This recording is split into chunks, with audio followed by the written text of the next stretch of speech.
Hello everyone, I am Chiring Dorje. I play for team DRS Gaming and my in-game name is DRS Rebel. PMPL South Asia Spring 2022 is going to bring us increased competition, but our team is ready to face every challenges. I would like to thank the sponsors of DRS Gaming and all of you audience for your love and support towards our team. Further support us by joining the live at official PUBG Mobile Esports channel.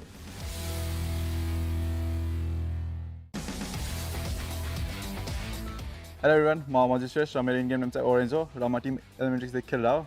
It has been a tough journey, but we are finally here. So, you support us, which is in PUBG Mobile official YouTube channel. So, support us. Thank you.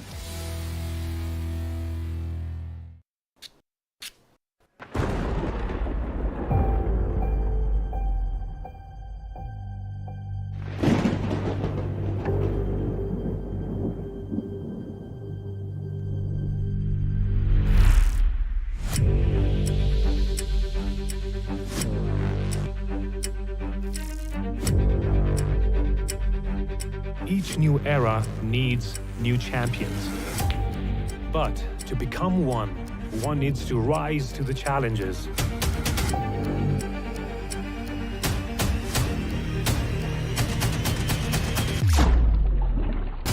Persevere through failures. One needs to fuel the inner fire.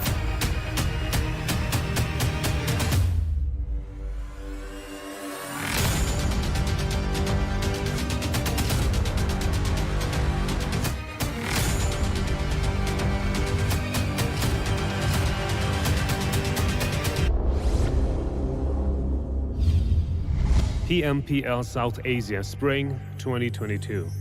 The dawn of new champions.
Welcome back once again, ladies and gentlemen, to the PUBG Mobile Pro League South Asia Spring Season of 2022, brought to you by the Oppo F21 Pro, which is going to be out in the market soon, ladies and gentlemen. So grab yourselves the winner chicken dinner with the Oppo F21 Pro. This is Warren Super Johnny John, joined on the desk by, ladies and gentlemen, none other than Ocean Sharma, as we are about to begin day number 2 of the very first Super Weekend. Yesterday, we saw Stalwart Esports picking up the pace with 3 chicken dinners in just one day and securing $3,000 for themselves and doing so as well. Today, Ocean, what do you think? Will the other teams be able to compete or match the same pace, or will they be left behind?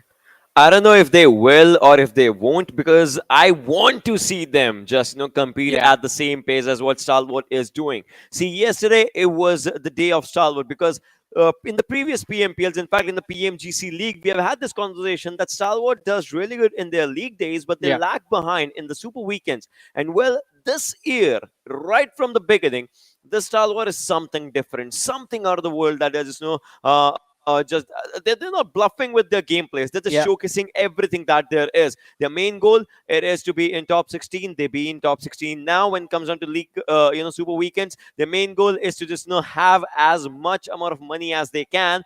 And by the looks of it, in first day they have $3,000. We Yeah. have 2 more days, then we have 2 more weeks.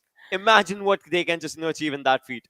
Exactly. It's going to be super exciting to watch where does Stalwart Esports end up at the end of the last Yeah. Super Weekend. In fact, the last day of the last Super Weekend. In fact, because as you mentioned, this time they looked completely different in the sense earlier on when we saw them, they would still be performing really well, but the difference between them and the rest of the competition wasn't this much as it is right now. This time, Stalwart Esports, they have a very big advantage, a 29-point lead at the end of the day, at the end of the first day, and things are only getting started. They will get more and more intense as we move forward, because ladies and gentlemen, this is the very first Super Weekend, so the party has just begun. Teams yesterday began accumulating, collecting points for the overall leaderboard, and today they're going to continue to do so, tomorrow as well. Then we reset, go back to the league play days, when in the second week all 5 groups, all 20 teams are going to be present once again, playing for the 2 days to qualify for the Super Week, and the process is going to repeat on the third week as well. And at the end of the third week, the top 16 teams in the overall rankings, they get to move forward and compete in the finals. Definitely. Right now, when we talk about top 16, just for this Super Weekend, we see those names. But then finals might just be a different story. But talking about a different story as well, the overall schedule definitely just points it out. League play week 1, it was over a few days back, and now we are in the Super Weekends, in which Friday was yesterday, and that is done and dusted. Saturday, Sunday, it's today and tomorrow, and then we'll move forward to the League Play Week 2, and then the Super Weekend Affair continues, and then we move on to League Play Week 3, in which the Super Weekend Affair continues again, and 22nd to 24th April, we will be seeing the finals, the grand finals when it comes down to this PMPL right now. Exactly. I mean, the grand finals are going to be something in themselves, because again, the top 16 teams, only the top 16 from the Super Weeks will be making it to the other side. But why are these teams competing? I mean, there's of course the opportunity to move on to the next stage in the professional circuit, but along with that, there's $150,000, ladies and gentlemen, on the line in the totality of the prize pool, and it has been divided, of course. For every single chicken dinner that you get in the Super Weekends, you get $1,000. Every single chicken dinner. If you make it to the finals, you get an opportunity to compete for more money. If you finish first in the finals, you get $10,000. You finish second, you get $6,500. You finish third, you get $5,000. You guys get it. I mean, the prize pool keeps on dropping the lower you finish in the rankings. But Johnny. just qualifying for the finals guarantees money. Making it to the league stages, $2,500 is guaranteed. And yeah. Johnny, yesterday, Stalwart has enough money that is right at the 8th position. Exactly. Just think about it. They have chance of more. Imagine if them just earning more money than the first position. I don't know, but I want to imagine that right now. Yeah, exactly. Because I mean, earlier on, there was this concern that there was not enough priority being given to the league stages, not enough priority for the league play days. Well, now there is a priority, because if you do not make it to the Super Weekends and you fail to get those chicken dinners in the Super Weekend, doesn't matter if you even finish first in the finals. You only get $10,000 plus the additional $2,500 for attending the league stages. So your prize pool is going to be very small compared to the teams who did very well during the league stages. So that is, I think, one thing that teams need to focus on. The point structure is in front of us right now.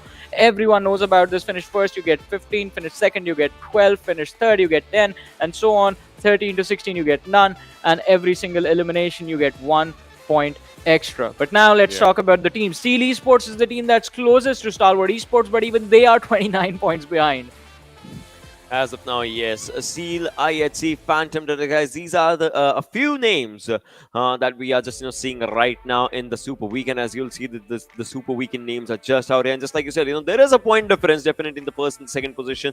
In fact, first, second, third, there are differences that are just presented here and there. But then again, we'll have to understand whatever happens, whatever goes on. At the end, you have to get your own points, and well, overall in the story, you have to be in top 16 as well, because that's where you'll be moving on to the grand finals. But before all those things happen, definitely, right now, every chicken dinner. That means a team that's at the last position. If you get a chicken dinner, nothing else, but you'll be getting those $1,000 at least for yourself. Well, definitely, and I mean, it is going to be quite intense to see how the competition is going to go about for those $1,000. But moving on to the next page, I think over on this side of things, I think Vibes Esports is the only team that has sort of showcased what they have and what they have to offer basically inside of the matches, since they have made it to the top 3 already. Raw Esports, we saw them struggle. We saw Venom Legends struggling quite a lot yesterday. 1952, I mean, the performance has not at all improved since the league stages. They are still on the 15th position after the 5 games they played yesterday. They just only have 10 points. That 2 points per match is the average that's going on for 1952, and that is not good at all. Not at all, definitely not at all. But right now, they would have to just get more and more points for themselves. Maybe today, then again, we'll see. Vibes, another team that we have high expectations from. Raw, I mean, Raw, you remember yesterday's Erangel's match, that was just quite something. The middle Erangel in which Seal got the chicken, and Raw was just there, right around the corner. And now if we talk about the other team, Savages, ElementriX, Skylightz Gaming, DRS. I mean, Skylightz has definitely got a Sanhok in their banks right now. Talking about banks, obviously $1,000 that they got. But then again, they'll have to compete in the other matches as well, in the other maps as well. That's where the Mongolian domination is staying.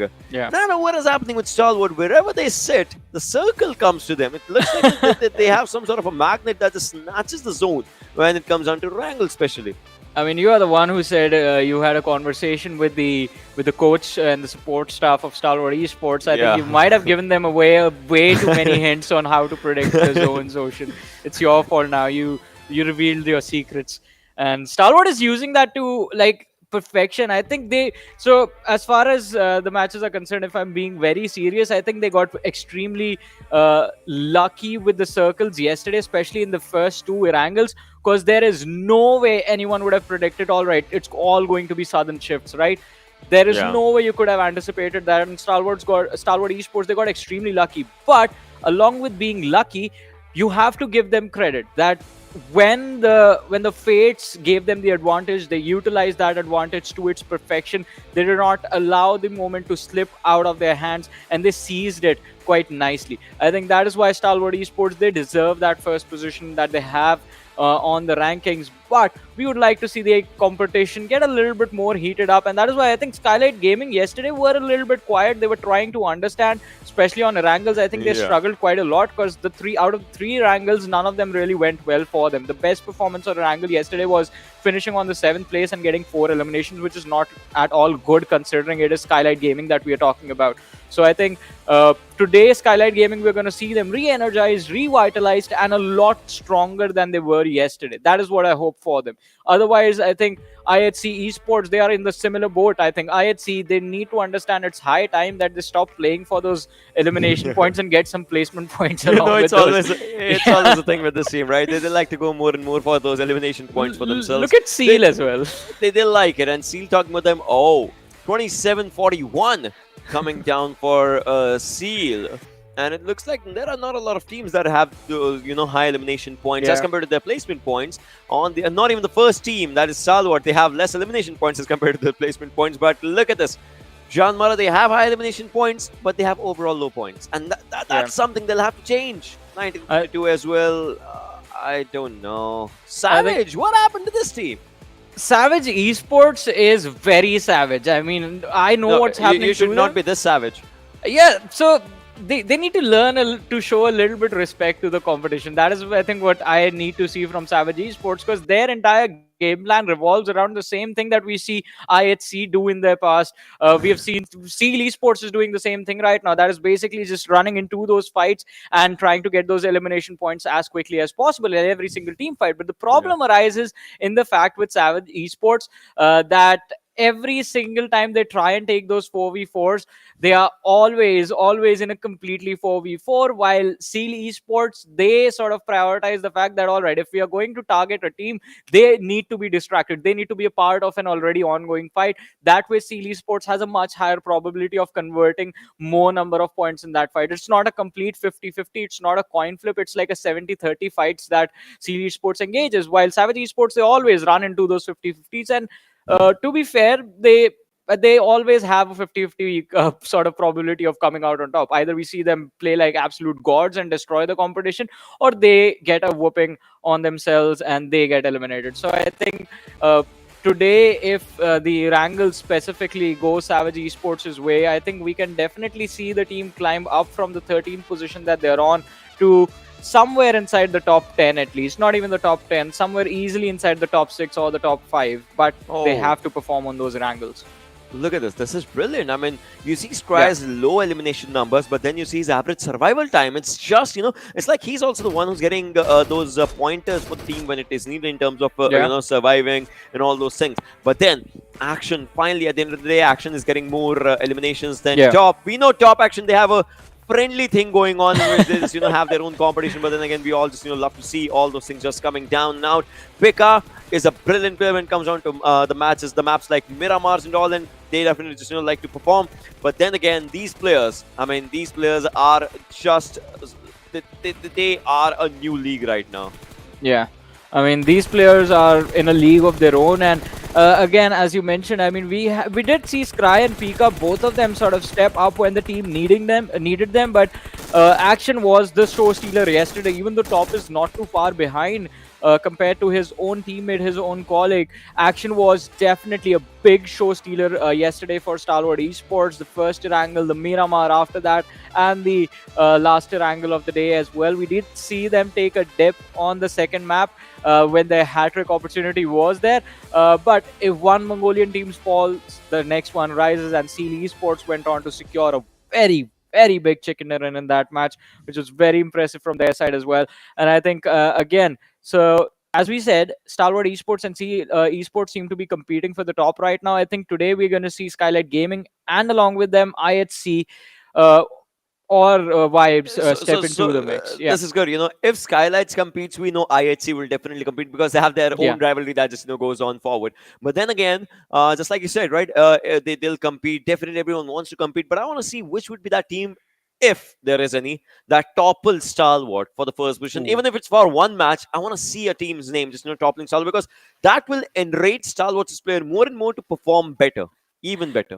That happened yesterday. That happened when Seal Esports, after the third game, took the first position away. And, well, Stalwart Esports, they did return with quite a vengeful sort of streak in the last game. But now let's have a look at the team that has been sort of quite quiet, I have to say, till now. JyanMaara, 7 points in the 5 games.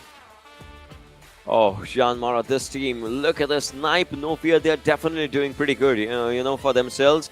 No Fear, in his damage stats, is on par with Stalwart's Action, to be honest. Both have like 3,000 plus damage for themselves, which is really good, to be honest. But right now, it's like the other players, Suzanne and Gunnar. Suzanne definitely tried to have a decent fight for themselves. Remember when the players almost, like it was Deadeyes Guys, I guess they were taking fight against Deadeyes Guys or something, and the players almost got DC'd or something. I don't know what was happening in those situations, but then again, the region overall, it seems like, in fact, JyanMaara seems like not exactly struggling, but then again, they are trying to hunt, and sometimes they're getting hunted in return. Look at this situation.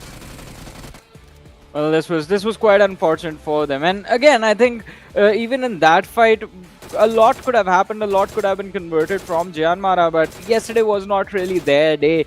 And I think we know these lads, No Fear, Suzanne, Snipe, Gunner, they are veterans in their own right. They've been part of the competition and they know the opposition quite nicely, I might add. But again, quite an unfortunate start to how they thought their league stages would go, and it has not really developed over time as well. I mean, when they started off the very first day, the 4 matches, they were off right off the bat, a strong performance delivered. But then they come in the next day of the league play days, not really there. Look at the average point score per match, it's barely crossing 10, not even close to 10. I think it's barely even crossing 5 at certain point. And the story continues till now. Points per match, barely hitting 5 points per match. I think, yeah. So JyanMaara, a lot needs to happen for this team to actually stand a chance of competing when the other 4 teams return next week. Otherwise, if JyanMaara are anywhere under the 70-point marker, I think they're going to be in a world of trouble, and pressure is going to be on them to qualify one way or the other for the next week and make sure that their spot in the finals does not go away. Let's have a look at the schedule and see what the schedule is going to be for today. And surprise, surprise, it's the same as tomorrow. Yesterday, sorry. Yeah, and tomorrow as well. I mean, if we just talk about it like this, so, talk in terms of spoiler. But then again, Erangel, Miramar, Erangel, Sanhok, Erangel. So many Erangels, only one Miramar, only one Sanhok. That's the storyline. That's the bottom line. Stone Cold said it. I know. But well, Erangel is something that just comes out here for the first game. Erangel will be there for the last game as well. Map chance. Stalwart still has this higher probability of winning it up for themselves. But then there are lots and lots of factors, boys and girls. First things first, flight path. Second thing coming up is obviously the circle, how the circle forms. Or if the circle is maybe a western circle or some other shifts, and also will Stalwart be, because yesterday we saw that Perry Pierce circle and Stalwart struggled in that Erangel to just get their position onto that side. So I don't want to see if they have cracked that code. Otherwise, I don't think so. Stalwart needs to do anything else. I mean, they are enjoying it, but well, maybe if they want more and more money for themselves, they'll definitely go for more and more money, and they would like to have those games in a good chicken in a sense so that they can get more money. I mean, it is going to be quite a lot about that sweet moolah that's there for Stalwart to secure. And again, I think the priority for them is, in fact, the $1,000, along with securing those points to make it to the finals. But think about it this way, right? You finish first in the finals, as we explained earlier, you only get $10,000. You have 15 matches in a super weekend. Out of those 15, there are 3 weeks, by the way. So that's what, 45 matches 45 in total. matches, out of those 45, if you even manage to secure seven matches somehow, 7 or 8 matches, that's $8 grand, $8,000 right Johnny, then and there. Our PMPL record is actually 7 chicken dinners. I want to see someone break it. Exactly. I want to see someone get 8 chicken dinners, to be honest. That's a PMPL record. If that happens, then that's going to be one of the things as well, if we talk about it. So that also, guarantees $8,000 as well. And Stalwart right now is just 5 matches shy. I mean, it's going to be an impressive feat if they actually manage to accomplish that. And it's going to be very exciting to watch when exactly that will happen. But along with that, I think Stalwart Esports, they're going to be quite concerned about the fact that Esports is getting quite close to them as well. And I think Esports, they will try to match Stalwart's feat. We know Esports, they have a history of doing phenomenally well for the first week itself. And well, ladies and gentlemen, the player cams are here. We see everyone all set, ready and prepared for the action, and that means that the plane is going to be in front of us in a few short moments, and we're about to begin, ladies and gentlemen, the very first Erangel of day number 2, Super Weekend 1. Ladies and gentlemen, boys and girls, this is going to be the first game of the day, and well, by the looks of it, everyone definitely looks ready. All but one though, because I see one cam that's blacked out. But then again, that doesn't matter. All you have to do is make your opponent black out in the game, because this is today's first game of Erangel, as the flight path is going to be in front of us really soon. All the players are definitely ready. And by the looks of it, this flight path starts from Query and moves to the sides of Lipovka. Yasnaya is going to be a pretty good area. Pochinki as well. Milta will have to see how players drop down. But then again, this is from where I'm pretty sure Stalwart can definitely go to Novo Repnoi. Well, let's see. I mean, Novo Repnoi is definitely going to be within reach for the team, but What about the rest of the lads, and where will the circle be this time? Because even yesterday, the Erangel that we saw Stalwart Esports struggle in a bit was the game where the circle was on the northern side of the map. Otherwise, if we have southern circles today, Ocean, I think this is again going to be a Stalwart Esports day.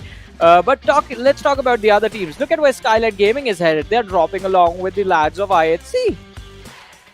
Yeah, they definitely are just dropping down to those areas if we just talk about it. And well, it looks like, by the looks of it, these players would definitely just want to have a good place for themselves. I don't know. Maybe someone would take a vehicle and just go away, because I remember Skylightz, they like to drop to the northern side of George Pole, and IHC goes to the southern side. That is the exact George Pole. That's where they would just want to drop. But then again, Mr. Stark, I just don't feel good about this. Oh! Alright. I see. Just going with that coupe. I thought he had a Lambo, but then again, no.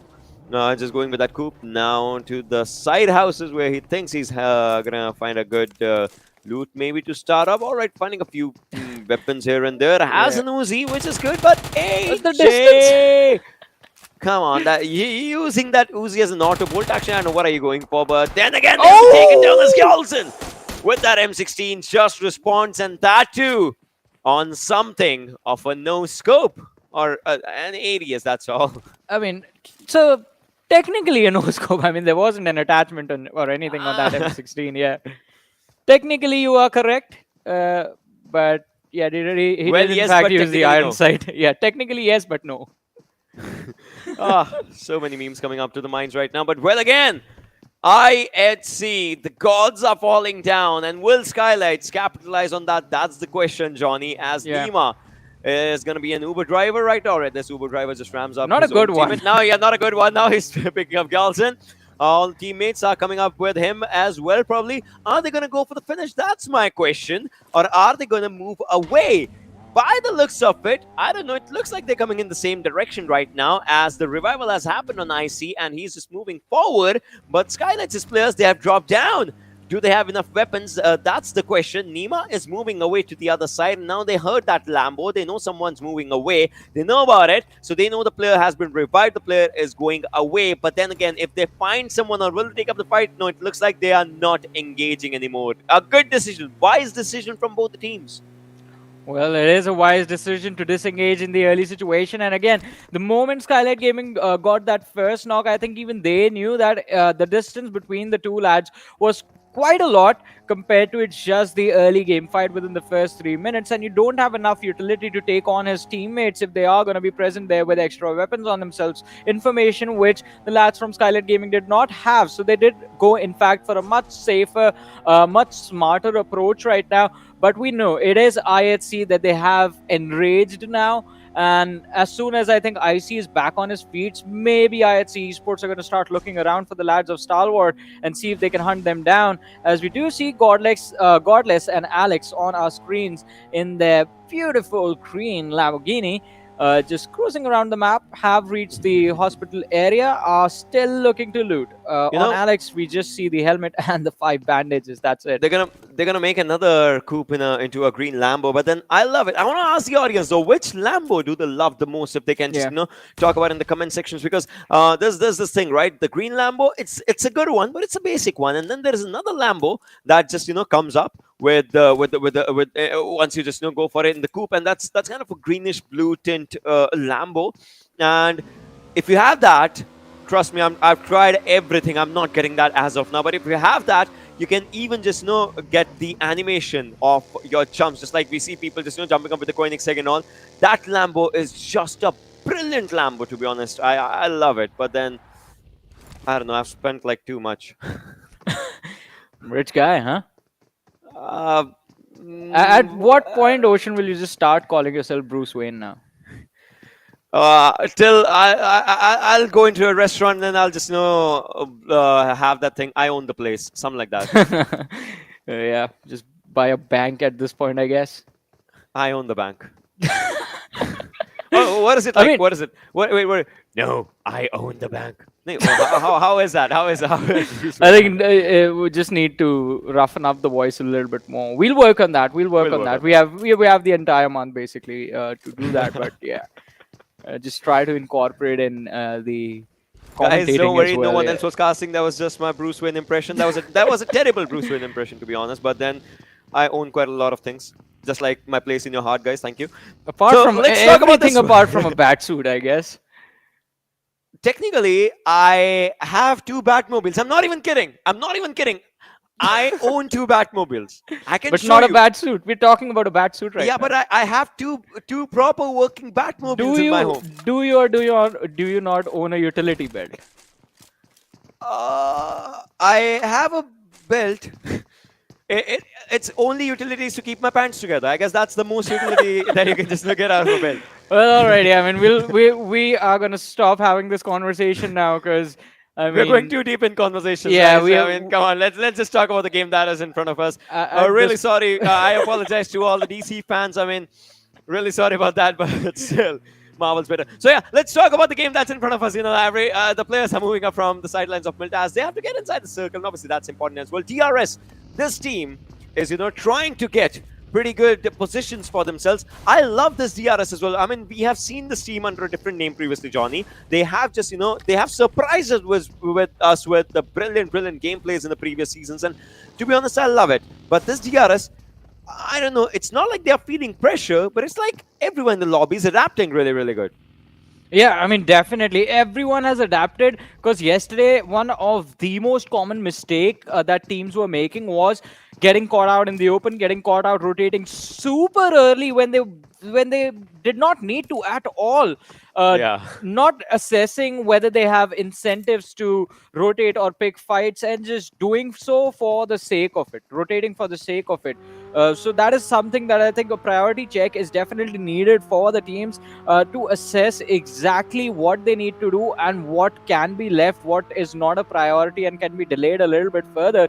But so far in this match, I mean, one thing that has happened is someone has been picked off super early in the game. We are down to 63 players, 16 teams surviving. And we have Train to Kill on our screens right now. The only lad yesterday that did super well for T2K was Legend. He was absolutely phenomenal, going berserk in those team fights, securing extra points, extra placement points. I mean, you remember the 1v2 on Miramar yesterday from Legend. I mean, reminded us of the good old days of T2K when we saw them in the second season of PMPL. And I think they need to go back to that form. That is what I want to see. It's like, you can play in your old form, but the best part is that in this game, everyone evolves with each and every match. It's something like, your hand gets warmer and warmer as deep you go in the game every day. First game you're playing, it's decent. Second game you're playing, it's a bit better. Third game you're playing, it's even better. Because you're getting that mindset going on, right? And same goes for these teams and the players season by season. Because you're playing not exactly though, but still, I mean, quite against each and every single team that you have played in the previous season. And then not exactly because there are a few new names, but then there are those names as well, the veterans that are just coming back again and again. So that just creates a lot of difference. And now the circle moves up. Look at this where Stalwart is right now. I want to see how they rotate. They have 2 points of rotation. One is from the left-hand side. That would be a wider rotation.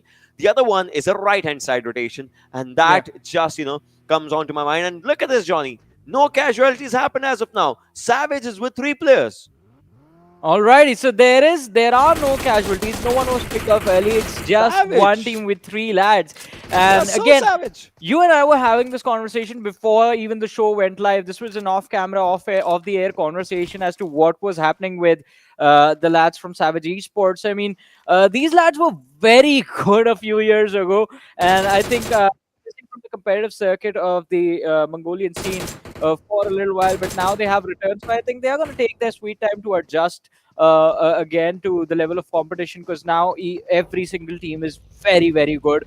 There's barely any difference. Like, few small mistakes we've seen, like one missed shot lead to teams getting finished off. That's how close things have been. Like, you miss one opportunity and your entire squad is getting wiped out.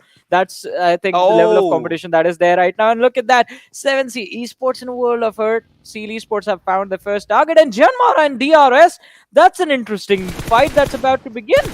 That has begun already as Snipe is down.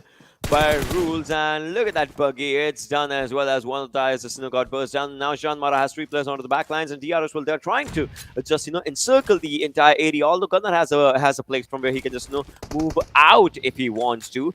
Delta, Reaper, they have all good areas for themselves, but the important question is if they'll be able to just end up this fight in their favor or not. Meanwhile, Seal on the other side just trying to move up on the other players of 7C. As Precious is pretty close to Demo, and Demo has a nade. 5, 4, 3, 2, 1. He throws it up in a good place right now, and the nade definitely hits down on Precious, who's on low HP, 50% bad rave. On the other side, it looks like the name's changed and his HP is low in the situation. But another nade coming up on Precious, who will heal up right now. 32 bullets will make it 40. He is in a highly tense situation. Yeah, I mean, it's going to get more and more intense with every second that passes by. 7C Esports right now quite distracted with the lads from Seal Esports in the front lines. And Badrev, he's completely pinned down. He's trying to protect his teammate Precious from getting pressed upon, but Precious, he just has a very small ridge that he's using for cover. 7C Esports, they're playing this fight to the best of their ability. So what they're trying to do is wrap around against the lad of Seal Esports and trying to press them, trying to put pressure from 2 different directions so that the firepower that they're facing, it gets split up. And Seal Esports, it will be much easier for them to take them down. But since Precious was taken out with a wonderful nade that was lobbed from the lads of Seal Esports, Badrev and his other teammate, they're going to be forced to just abandon this position and then move on to another direction and find some other place that they can call home for the next few minutes inside of the game. Let's see what happens in all of these situations, as now Seals players are trying to move forward as well. They have had a good fight against 7C, obviously 2 eliminations in their favor, and now they're trying to find up a good area, and also the circle shift is definitely happening. All right, that's not how the car works, and that car won't work anymore probably, but still they're trying to find up a decent area for themselves. Looks like they have the edge of the circle right now, and that vehicle needs to be taken to good condition. Yep, it is fixed now. It's time to move forward probably, but then in this airdrop we see an AWM. Well, the first airdrop, I think we're still waiting to see if anyone has recovered that, but the second one, the AWM, and also I think the prank that the gods of PUBG Mobile like to play on people, there's the extended quick draw mag for the assault rifles in there with the level 3 kit.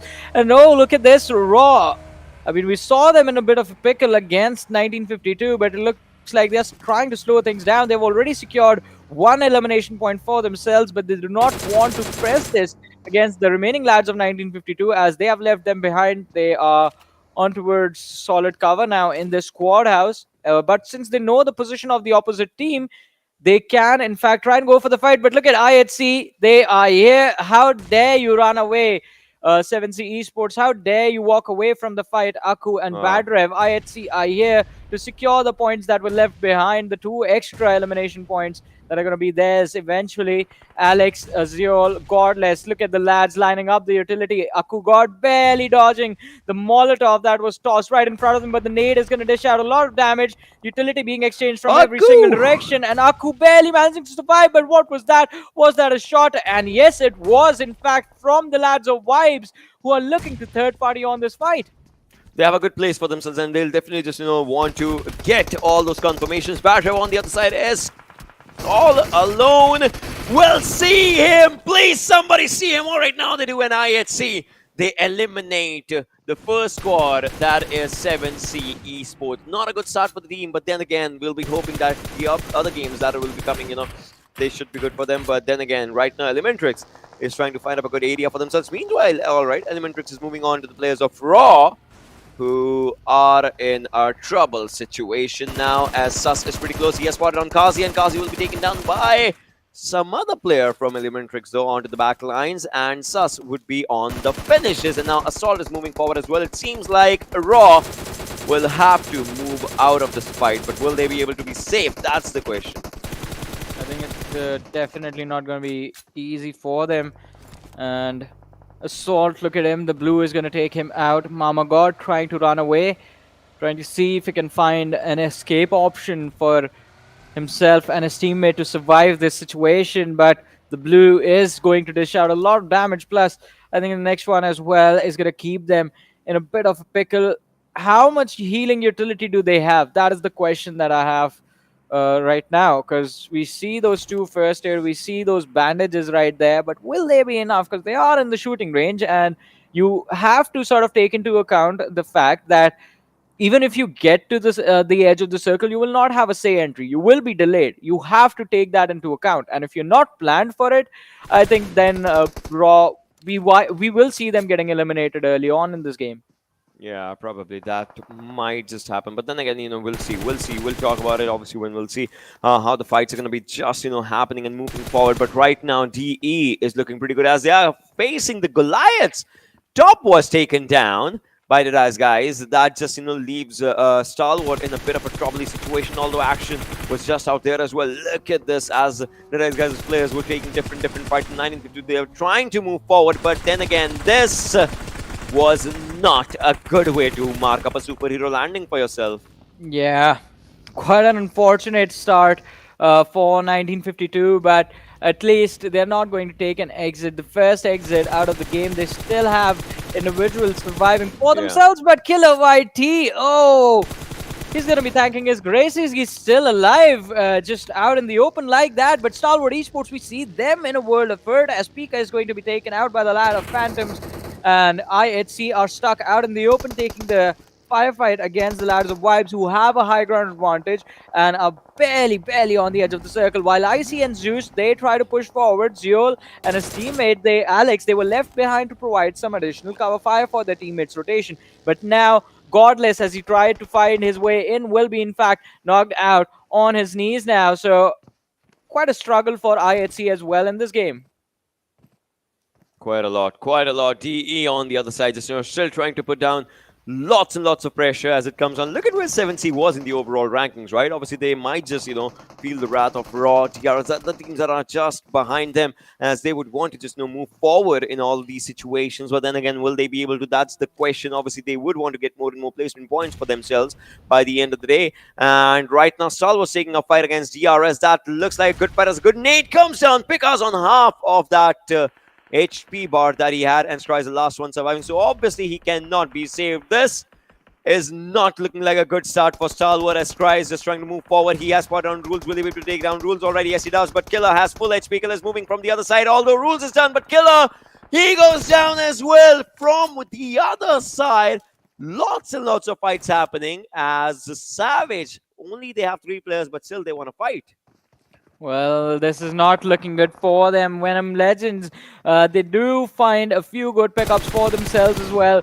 But look at this now. Deadeyes Guys totally zoned in on the opposition that are trying to escape from this position. And Deadeyes Guys, they're going to have a fun time shooting down the cliff. But on the other side, Train to Kill going up against the lads of 1952. 1952, they have already lost 1 player, so they need to be extremely careful. But Venom Legends, when their rotation is complete, they pick up a fight instantly against the lads of DRS, finding a very important knock onto Reaper, and he has been finished off as well. Now Delta is the last player remaining for the lads of DRS, and he is outside the circle on the exits of the city of Rozok, on the outside compounds, and it is going to be very difficult for him to make it to the shoreline of the river and the circle. Look at this. This is ElementriX's game.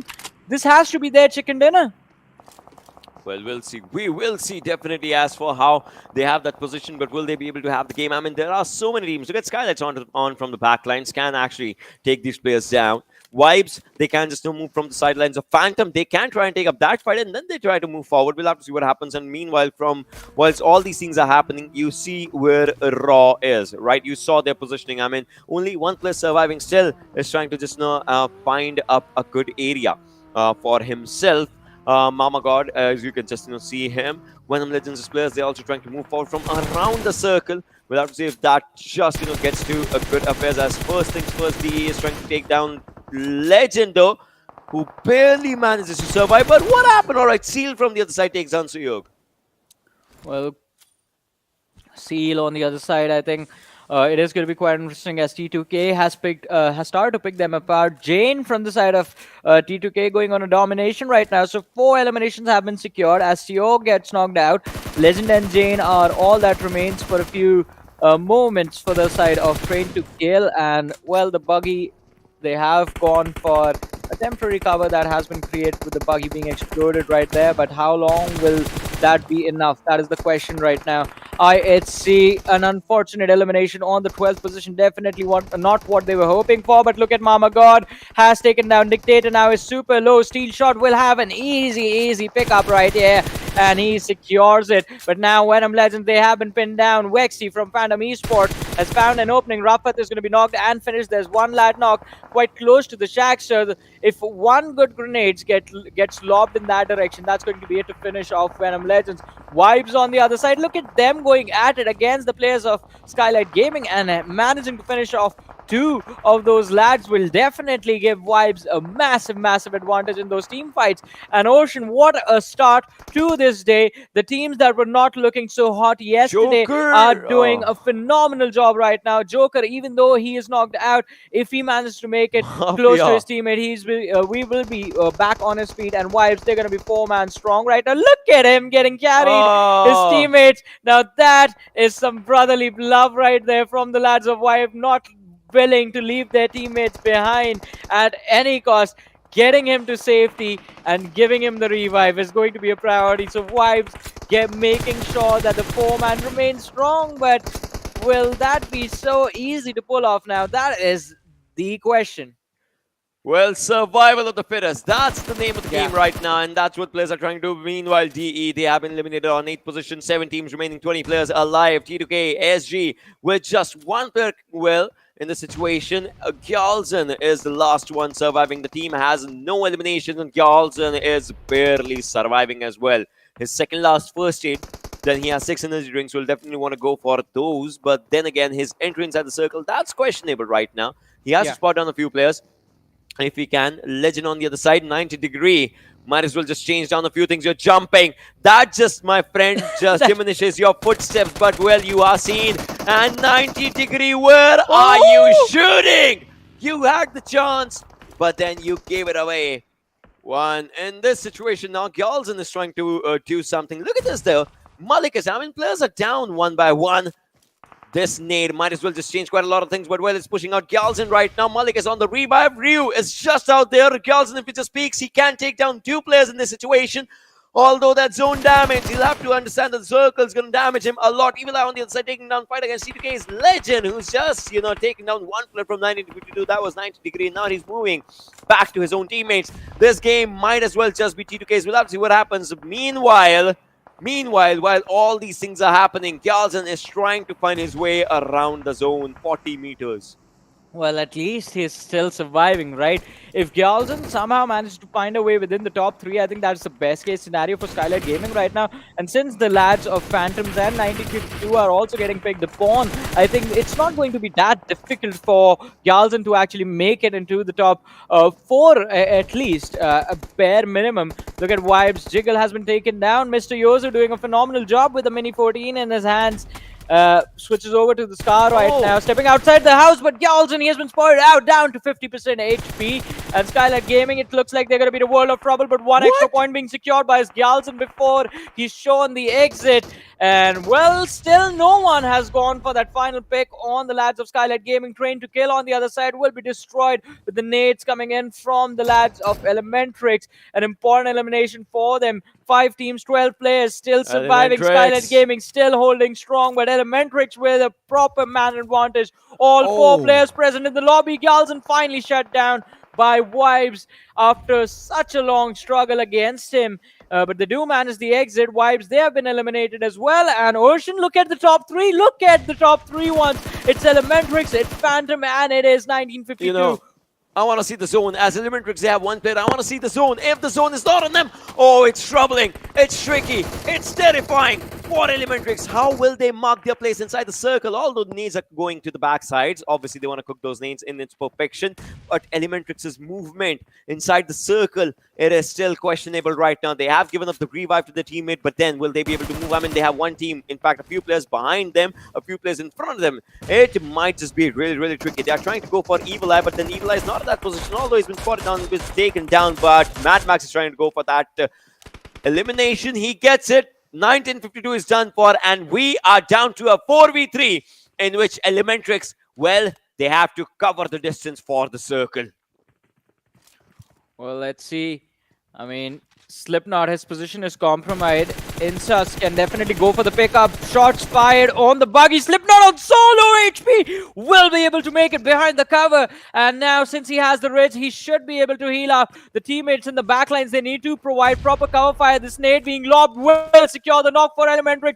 And all of a sudden, Phantoms, they find themselves stuck in a 4v2 situation. Mad Max, his position is compromised. Vexy's spot is gone, completely revealed to the lads of ElementriX. Liquid trying to secure the extra elimination points. ElementriX over now, they are getting very greedy, Ocean. They are exposing themselves to the lads of Phantom Esports, and every single time they go for those heals, they're wasting critical time that they need to use to move inside towards the center of the circle. The smokes have been deployed. Look at Inkas. He has been knocked out. Liquid not too far away from his own teammate will pop off the boosters, but will he be able to secure the fight? The 2v2 is here finally. Mad Max pushing forward. He has been targeted. Mr. Yozu almost getting the knock. Will not be able to secure it. Vexy goes for the nade lob, but will not be able to hit the target now. Down to 50% HP. It's a 1v2 situation right now. Phantoms in a world of trouble, but if this nade lands perfectly, it's all done and dusted for ElementriX. It's gone for a toss, and well, Inkas has been finished off. Mr. Yozu, Sus, and Liquid. It's a 1v3 situation, while Phantoms, they go for a revive. ElementriX, they have regrouped, and they're prepared for the finish of this game, ladies and gentlemen. Where is the circle going? Alright, it's moving away from ElementriX again already. There's on ElementriX if they just don't talk about it, but right now, Phantom, they'll have to understand they are in a lot of trouble. Obviously, the zone is not for them. They'll have to go for the fights. If anything, the nade damage is definitely happening onto the players. And now, Vexy will be down. Mad Max is the last one surviving. Will he be able to take the fight? That's the question as Mr. Yozu is moving forward. This time, it comes from ElementriX. It comes for ElementriX as ElementriX gets a brilliant winner with a chicken for themselves. It was not easy. They had the players, they had the zone, but then again, they got the fight, and now they are down to 8th rank with $1,000 in their bank. What a start to the second day, ladies and gentlemen. I mean, it has always been said that day number 2 in any tournament, it is a day of comebacks, and well, it is so true right now, because look at the top 3 from this match itself. It was 1952, a team that had 10 points in total in the 5 matches that they played yesterday. They got 12 for placements and 10 for placements itself in this match, and they have a decent number of eliminations as well. So 1952 is going to be there. ElementriX was on the 14th position before this game. They made it to the top 8. They were on 17 points, grand total 17 points after the 5 matches that they played yesterday. And ElementriX in this match, they did a phenomenal job securing a good number of eliminations and the chicken dinner itself as well. Vibes on the other side, super consistent. Top 3 yesterday, and today top 2. So Vibes I'm happy about, but the rest of the Titans, Stalwart Esports fell early, Seal fell early, IHC weren't able to do anything in this game, Skylightz Gaming fell off early with just 1 point secured. So quite a surprise, but if this is going to happen, I love this. Well, the way it is going on, I'm pretty sure, we have a lot to talk about, Johnny. Yeah, we do have a lot to talk about, but before that, we'll take a very short break, so don't go anywhere. We'll be back after this.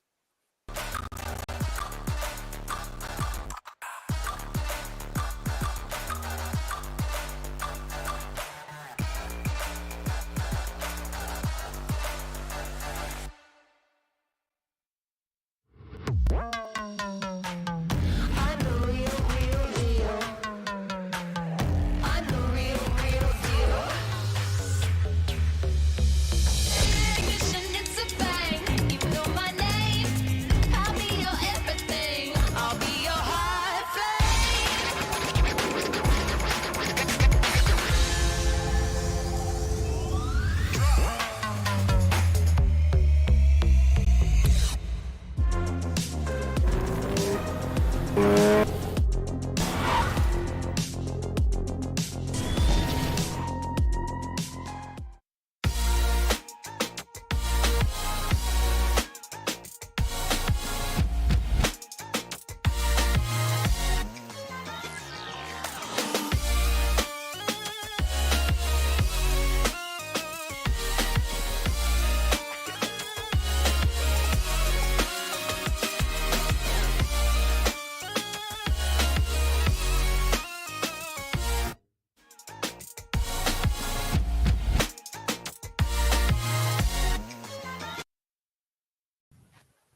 Well, ladies and gentlemen, as we said before we went off the break, that the day has started off in the most bizarre way you could have Yeah. imagined. I mean, the first game very intense, very close finish, and very entertaining to watch. But what is going to happen as we move on to the second game? We are about to find out what's going to happen in the second match. But before that, we have to look at the stats for this one as well, ladies and gentlemen. And again, I think. Ocean, who do you think is going to be the MVP for this game? Because we did not see any individual or notice any individual going for very high number of frags as far as it was concerned. This one was more of a team affair. Exactly. Yeah. So that's the thing, right? If you talk about MVP, I'm assuming it would be someone with maybe 3-4 eliminations, with Yeah. high damage points. Probably. Let's have a look at the MVP. Just as we're talking about it. I mean, if I was gonna talk about an individual player, we saw Gyalzin surviving for so long, but then he did Yep. not have much elimination. So that's the one thing. But ElementriX had pretty good fights. In fact, Phantoms players had pretty good fights Yeah. for themselves. So it might just be someone from them. Even if 1952, they had good. And look at this. It's 4 eliminations. Incas coming down with 25-44 survival time, 723 damage. So yeah, we did not see a Rampage player coming up here. That is more than 5 eliminations. But then again, it's still decent. Now, still go for it. Well, yeah, and again, I think it is definitely going to be quite exciting to see where will ElementriX end up, because now they have a very strong start to the day. Incas, I want to see how far away Mr. Yozu was, because even he was doing quite a lot in those final few fights.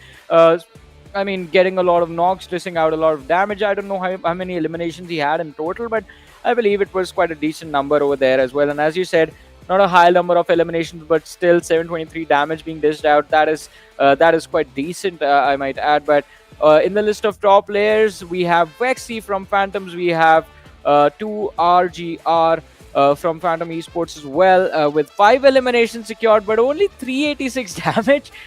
That is impressive. Yeah, definitely. Just as if we just talk about it. But right now, Suyog, 2RG, RJD, Ryu, Vexy, just like you said, 2 eliminations and 800 damage. That's pretty good. Now, when we talk about damage stats, but then obviously converting all those damage numbers into eliminations. Imagine if had it been a 2-on-4 situation. Obviously, it was a 2-on-4 situation in the final circle. Imagine had they just taken it in the right way. I would have loved it had Phantom just clutched that 2v4. But then again, nothing taken away from ElementriX. They had a pretty good fight for themselves. Well, yeah, they had a pretty amazing fight, and I think it was an impressive victory for them as well, and an important one as well. But again, so it was an important game for a lot of the teams that made it into the top 5 in this particular match. I mean, Venom Legends, they started to pop off all of a sudden in the mid-game stages, and I was pleasantly surprised as to exactly what they were doing and where they would end up. But still, it was quite an interesting scenario as far as the entirety of the lobby was considered. But look at the stats comparison now. Phantoms are leading almost everywhere in terms of the important stats. I mean, the damage dealt, the damage received, eliminations are more Phantom Esports, but ElementriX securing that final fight, get the win, get the most number of points in the lobby, 25 being secured by them. And well, as we have been saying again and again and again, like broken records, this was an impressive win for ElementriX.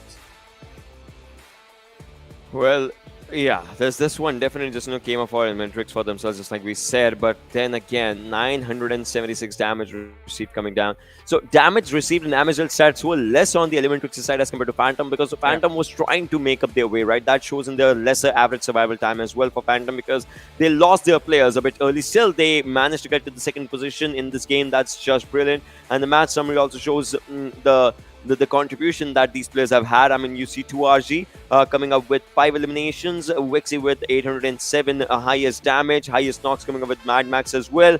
Liquid on the other side coming up with 5 highest assists, and longest distance is 308 by Ryu.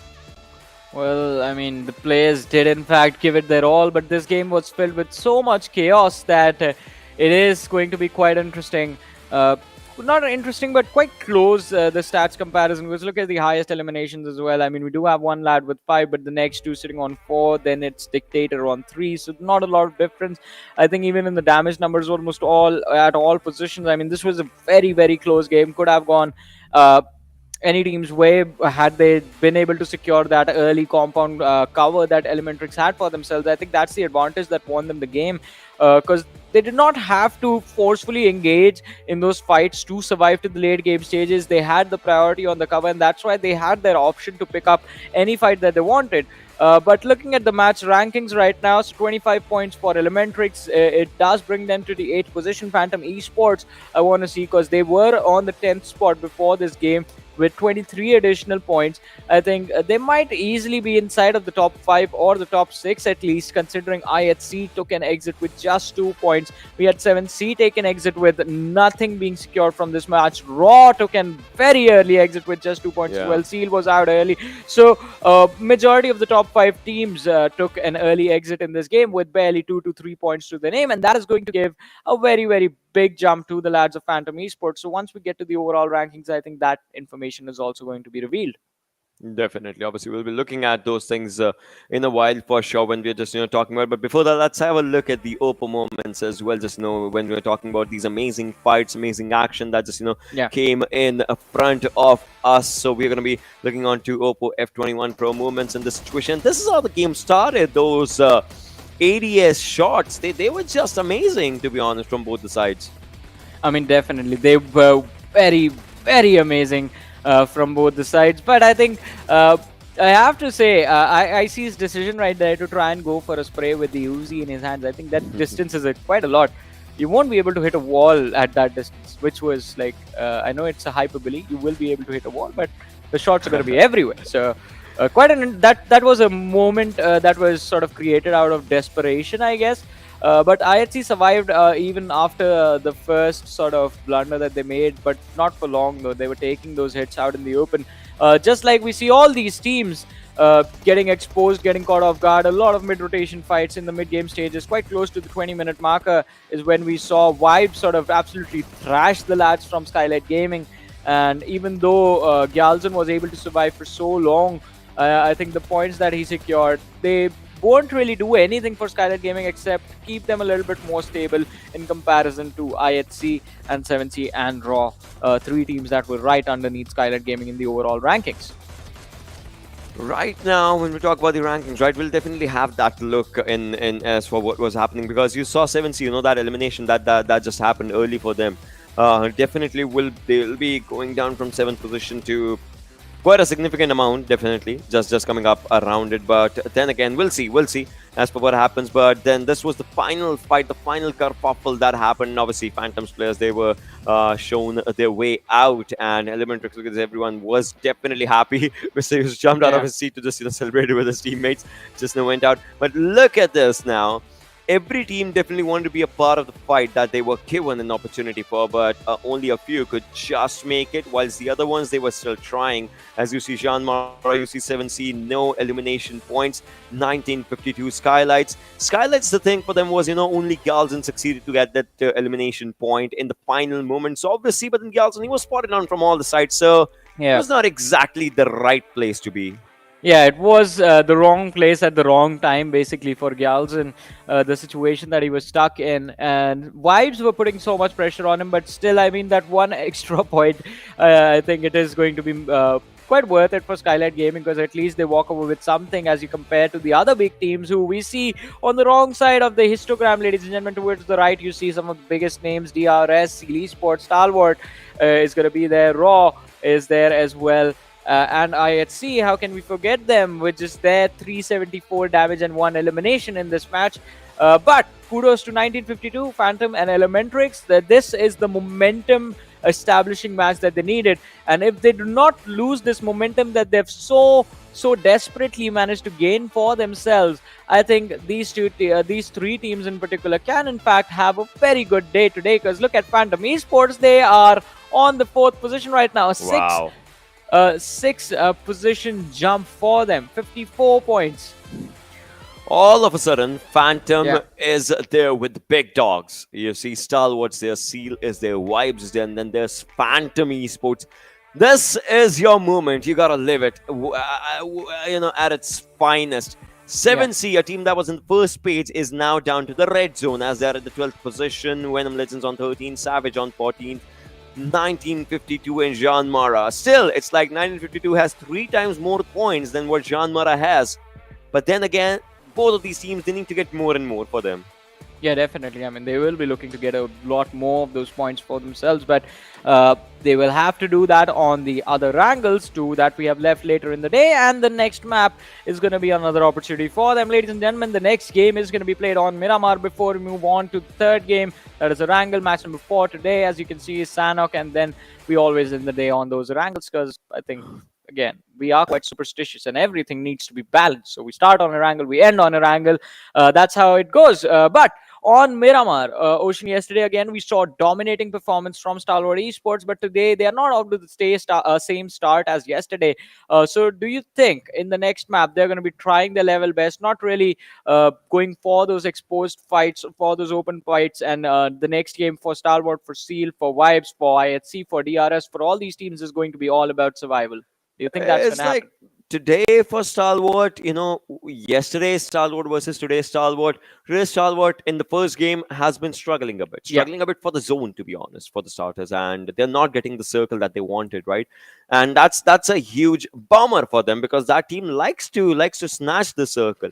Yeah. I want to see what happens in Miramar because definitely Miramar is a bigger map. It has more open areas for you to just move around to get inside the zones and all those things. So maybe they won't struggle. Maybe they will. Obviously, the circle is going to tell us because for them, they have quite a northern drop location when it comes down, right? Obviously, just dropping down around the areas of San Martin, Hacienda. That's their drop location, obviously, San Martin. And from there, they start moving forward. Just first, the first movement is to the hillside. And from there, they start just, moving forward. And I would love to see what happens if the circle is not on them this time. So, yeah, we'll see. I mean, we'll have to see what is going to happen because, I mean, no matter what, this game can either help teams like Phantoms and Vibes and Seal Esports catch up to the leaders of the overall leaderboard, or Stalwart Esports is just going to capitalize on their advantage and push themselves even further ahead. Ladies and gentlemen, we're just about to jump into the game again, having a look at the faces of the lads. So after the last game, I think majority of them are just going to be quite upset with exactly what happened, but we do see a few smiles here and there. So they know how to reset. I mean, they're professionals after all. This is what they do. This is what they have to do to earn the sweet moolah that we all love and need so much. But again, ladies and gentlemen, Miramar is about to begin. We will have the flight path in front of us a few short minutes. These are your two co-pilots. My name is Super Johnny, and joining me right now on this ride, this wonderful, wonderful ride, is Bhushan Sharma. Ladies and gentlemen, welcome to the flight of Miramar. We are heading on from La Cabrera to Impala, and if you'll see on your right hand side, you'll see the areas like Hacienda, San Martin, Graveyard, Picaro, Power Grid, Los Leones, Laban, the pretty good areas to have a vacation for yourself. But if you look on the left hand side of the flight path, you'll see the areas like Al Azhar, pretty good, but then quite costly if you want to just go out there. But then again, if you want, you can just go down to those two islands that are always lonely and no one likes them. I just figured out that's me as well. But well, if we talk about this game right now, we'll have to see where the flight path just, obviously is dropping down players. But we want to know where the circle will be because that is an important thing as well. Well, it is quite important for them. As you mentioned, the circle. I hope it's on the southwest this time because the trajectory of the plane is like, because the trajectory of the plane is like completely towards the away northeast. from It's going to be fun. I mean, because look at where Seal Esports have gone. There are 4 teams. Ocean, when was the last time you saw 4 teams land towards El Azhar, Tierra Bronca, and Torre Amuda? I told you it's going to be a costly place. But then again, right now, if you talk about it, Sanchir has an R45. When was the last time you saw that weapon?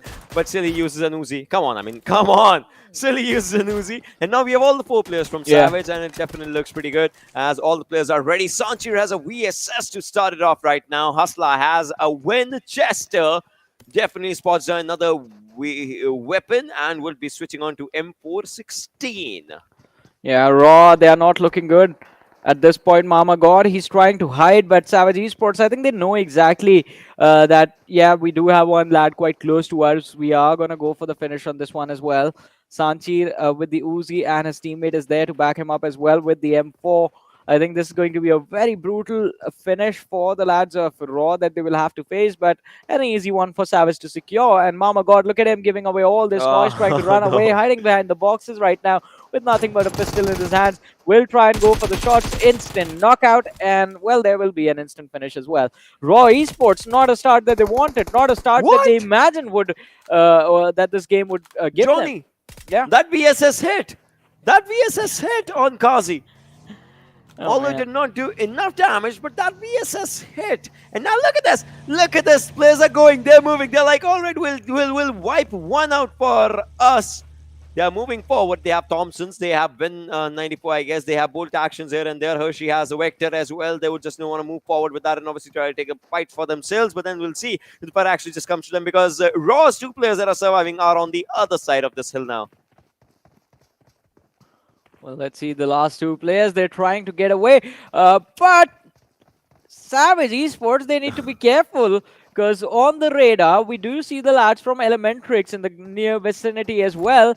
And with the way the players of Savage Esports are positioning themselves and moving around on the map, it looks like they've completely sort of lost the position, the information of the lads of Raw. And now Raw, if they just wait a few more moments, they're like free to leave. Assault as well, just sitting down onto one side, and look at him just trying to look to the other areas where he might just think there are players. Kazi quite close to him. He's like, hey man, hey, all right, bye. Now he's just moving on to the other side. They know obviously splitting up is a good decision. I think you need to lower your voice a little. It's like, hey, listen, hey, listen, hey, players are coming, hey. And then there are these players who are like, wee, it's a good day to ride this car. Now they're moving on to the other side, but then it's 2 against quite many in this lobby. It's a few against the many. Yeah. just like the Spartans. But I think Savage Esports right now, they are off to the races. So 2 free points secured in the early stages, and since they are done with Raw, I think if they clash against ElementriX, this is going to be a very fun game to watch. Ocean, the entire cluster is towards the northeast of the circle right now. Yeah. So if I was to draw a diagonal from Picardo, Los Leones, El Pozo, a diagonal along these 3 major points on the map, everyone is in one direction, on the right and the side, other part of the map is just empty. Exactly. It's so one part is your expectations, the other part is no, I'm not gonna say that. Trust me. For an average teenager, one part is their expectations, the other part is their hard work. But then again, that's the harsh truth. But we'll talk about this right now. Skylightz is trying to move forward from the backsides of El Pozo as well. Monte is where Savage's players are. Sometimes I feel I'm too dang for myself as well. But now JyanMaara is trying to move forward as well as one player, that is Snipe White, is inside the circle. Meanwhile, the other players are still trying to get inside the zone. But T2K, it looks like T2K might just be in some trouble sooner or later.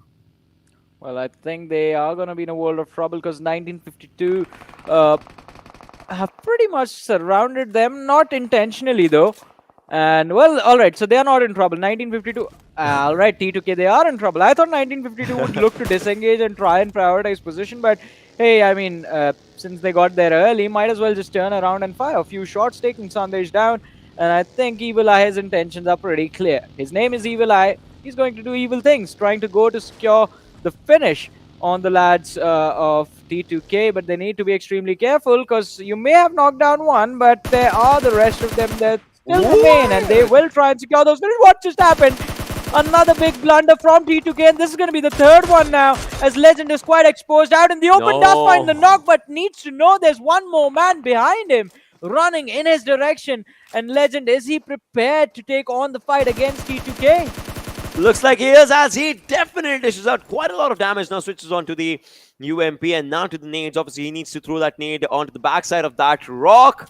It is going to go for the 3-pointer. Will it? Oh, it definitely dished out quite a bit of damage, though. But now he understands that there's one more person just now moving on to the other side. C1, he just exits that car and then sits back in that car again. Now he exits it again. Legend has to take all the fights for himself. He knows where the vehicle is. He knows where the player is. He's getting shot at from the other side, but that nade connects. That means now his backside's completely vacant. He has to look onto the front side now. That's where these players of 1952 are. Evil Eye on one side, he's moving forward. Skarl against the Skarl, or Skarl against UMP. We'll see how it goes. He has the UMP right now. Is moving forward. Has part on one of the players. Well, goes for a drop shot. Legend. Just being an absolute legend. And it's down to one player. Entry. Just there, and Legend is moving forward. He dodges that nade, and Legend is going for the final player, Entry. Oh, what happened as Entry just takes one down? But Entry is the last man surviving. 1952 is in a hell lot of trouble in this situation. Jane going for a smart way, and that is reviving his teammate. But Entry, you might as well take an exit from this place right now, because this place is raining hellfire.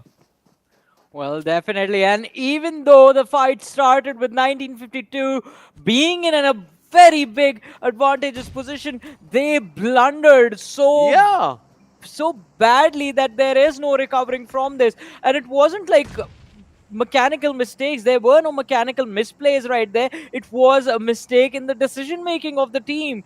The fact that if you know you have Legend completely pinned down, why would you give him individual 1v1s? Just charge upon him as a unit, 3-man squad strong, and finish the man off. That would have been nice and easy for them. 1952, Johnny, was in a very good position. Yeah. They could not have lost that fight if there were 14,605 ways of them winning this fight, and one way of losing this fight. They got that one way for themselves. Yeah. Oh my god. Well. Oh no. Entry.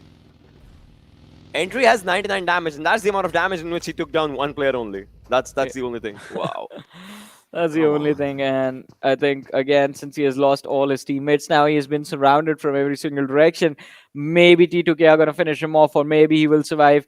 No matter what happens, this game is almost lost for the lads of 1952 already in the early stages. Within the first 10 minutes of the match, we are down to 58 players, ladies and gentlemen. And as we move forward with the game, this is going to be quite interesting to see what the other lads inside the match are sort of thinking as to how the situation is going to be right now. So as we were talking about the teams being completely clustered up on one half of the circle, we do see teams heading in the other direction as well, realizing that, all right, there might be open spaces, specifically Savage Esports having Chuma Sera in their control.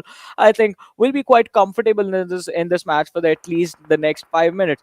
And again, Ocean, you and I discussed this yesterday as well. Skylightz Gaming, IHC, they are not looking like the same teams that we used to see in the previous season. These two teams are completely different. They are prioritizing their position and their safety in the game now. Their rotations are, it's not exactly slower, but they are a bit slower as compared to the last times. The way they used to move up. And they are playing more and more on the communications in the first few zones, so that they can just make up a end game plan if they survive, and that's what they are trying to go for. Although Miramars have not been that good for both the teams, I would love to see what they do in this Miramar. Obviously, we would want to just have that understanding. Right now, Ryu has a nade for himself, and in Cuss, all right, he just moved out of the harm's way, but Liquid, he was on the off angle. He could have taken down Ryu. He could have taken, I don't know what happened. I thought he had that vision, but then again, maybe not. Maybe not. But so far, I think this is going to be quite an extended situation between ElementriX and Vibes, because Jiggle, if he tries to peek, he's going to be in the crosshairs in the line of fire of the lads of ElementriX. Incus can't push forward, because then Vibes, they will have the advantage in terms of the line of fire, and I think that is the sort of tricky part of the decision making right now. Look at Jiggle, he's trying to push him in the eyes of his teammate, but Incus, he's trying to do the same thing right here. Look at 1952, last player entry has been picked off by Stalwart Esports. Ocean, 1952 is the first team that has been eliminated right now, and ElementriX, after the last wonderful game they had, it looks like this one is going to be a blunder, as Rio does find an opening. Incus is getting pushed upon, he is surrounded, almost finding Jiggle, but no, Jiggle with the and the oomph of the oomph will find the knock. Now ElementriX in a world of hurt, and it's going to be quite difficult for them to actually move forward now. They don't have enough body. Look at him trying to run away, but He's being hunted down, and that's the second team right there to take an exit into the lobby, ladies and gentlemen. ElementriX eliminated 15th. A team that got a chicken in the previous game. Can you even imagine? Can you even imagine them going down like this, one by one by one by one? Oh, I just cannot believe it. But well, right now in these situations, you would see Phantoms players just, trying to get a good high ground. All right, Raw, they lost their players early in the game, but they still want to fight. I love it. I love it from this team. They still want to be part of fight. They know Phantom is right behind them. They know there's one more team that is Vibes right in front of them. So they are still, trying to understand what's going to happen in the fights. But then again, they know it. They are just two players. If something bad happens, no one else would be responsible for that, but only these two, Kazi and Assault. They will be responsible to take down the placement points that they can. They would be responsible if they give away the placement points now. It's 2 against the many. That's the storyline for these players right now. Yeah, and I think right now they look like they are just playing for information. They want to be aware if they are getting charged upon and from where exactly the opposition are going to arrive. So they are setting up their game plans for the late game stages. And I think considering they have a good position in the center of the circle as well, quite close to the center of the circle, the lads should be good to go for at least the next 7 minutes. In fact, on the other side, IHC, they are looking for cover, and it looks like they have found some cover for themselves as well. As they're going to be moving further inside the circle right now. So IHC still, I think they have to make up for what happened in the last game. And in order to secure those points, this time they are, as we discussed earlier, playing a little bit slow in comparison to what they usually do. But JyanMaara and T2K against each other. Oh, this is going to be quite interesting. Well, we'll see, what happens in all these situations as the players are just, trying to get good areas for themselves. Although right now, T2K Suyok just lying down, taking that sidelines TPP first, and then just, trying to move forward. We see Jane as well. I mean, it was a very good fight that, T2K's legend just showed us right now. But then again, they need to understand that someone's coming pretty close to them. And Suyog is still just, going for the shots in the empty lands, empty buildings. But all they have to be worried about is for JyanMaara, as the team is quite close to them. Well, let's see, JyanMaara, they're going to be quite close to the lads of Stalwart Esports, but they need to remember there's T2K behind them as well. If they get too distracted, then this is not going to work out for them, especially the distance between them and Stalwart is quite a lot. So even if you find a knock, you won't be able to secure the finish as easily as if it were from one of the lads of T2K. If one of the lads of T2K were to get knocked out. But see, Scry, some damage has been dished out, and I think it is just the damage exchange that is going to happen between these two teams. And no incentive to push again since they are already inside the circle. Majority of the teams, in fact, almost all of the teams have made it. It's just Deadeyes Guys who have 2 players outside in the blue, but even they are making the push forward. And look at that. While they try to do that, since they were going for a 4-man spread rotation, Savage Esports will be able to find another free pick. And Deadeyes Guys, they lose out on one of the key players right now in this match as Chari has been picked off. Definitely has been, but then all these situations you see what Pika is trying to do. We know he's good with that bold action, although he's just looking in the wrong direction, not in the right one. But still, he'll try to maybe just get a few conversions, as he knows that there are a few players onto the backside of him as well. That's where one of the teams is, and that is Wipes, just onto that ground, trained to kill, just looking onto the areas where they might just find a few players from Venom Legends on that buggy. Maybe right about... Not now. Not now. Not now. This is like... I don't know. It just gives me utmost pain seeing someone scoping in that area for like 5 minutes, and then they scope out at the exact same time when it's time for them to see the vehicle. All right, now they definitely spot down Rafat and Alibu, but the other players, they are still at that place, and now they have no idea where the players are. As Jane, he'll move back as well. Well, he is trying to see if he can protect himself from this angle, and he won't be too exposed from the other side as well. I think that was a perfect spot because you can use the TPP to look towards the ridge and see if anyone is headed towards your direction. Plus, even on the rear, there is literally just a wall and another room added there that will be able to protect you. But look at 7C, quite close to the ladders of IHC, and well, Zol, with the way he's moving forward, it doesn't look like he's aware. DRS, they're going to be blown to bits and pieces as well. I think the vehicle that they were traveling in has been explored by the lads of Venom Legends. They go on to secure a few extra points. Reaper bot, his point is going to go towards the lads of Stalwart Esports, and Killer YT is all that remains from the team.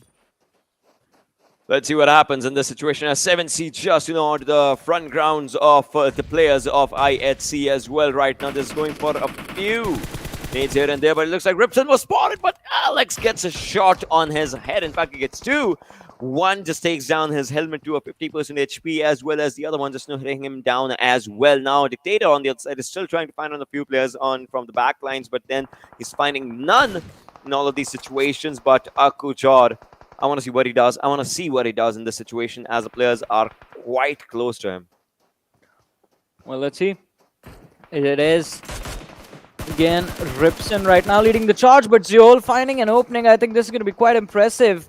As you said, Akujor has been taken down, but I think IHC, they need another important knock. The Molly looks good. The second one being lobbed in the same direction. They have to watch the flag.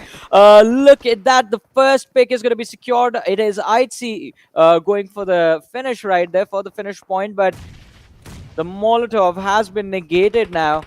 They have lost the opening, the opportunity, the breathing room that IHC had created. They need to worry about Precious as well. He has a wonderful flank, and if he gets ignored, then IHC are going to be in trouble.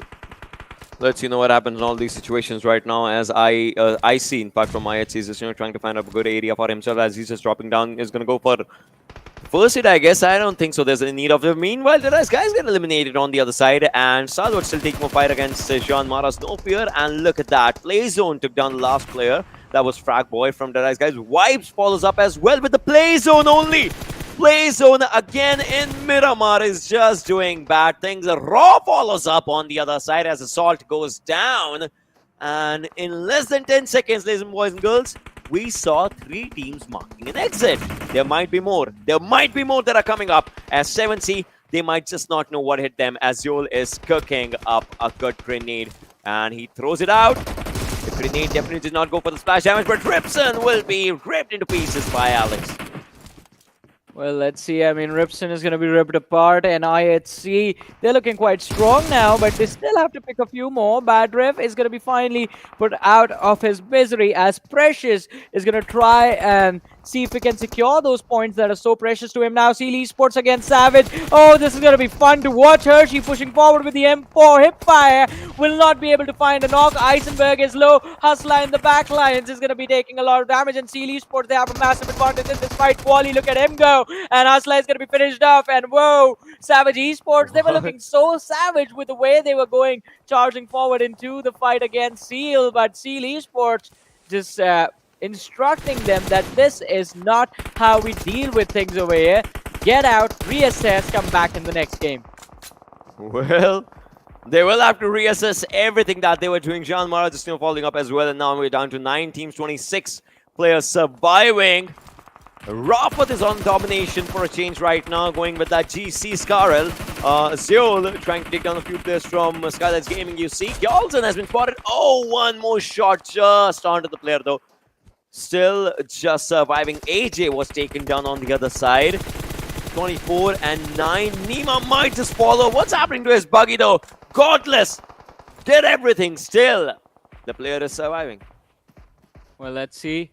I mean, he is still going to be surviving. Oh, demo. Oh, they should connect, but just barely. Situations, my friend, not that good. Coming up, Baron this time, just going for that peak again. Godless.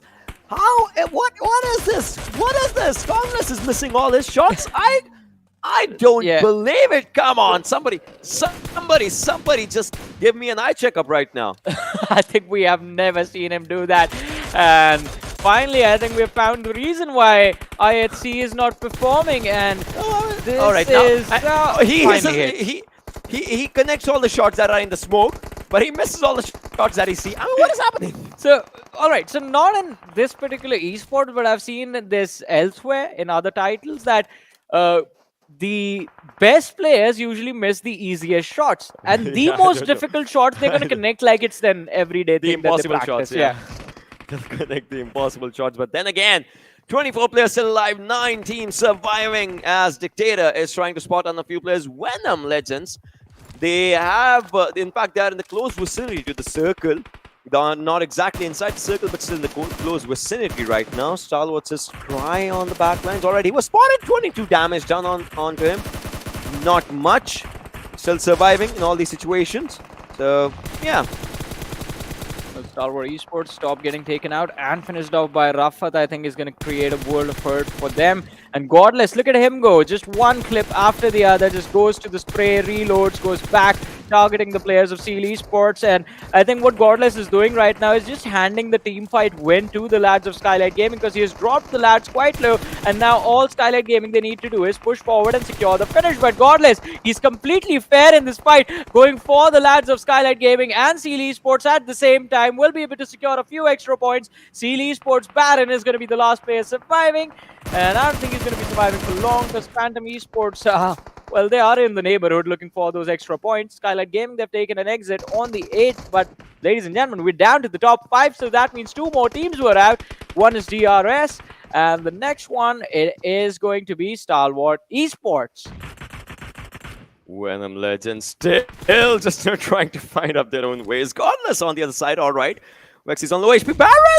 Baron will be taken down. In fact, he was cooked to its own core.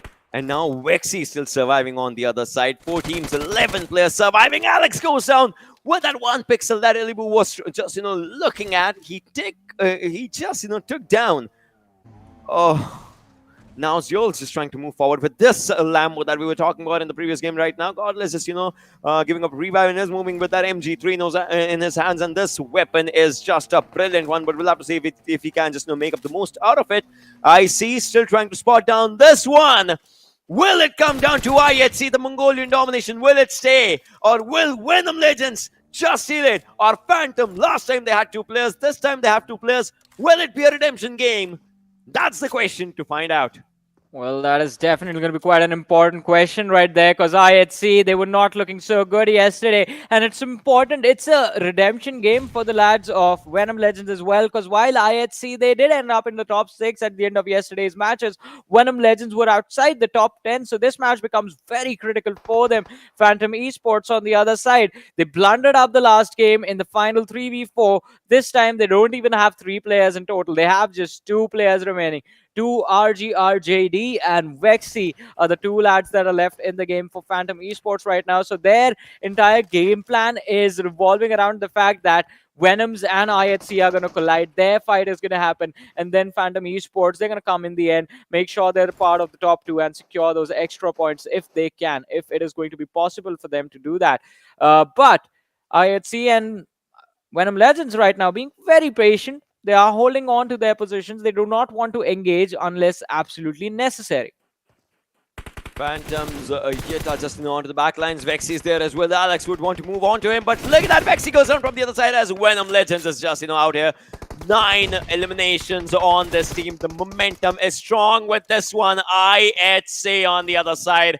They wanted this fight. And ladies and gentlemen, we are down to a 4 versus 4 onto the final zones of this game. You are gonna love it, because this is Venom Legends versus IHC, the old Zeus 2.0. This Venom Legends is ready to give an answer, a good answer to this team. But then the high ground is strong with IHC. Will they be able to get it? All right, Seoul starts it off as Ailbu goes down. Is the first one to go down, making it a 4v3 right now as Seoul just finishes that lad. Alex with those throwables is trying to dish out more and more damage. He's just trying to pressurize the team as Steel Shot, look at him. He's just around there. The nade just comes onto him and he's on low HP. He needs to heal, but the smoke's dishing out. Smoke's going out, plus Steel Shot will be down by Godless. Him does not miss these kind of shots when it's needed. It's necessary as Dictator's last one surviving. And IHC They are gonna taste the win. They are definitely gonna taste the $1,000 for themselves outside the zone, but they don't care. They are just going for it. Dictator is trying to get all sorts of fights for himself, but the zone is not happening on his own favor. He will go down. IHC, $1,000 and a brilliant winner chicken dinner. Yeah, quite an important one. Imagine that one last fight had $1,000 on the line. Yeah. Whoever won would walk away with $1,000, and of course the points for that match. Plus, I think the setup was just perfect for this game to end. You have 2 teams remaining with all 4 players on either sides, and both of them at the same number of eliminations, 9 for each. So at the end of it, IHC Esports, they do come out on top. 13 eliminations in total, secure 28 points from this match with 28-79 damage dished out by the entire team. But still, Venom Legends, I think their approach in that final fight was a little bit weird. They just pushed forward with 4 men and left 1 behind. Dictator was left behind to, I think, try and go for a heal battle if the situation came down to it. And I think that was the intention. IHC realizing that, all right, if this goes to the heal battle, we are definitely going to take a loss on this map. They did not want that. Just completely destroyed Venom Legends in that final fight. So quite an impressive end, quite an impressive game, but still, now the consistency that we want to see from the teams, it is missing, because the teams that did well in the last match weren't even there in the top 5 in this one. Apart from Phantoms, let's discuss the way this game just went. High ground advantage, it was with IHC. They had the circle that was they had a place that was comfortably around the zone. They just had the brilliant game for themselves. I mean, as you said, this was supposed to be their game, and they made sure it was. But we're going to discuss this match even in further detail after this short break.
Once again, welcome back, ladies and gentlemen, to the PMPL South Asia Spring Season of 2022. This is Warren Super Johnny John, joined by Ocean Sharma.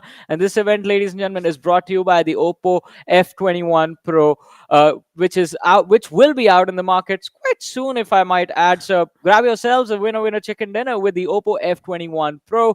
And again, quite a beautiful looking device right there. I would love to get my hands on one, but I have to wait for that. But again, Ocean, that was a fun game to watch, if I have to speak honestly, because we saw those, I mean, the ridges that we were missing quite a lot in the Miramars that have happened in the recent days. I mean, come into important decision-making processes for the teams that and the team fights that were happening inside the match. I just have one question. What is going wrong with my tie overall? I don't know. Well, let's have a look at the MVP while I'm just, fixing that overall right now, as definitely there's going to be one player who has just outshined everyone, unlike this weird tie of mine, but still, it is going to be Godless. Finally, the lad is back. 907 damage, 4 eliminations. Well, that was an impressive finish, and I wonder how many of those eliminations came from the finishes that he got inside the smokes. I think all 4 of them, if I'm not wrong. But still, quite an impressive start to the day for IHC. The last game was kind of a big blunder from them, but they have managed to reset. Now, since it is not a boost for them, it's just going to be a reset. They need to be consistent in the rest of the matches so that they don't end up where they started the day off. This time, even Zeol stepped up quite nicely. So 13 eliminations was the total number that was secured by the entirety of IHC, out of which 9 have been secured by just 2 lads. Zeol's damage is just quite a bit less as compared to Godless, otherwise he would have been the MVP. I mean, his elimination numbers are definitely high. His survival time is pretty close as well. Rafat on the other side coming up with 5 eliminations, 529 damage as well. Sanjir from Savage ending up in this list as well. And then there is Legend coming up with the 4 eliminations for himself and 603 damage. Well, I mean, it was a game that was kind of reliant on individuals performing, individuals standing up for their teams, especially for the teams that lost a few key players in the early game stages. I mean, talk about what happened with the players from Raw. I mean, them being able to make to the late game stages, I think, was something that would have impressed me. But since that did not happen, and so would have 1952 surviving, but even that did not happen. So, yeah, I mean, after the mid-game stages, kind of the results that we expected. But Venom Legends, I think they're going to be happy with their finish in this match, though, as we were discussing during the closing moments of the game as well, because yesterday was not really their day, but still today they have managed to be sort of consistent up until now. Now, if they, in the next 3 matches, I mean, even if they manage to have a top 5 finish in one Erangel and the Sanhok that's there, I think Venom Legends by the end of the day can safely be inside the top 8, and when they return tomorrow on the last day of the Super Weekend, they can look to finish within the top 5. Probably, yeah, but as of now, this is what we're talking about it. Highest assists coming down on Alex. Think about it, right? We talked about 9 eliminations that were with 2 players. You see assists for Alex, and alright, what happened? Alex has assists, IC has assists, Godless has assists, Zeol has assists. Where were they? Like, what was happening? Who was giving eliminations to whom? Everyone had each other's assists, that's all. Yeah. I think they just assisted each other, man. That's the perfect team, right? You can't really win by yourself. You need your team to do that, and I think IHC just showcasing that in this matchup. I think we'll have to figure out how that chain went, though. We'll do that after the day is over. But so far, the match rankings are in front of us. And, well, while IHC will end the game with 28 points, the missed winner chicken dinner for Venom Legends is going to make sure that they just get 21 in return. Stalwart Esports and Phantom with a tie for the 3rd and the 4th, ladies and gentlemen. 12 points secured by both the teams. As of now, yes, but then again, you know, when we talk about all these scenarios, all these things, we'll see what happens to the players. In the next upcoming games. ElementriX definitely, you know, there was quite a bit of a dip. In fact, a huge dip that no one would want in all these situations because, well, they were at, what was it? They were at the first position the previous game, and now they were at the last. You cannot go, you know, lower than that. So they'll have to just, you know, get back get back fast as soon as they can. I mean, that's important. So we hope in the upcoming game, in the next one, they at least manage to be in top 5, because again, that's going to be in Erangel, and we know Erangel is really important. But before that, let's have a look at this own analysis, to be honest, for this one, because we know it, right? Those shifts, they sometimes exceed your expectations. I mean, we were happy with the way this game started as well, because even though, I mean, the teams were clustered up on just the one half of the circle, I mean, that resulted in the whatever early game action we witnessed. Otherwise, I think Miramar, we wouldn't have seen the first shots being fired for the 10 minutes inside this game. But I think priority was towards IHC, since, as you can see, they were playing super slow, just always controlling the edge quite nicely. And with this shift that happened, the next circle shift, I think IHC, they sort of secured a much better understanding and a lot of information of the teams ahead of them, because they did not have to do much from here on out inside this game. They just had to play quite smartly, just time your rotation perfectly, and the teams in the circle, they'll just fight amongst themselves and just finish each other off.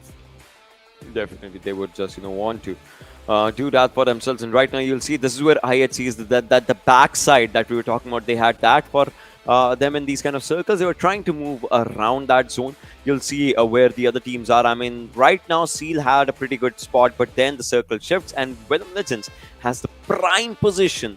Prime property is what they had for themselves. But as soon as the circle shifts to the southern side, Venom Legends and IHC, they got it. Imagine had the circle shifted to the northern side, it would have been a different story.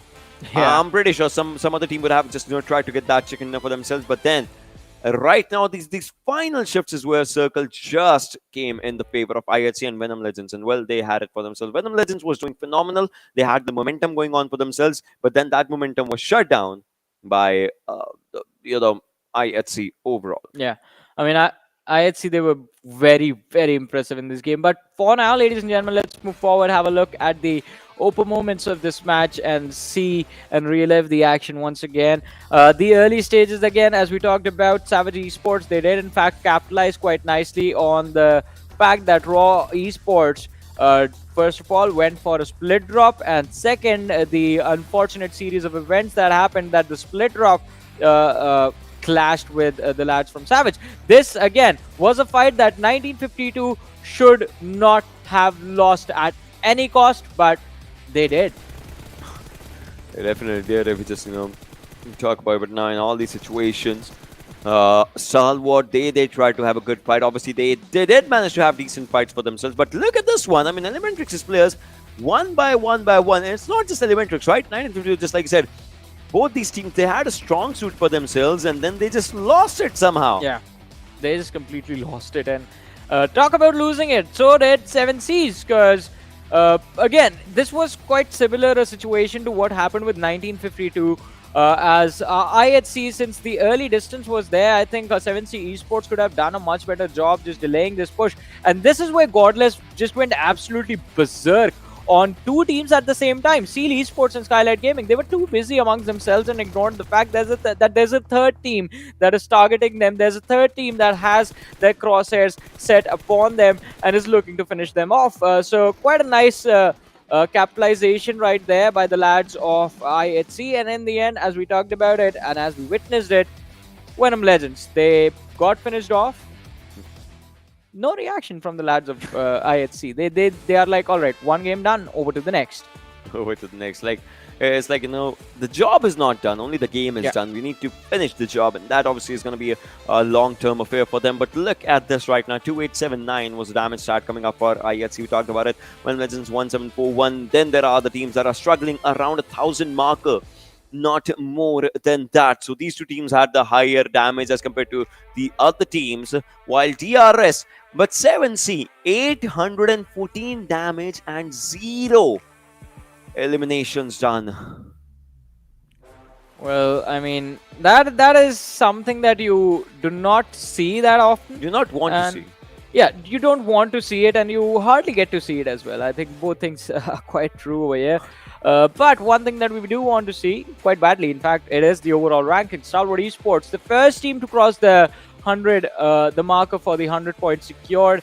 And look at this, IHC bring themselves up to the 4th position right now. Phantom Esports have taken a drop as they are going to be 5th on the rankings. But Venom Legends, now that is what you call a good jump, Ocean. They jump up 7 spots in the rankings, are on the 6th now with just 10 points separating them and Phantom Esports. Venom Legends, one good game, and in fact, they have 3 matches remaining, so they might end up in the top 3 at the end of the day.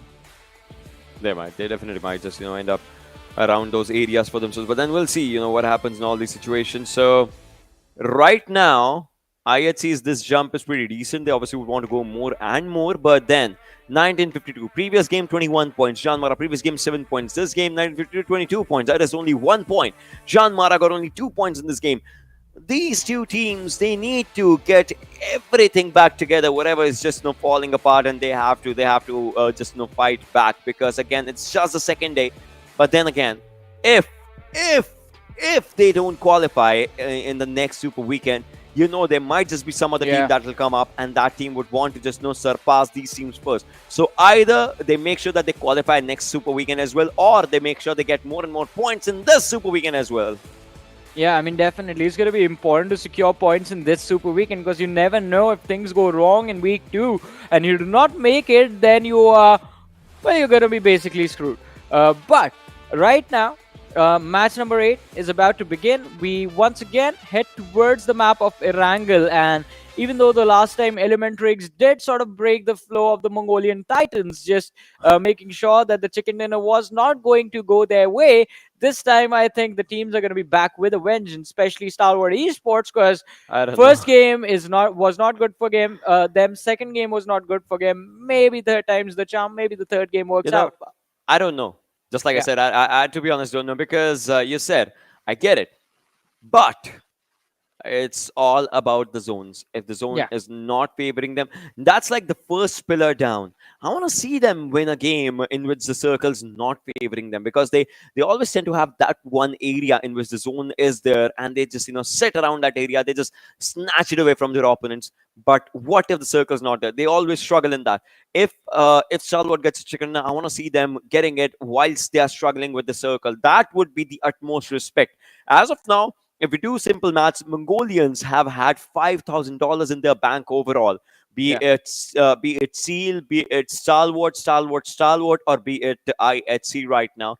Maybe it's time for Savage as well to just drop in on that, or maybe it would be time for another South Asian team to just come in and just chime in with the numbers for themselves. We might just be looking at a team from the bottom of the table, but then again, all those questions will be answered in next 30 minutes, I'm pretty sure.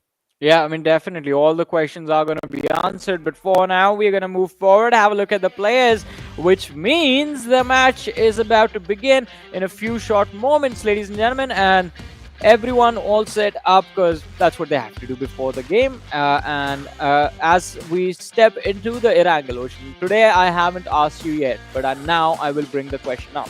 Now, where will the circle go and who will win this game? You seriously want that? I mean, trust me, you know it. Alright, so not who will win. Just tell me, will JyanMaara have a decent game? I want them to. I legit want them to have a decent game, to be honest. I love the team. The way, we have seen this team, performing since the last time and all. I love this team. So I want them to have that decent game for themselves. I wish they do.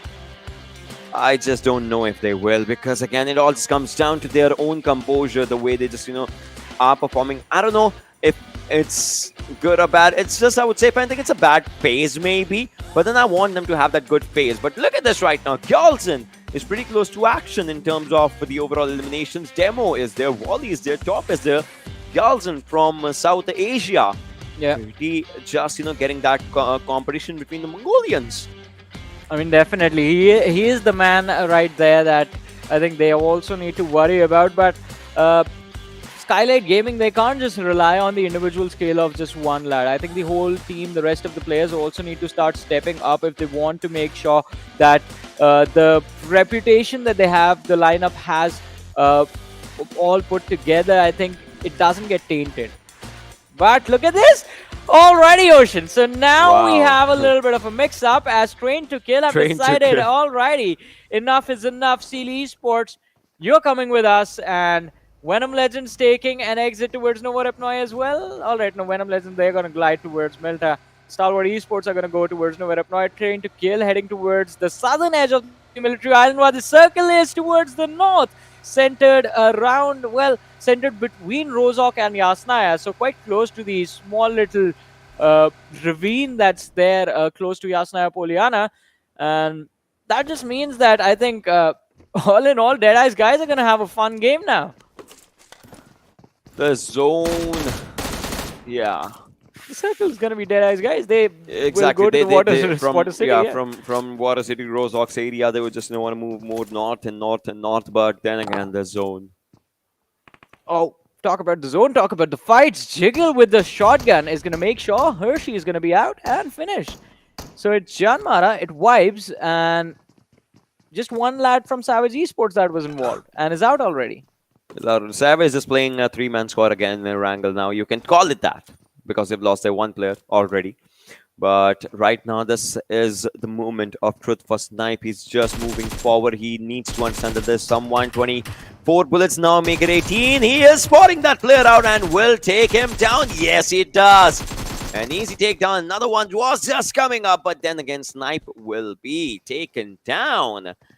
It is good time as they will go for the revive as well. Yes, going for a revive in front of the team. It obviously would not want to go for the finish right now. Would go for the revive first. That is important. And JyanMaara, it looks like they are in some trouble. Well, they are in a world of trouble at this point, so they need to be extremely careful right now. And it's a good thing that the trade they made an attempt for a trade, but the bad thing about that was that they weren't able to secure the elimination right there. And it can backfire. It can backfire if the lads from Vibes, they find enough healing utility. Since the armor is all shot up, they can't really re-engage into the situation, and JyanMaara can't back off either. So the first thing, even before the game started, I asked you, will JyanMaara have a good game? And I guess we have our answer already. The answer is no. Oh, that's a mistake. Nima does not know what waits for him on the outside. It is the man, the myth, the legend, Icy, having brought his opponent down to around 50 HP with the UMP in his hands. Will look to go for the finish, but Skylightz Gaming, they have him surrounded as well. So this could go either way. Let's see if it does or if it does not, because it's like, it's kind of a Tom and Jerry thing that's just, going on between these two teams. They're just trying to find out each other. But Nima, it looks like he's in a trap now. Oh, he's barely surviving in all these situations. If someone has a throwable, they would want to just, end this thing right now. Look at Zul just, cooking it out. Would want to throw it up. He throws it, but nobody home. As Nima's on to the middle floor, and now Zul will go with this throwable. I believe he will throw it in the middle floor, and this is where it goes down. Nima! The splash damage definitely would have happened onto him, but now he's just moving forward, and there it is. DBS just coming in and taking Nima out of the picture. Oh, well, Nima is going to be out. Skylightz Gaming low on firepower, low on the bodies they have to commit to the fight, and how...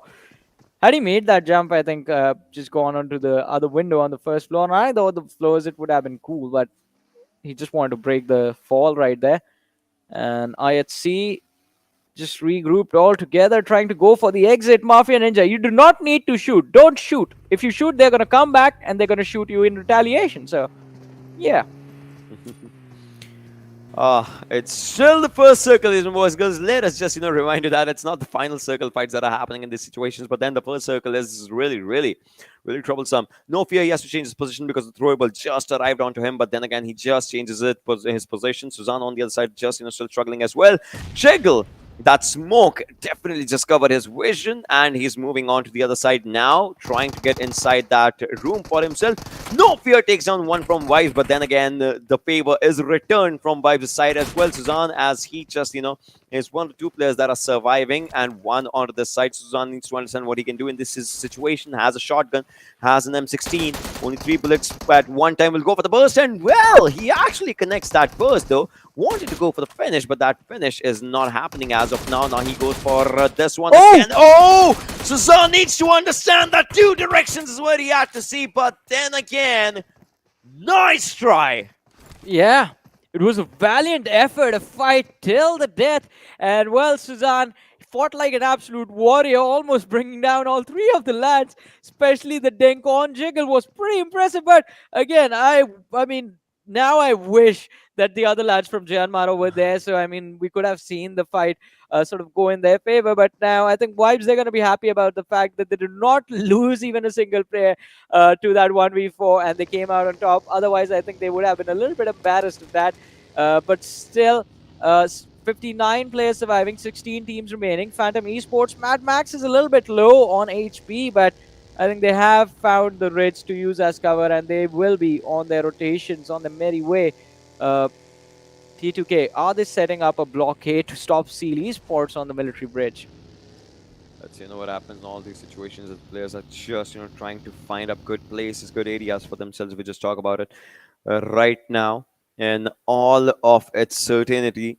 Everyone's just trying to move north, but this was Stalwart, I believe, is actually in a troubling situation again, because they have DRS in front of them. They have Venom Legends to the side of them. They would not go for a left-hand side rotation, that I'm pretty sure of. And look at that, Seal, T2K, ElementriX, that bridge, it's highly populated right now. It is, and I believe it's going to create lots and lots of troubles.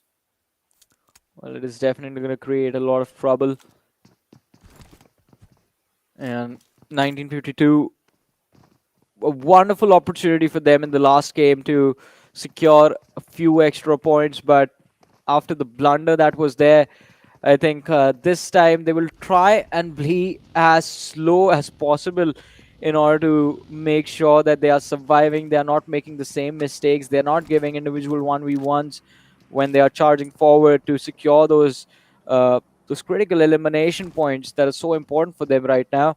Skylightz Gaming, as we talked about them, towards the north Georgia Pole City, losing out on Nima in the early stages has sort of made them change their game plans a little bit, because in the other scenarios we would have seen them get early loot and rotate out of this city quite early on in this game. But this time I think given the fact that they have lost a key player, and also I think there has been a shift in strategy from their side as well, Skylightz Gaming opting for a slower approach to the match.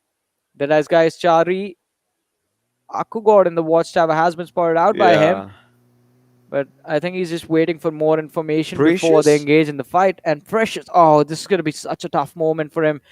He's going to be cut off from his entire team. Lord of the Rozhok, I don't know. Precious just moving forward. And the situation, Circle follows up on Yasnaya. I miss the old DRS, the one that used to, go to the southern side first, and then they used to get back to Yasnaya when the circle used to be around Yasnaya. But then again, this DRS obviously has different obligation. They are coming into the areas of Yasnaya, where 92 and Savage are just around those areas. And look at Stalwarts going for their slow rotations, and 7C. Looks like they've moved past Deadeyes Guys' players, and now they are trying to find good areas. Chari, he has spotted on a few players, but then again, they are still just moving forward. Well, they are trying to move forward, but on the other side, I think this match again is going to be kind of in a slow position right now, because not a lot of incentive for the teams to fight. And majority of them have already found cover for themselves. So it is going to be quite interesting to see how the fights will happen. 7C Deadeyes Guys, I think it's going to be quite tricky for them to secure those eliminations. And as I said that, Akujod is going to be put out of his misery. DRS right now, they've come face to face against Venom Legends, or I say the Venomous Snakes. They were trying to position themselves to strike upon the players of DRS, but now they have decided to back off, since the compounds that they were moving towards were already in control of DRS, and you can't really challenge them at that point. Yeah, you definitely cannot just challenge them at those points. But right now, looks like Reaper is moving forward already. He has a good place for himself. DRS is killer as well. Just, trying to move forward. They have good places for them inside the zone. But then again, they need to find more and more and more for themselves if it just comes down to it. Rules parking up that car as it is needed as well. And another one just coming pretty close. Looks like the lad loves green color. And right now, they are just trying to find up decent places. The killer just going with that vehicle as well. Yozu's barely surviving against the mini taps of Rig, and now Vehicle is going to face the wrath, definitely. Well, I mean, yeah, it's going to be put out of commission for a few short moments. That makes the escape option for the lads of ElementriX quite limited. Liquid! Oh, so close to escaping, but Rig from Raw, so deadly with the Mini 14 in his hands right now. And ElementriX, they have lost Liquid. I mean, not lost completely. He's on his knees. He's getting a revive right now. And Raw don't really have a way of crossing the ravine to go for the fight. Will not be able to engage completely, but just happy with the damage that they dished out, making sure they at least pull some healing utility from the opposite side, so that if they have an extended engagement a little bit further in the game,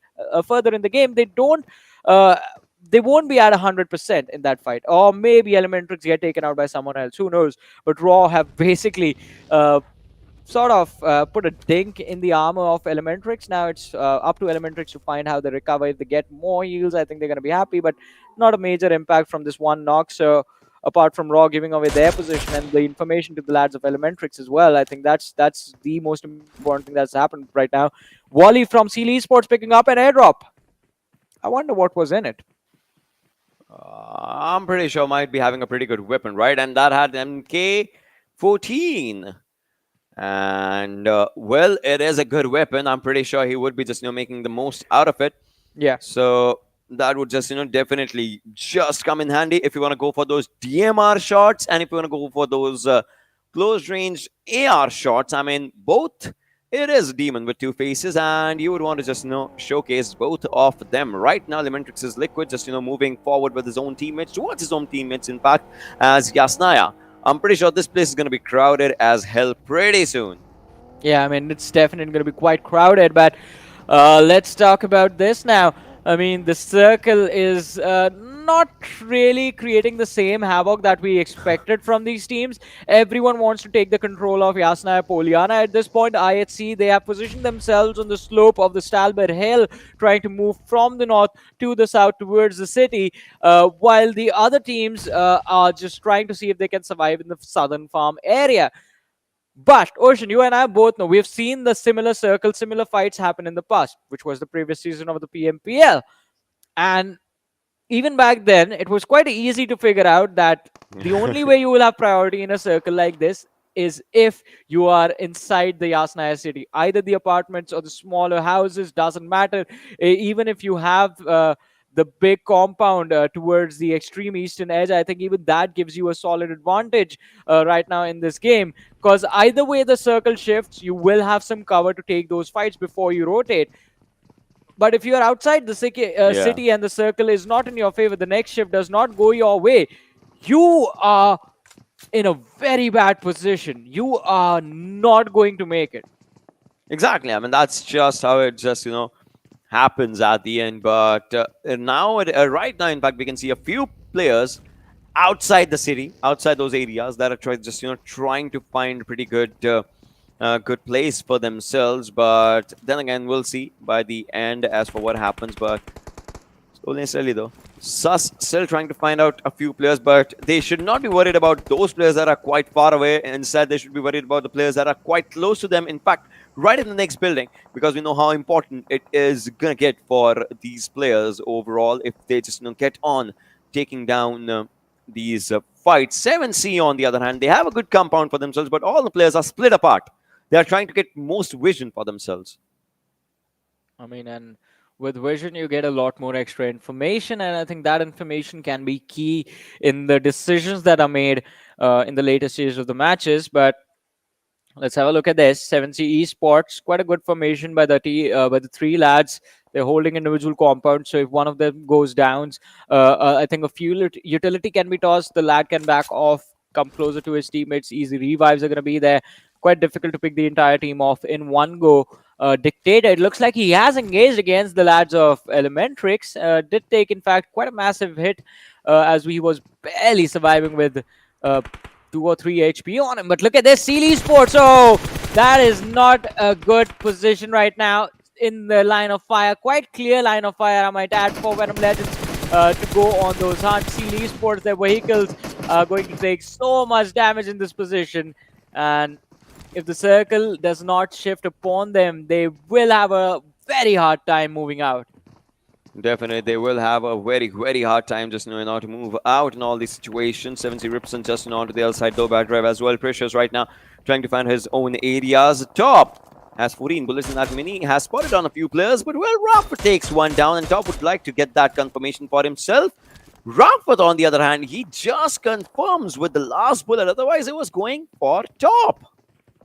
That's just, it's how you utilize your bullets in the righteous way. Meanwhile, SCE Pika around the open grounds for himself, not far away though, but still, still quite a bit far away from the other players of Stalwart, although they are quite close, and they are inside the circle, so they don't have to worry about anything. But as of now, John, think about it. 17 minutes, we have all the teams surviving.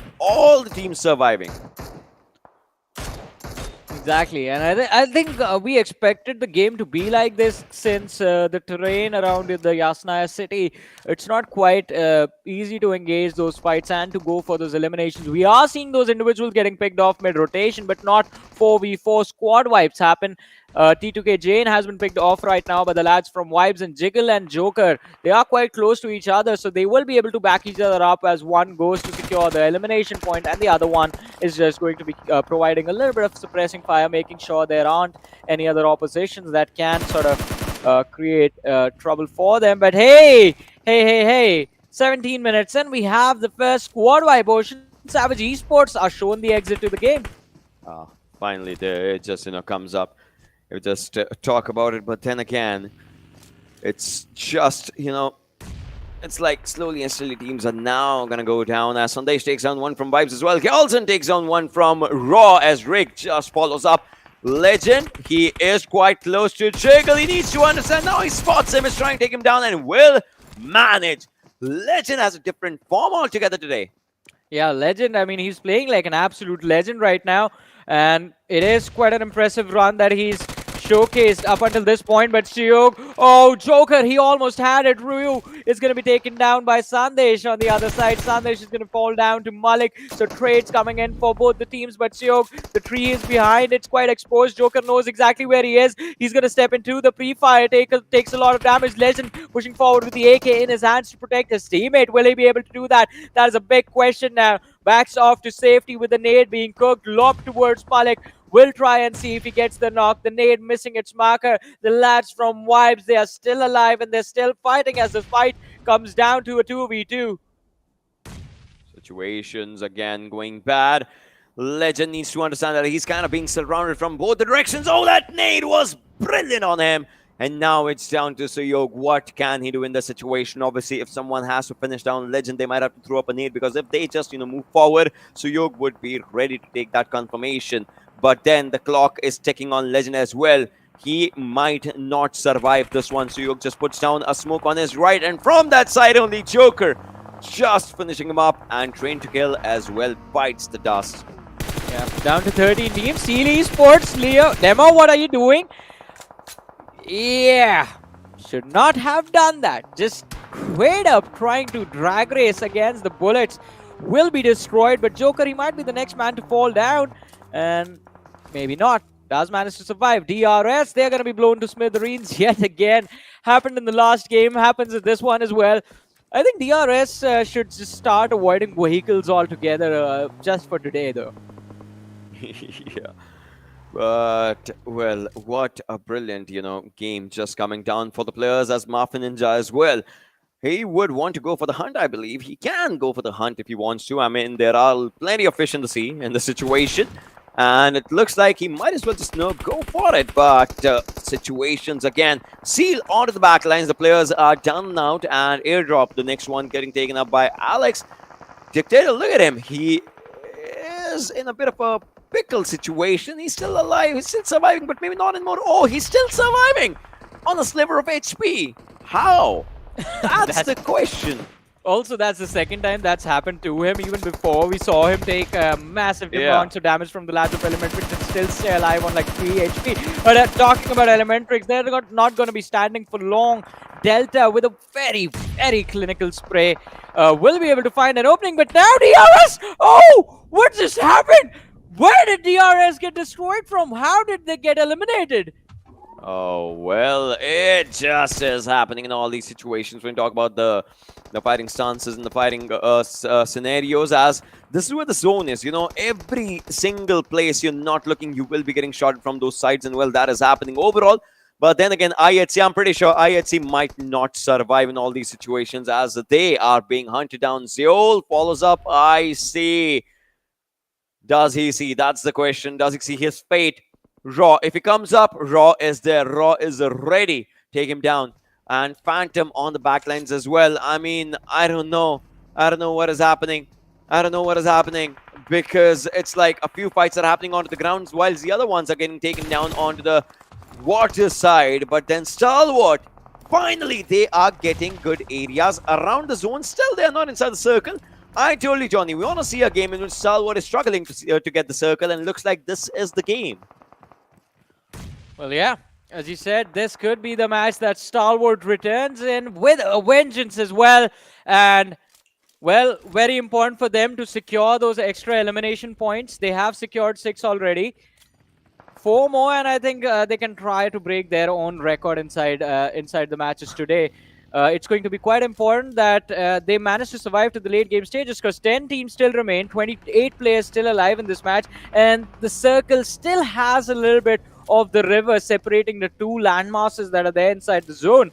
And almost every single team is fighting to control the bridge, the small little bridge that's there connecting the two parts of the island. So it's going to be very intense to see who makes it on the other side. Stalwart Esports, even though they have the edge, it won't be easy for them to move in. There is another team blocking their way, but in the meanwhile, 1952 might be out of the game as Evil Eye, he's knocked out. Gyaltsen will be able to secure the elimination, and 1952 slowly and steadily, their numbers are also being cut down. The numbers are definitely just now going down in all these situations, but then again, Gyaltsen, the zone is going to damage this person if we talk about it, and 7C looks like they are also just now falling apart into pieces right now.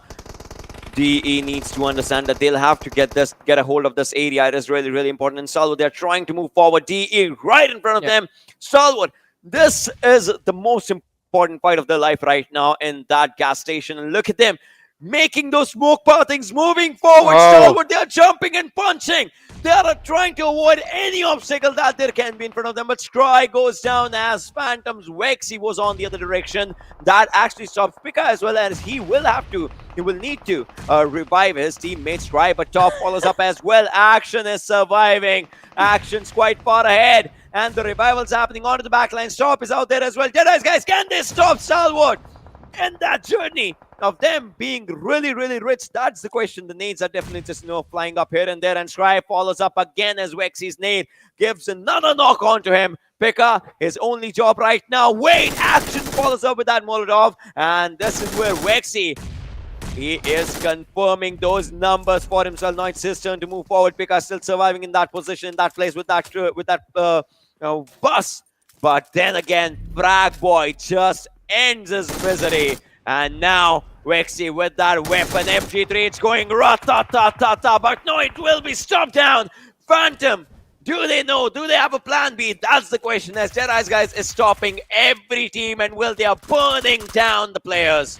Well, just burned alive, extra crispy. 1952 on the other side is going to be finished off, and as Phantoms have been finished off, almost all but one remain. Mad Max, oh, finally! Chari, in the right of nick of time, was able to spot out the last surviving player, finish him off. And as we've been talking about this ocean, I think this game is about to come to an end, and it's going to be Deadeyes Guys walking away with the chicken dinner in this match. They have the land area in their control. The rest of the teams are either in the water or do not have enough players to contest them to fight against the lads of Deadeyes Guys. The only team that can stop them is the one right next to them, and it's going to be quite interesting to see what their approach is going to look like right now. Vibes is the only team that has a possibility of stopping Deadeyes Guys, but they also lack a few key players. It's going to be a 4v2 situation that they will have to finish off this game with. And look at the nades being lobbed towards the lad of Skylightz Gaming. As Mafia Ninja Gyaltsen, they have been knocked out. AJ is the last surviving player, like always. And he is on the other side of the river, though. Pretty healthy with the HP bar. And has been spotted out. That's the exit for Skylightz Gaming, down to the top 4. You're not speaking about any player now. we got that now. Right? You're not talking about any Seal player. Wally, Lear in the water. Alright, yeah, sure, you had to do that again. You had to do that again. But then, Joker, he needs to understand that this circle is not a joke at all. I mean, there are 2 players surviving from Vibes, and Malik is on the other side as well. Assault has been spotted down. Look at him trying to avoid all the shots, but Joker, I don't think so has any place to go. Deadeyes Guys, it looks like they are kinda in a bad situation because they have no place to just move out. Even if they move out, they'll have to take that slight damage of the zone. But then again, let's see. Alright, they have moved out of this place, of this area. Deadeyes Guys is all the players. Johnny, this might come for Deadeyes Guys with Vibes has 14 eliminations. That's just brilliant. They might just move for more, but they have been spotted down as Shifu takes down Malik. Well, Shifu has taken down Malik. That leaves all the pressure on Joker, and oh, Shifu, he knows where Joker is. His crosshair was perfectly placed onto Joker's position. Seal Esports, look at them. They are struggling right now inside the water. Leo is just about to get finished off, goes up to grab some air in his lungs so that they're going to be, well, still breathing for a little while, holding their breaths underneath the water. But Assault from Raw just going for a spray, one clip after the other inside. Just standing onto the shorelines, and I think Stalwart Esports, they're going to be eliminated first, then it's going to be Raw. In the end, it's going to be Vibes taken out and Deadeyes Guys with the chicken. That's what I think is going to happen to the game, but hey, maybe I'm wrong, because Raw is the team to take an exit. Stalwart Esports still inside the water, make it to the top 3, and they're going to be the happiest team in the lobby right now, because they had no opportunity of making it this far in the game, especially in this point. Look at that, 0 eliminations on the lads of Stalwart Esports, but they're still walking away with 10 points in this match, down to the top 2, ladies and gentlemen. This is the final fight. It's 1v3, 1v4, sorry. That Joker has to clutch out for the win. He won't be able to do that. The blue zone takes him. Deadeyes Guys, no satisfaction for them on getting that final elimination. At least they get $1,000 for themselves if we talk about it now. Their overall rank is 4, 12 eliminations, 27 points coming up for Deadeyes Guys. And this one, you know, Johnny, we talked about it, right? You had these exact words that this circle is going to be really easy for the Deadeyes Guys to play around. Well, they had it for them. They got that place. They just played around it, and well, look at them enjoying this winner chicken dinner, Johnny. I mean, this game was laid out to them. As we spoke in the day earlier about Stalwart Esports having a fun time yesterday with the circle just being on them, I think this game in particular was Deadeyes Guys doing the same thing. Because again, no incentive to move. They are in the city of Rozhok, which is a pretty massive city, and for ages no one has dared contest Deadeyes Guys in that particular position. Because they have an interesting start. Usually you would see players that land towards Rozhok and the Water City just go for a widespread drop. Deadeyes Guys, they know that at any given point there can be a drop clash, especially in these international lobbies, and for that they do like to land a little bit closer to each other. So even if there is a drop clash, they will make it out with at least 3 players surviving, the best case scenario being all of them surviving, of course. But that sort of backup option that they've already set up sort of makes the other team sort of resist forcing any drop clashes against them. And in this game in particular, I think, again, starting from Rozhok, just slowly and steadily moving eastwards, Deadeyes Guys, they always had the advantage of being the first ones towards the cover. And I think that is the reason up until the late game stages, they were just doing a phenomenal job, just holding on to those compounds, and towards the end, just making sure that they were capitalizing on the numbers advantage that they have. But we will dive into the deeper discussion of this match, ladies and gentlemen, after this very short break.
Welcome back once again, ladies and gentlemen, to the PMPL South Asia Spring Season of 2022, brought to you by the Oppo F21 Pro, ladies and gentlemen, which will be out in the market soon, very soon. So you guys can grab yourselves the winner chicken dinner with the Oppo F21 Pro.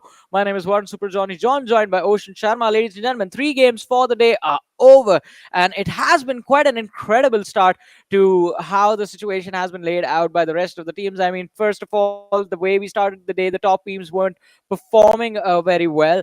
And then in the last match, we finally saw Deadeyes Guys living up to the expectations that we had from them. Stalwart Yeah. Esports doing quite decent as well. But just 2 more matches remain, and the next one is going to be Sanhok. Ocean, what do you think is going to happen? And we will discuss that while we have a look at the MVP, which is Malik from Vibes.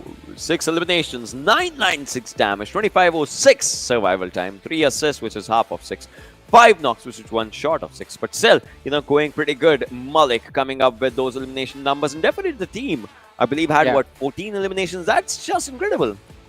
I mean, yeah, that is very, very impressive right there. But I think, again, we had these expectations from the start from Vibes, so I'm not too surprised that they are playing like this.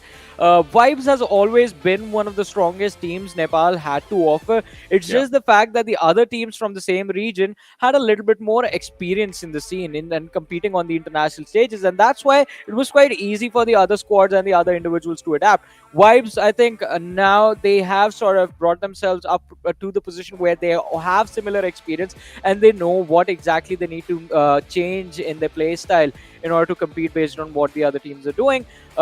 Followed by Malik in the list of top players, we have his own teammate Joker being there with 5 eliminations, 811 damage being dished out, and a survival time of 26 minutes and 12 seconds. This is quite interesting, Ocean. Deadeyes Guys, they did phenomenal in this match, and still we just see Chari there from the team. It's like the elimination numbers, right? Vibes Yeah. obviously had 14 eliminations or so, and Deadeyes Guys, they had comparatively less eliminations when it comes down. Obviously, they got 12, if I'm not wrong, and Shari had 5. He was on the rampage, to be honest, till the last moment. But Deadeyes Guys definitely did good, and this time we see a Nepali domination in this match overall. Phantom, it's really good coming up onto the first time in this scenario, and then they are just proving themselves day in and day out. That's really, really good. And look at this. Deadeyes Guys and Seal, 27 and 12. Seal, obviously, all the points that they got were the placement points. The number of points that they have in total are the elimination points of Deadeyes Guys. That is 12. 1 knock was just done by Seal's players, but then they could not confirm it. The total damage dealt is 231. That's all. Oh man, I mean, Seal Esports, what was this game for them? Not really the same Seal Esports that we remember. Ocean, has the week 2 already begun? I don't know. Day 2 has begun, and that's where we would say, just talk about it. But well, talk about match summary. You see Chari. All right, Chari, he's smiling good, I believe so. Longest elimination coming up with 239 on to his name. Map Ninja's there as well with highest knocks, highest damage, and eliminations coming down on Malik. We just talk about it. He has performed pretty good in the previous seasons as well. If you talk about the previous time and Vibes was there, or maybe the previous PMCOs and all those things, Vibes have had their own share of incredible games. I mean, yeah, definitely. Vibes, they have had incredible performances, but still, I think they would be more happy if they were to secure those $1,000 for the chicken dinners. I think a few more for themselves. I think that's going to make the team happy. Otherwise, Vibes have been pretty consistent since yesterday. I mean, the performances are not lacking as much as you would expect. Vibes, they are doing a phenomenal job right now. I think I would love to see this team just keep this on till the end of the league stages, just make it to the finals with a good momentum already set for the team, so they don't have to start from scratch in the finals. But looking at the match rankings, I think the surprising exits that we saw earlier on were especially Savage. What happened to Savage Esports and the lads from JyanMaara? JyanMaara is, well, I don't know what to say. It's just that, like, even in the game, you barely notice where they are, what they are doing, and the moment you notice them is the moment when they are getting eliminated. We just had a glimpse of our good counterparts on the other side of the desk, and definitely, they were actually. I'll tell you, they taught me something, and I don't know where is it. I just need to find it. It was. I'll maybe once I find, I'll get to it really, really soon, and I'm pretty sure So I was doing. Is it what I think it Ansh is? was what? Is that what you're about to say? Is it what I think it is? Yeah. Let's have a look at the Oppo movements right now as we just talk about that. So I was just doing. Sorry, Ansh was doing a live stream, and I just went to meet him, and then he was just he was teaching me some of the words, and then so. Oppo F21 Pro बाजार में चारे उपलब्ध होते हैं winner winner तपाई को chicken dinner अब Oppo F21 Pro को साथ में. This is what he taught me. And well, I wanted to just get it out of my system because obviously it was just like I know it's sometimes just for me it gets difficult to understand and memorize, but still I think I did a decent job. Audience, I want to know from you how good I was or how bad I was. Ocean just being typical of how Ocean usually behaves, learn something new, instantly wants to show it off. Like, hey, this is what I know now. Hey, I know something. I know stuff. Basically, that's the thing. It's like the Family Guy kind of a thing, Steve and Brian just Yeah. Hey, Brian, I learned something. So yeah, we're just coming down onto this one. Some amazing fights definitely happened in all these moments as we see the circle just shifting around to the sidelines of water. And this is where Deadeyes Guys had a good hold for themselves. They took down two important threats for them. One was Phantom, the other one was Stalwart. And as soon as they got rid of those teams, they knew it that the other threats are on the other side of the river, on the other side of the gas station. So they just had to look on that side and nothing else. I think from looking at this game from a tactical perspective, I think there was not really much to break down in terms of tacticality. I mean, as we did, in fact, as soon as the game started, the first words I uttered was, Deadeyes Guys, they're going to have a fun time. Well, they had the fun time till they got the chicken dinner in the end with 12 eliminations. And from the beginning, the priority was going to be on the teams that landed towards Yasnaya, towards Rozhok. Especially if you had those solid covers early, which Deadeyes Guys had because they were on that gas station for a long time. I think, again, just being there gave you the advantage that you don't really have to do much. The other teams are rotating from open positions and they're going to be quite exposed and they're going to keep on fighting. That is why we do see high damage numbers on the team that took early exits in the game as well. I mean, even look at Venom Legends. They were out so earlier on in the game, but they walk away with almost 900 damage. 900 damage and 2 eliminations. Look at JyanMaara, 588 damage with no eliminations coming up for them. 1952 is still struggling. We'll see. We'll talk about these things here and there. Definitely. Skylightz on the 7th. Venom Legends on the 8th. They dropped down 2 points. Phantom, IHC. Vibes comes down to 99 points with no chicken dinner yet. And Stalwart perfectly balanced as all things should be. 57 and 57. But Stalwart Esports, they need to buckle up. It's time to pick up the pace. Otherwise, they're going to lose the first position to Vibes. Still 2 more games to go, Ocean. Yes, today they might lose that first position. It's a different Stalwart that we are seeing today as compared to yesterday. But Vibes, hats off. Come on, get those $1,000 as well, my friends. If you just don't want to celebrate being at the top position, though. But then again, this is where it is. 1952, JyanMaara. And now Savage has joined the party, if you talk about it, because these 3 teams, there's no green sign, there's no red sign. It's just 14, 15, 16. But DRS, I know it's a different DRS.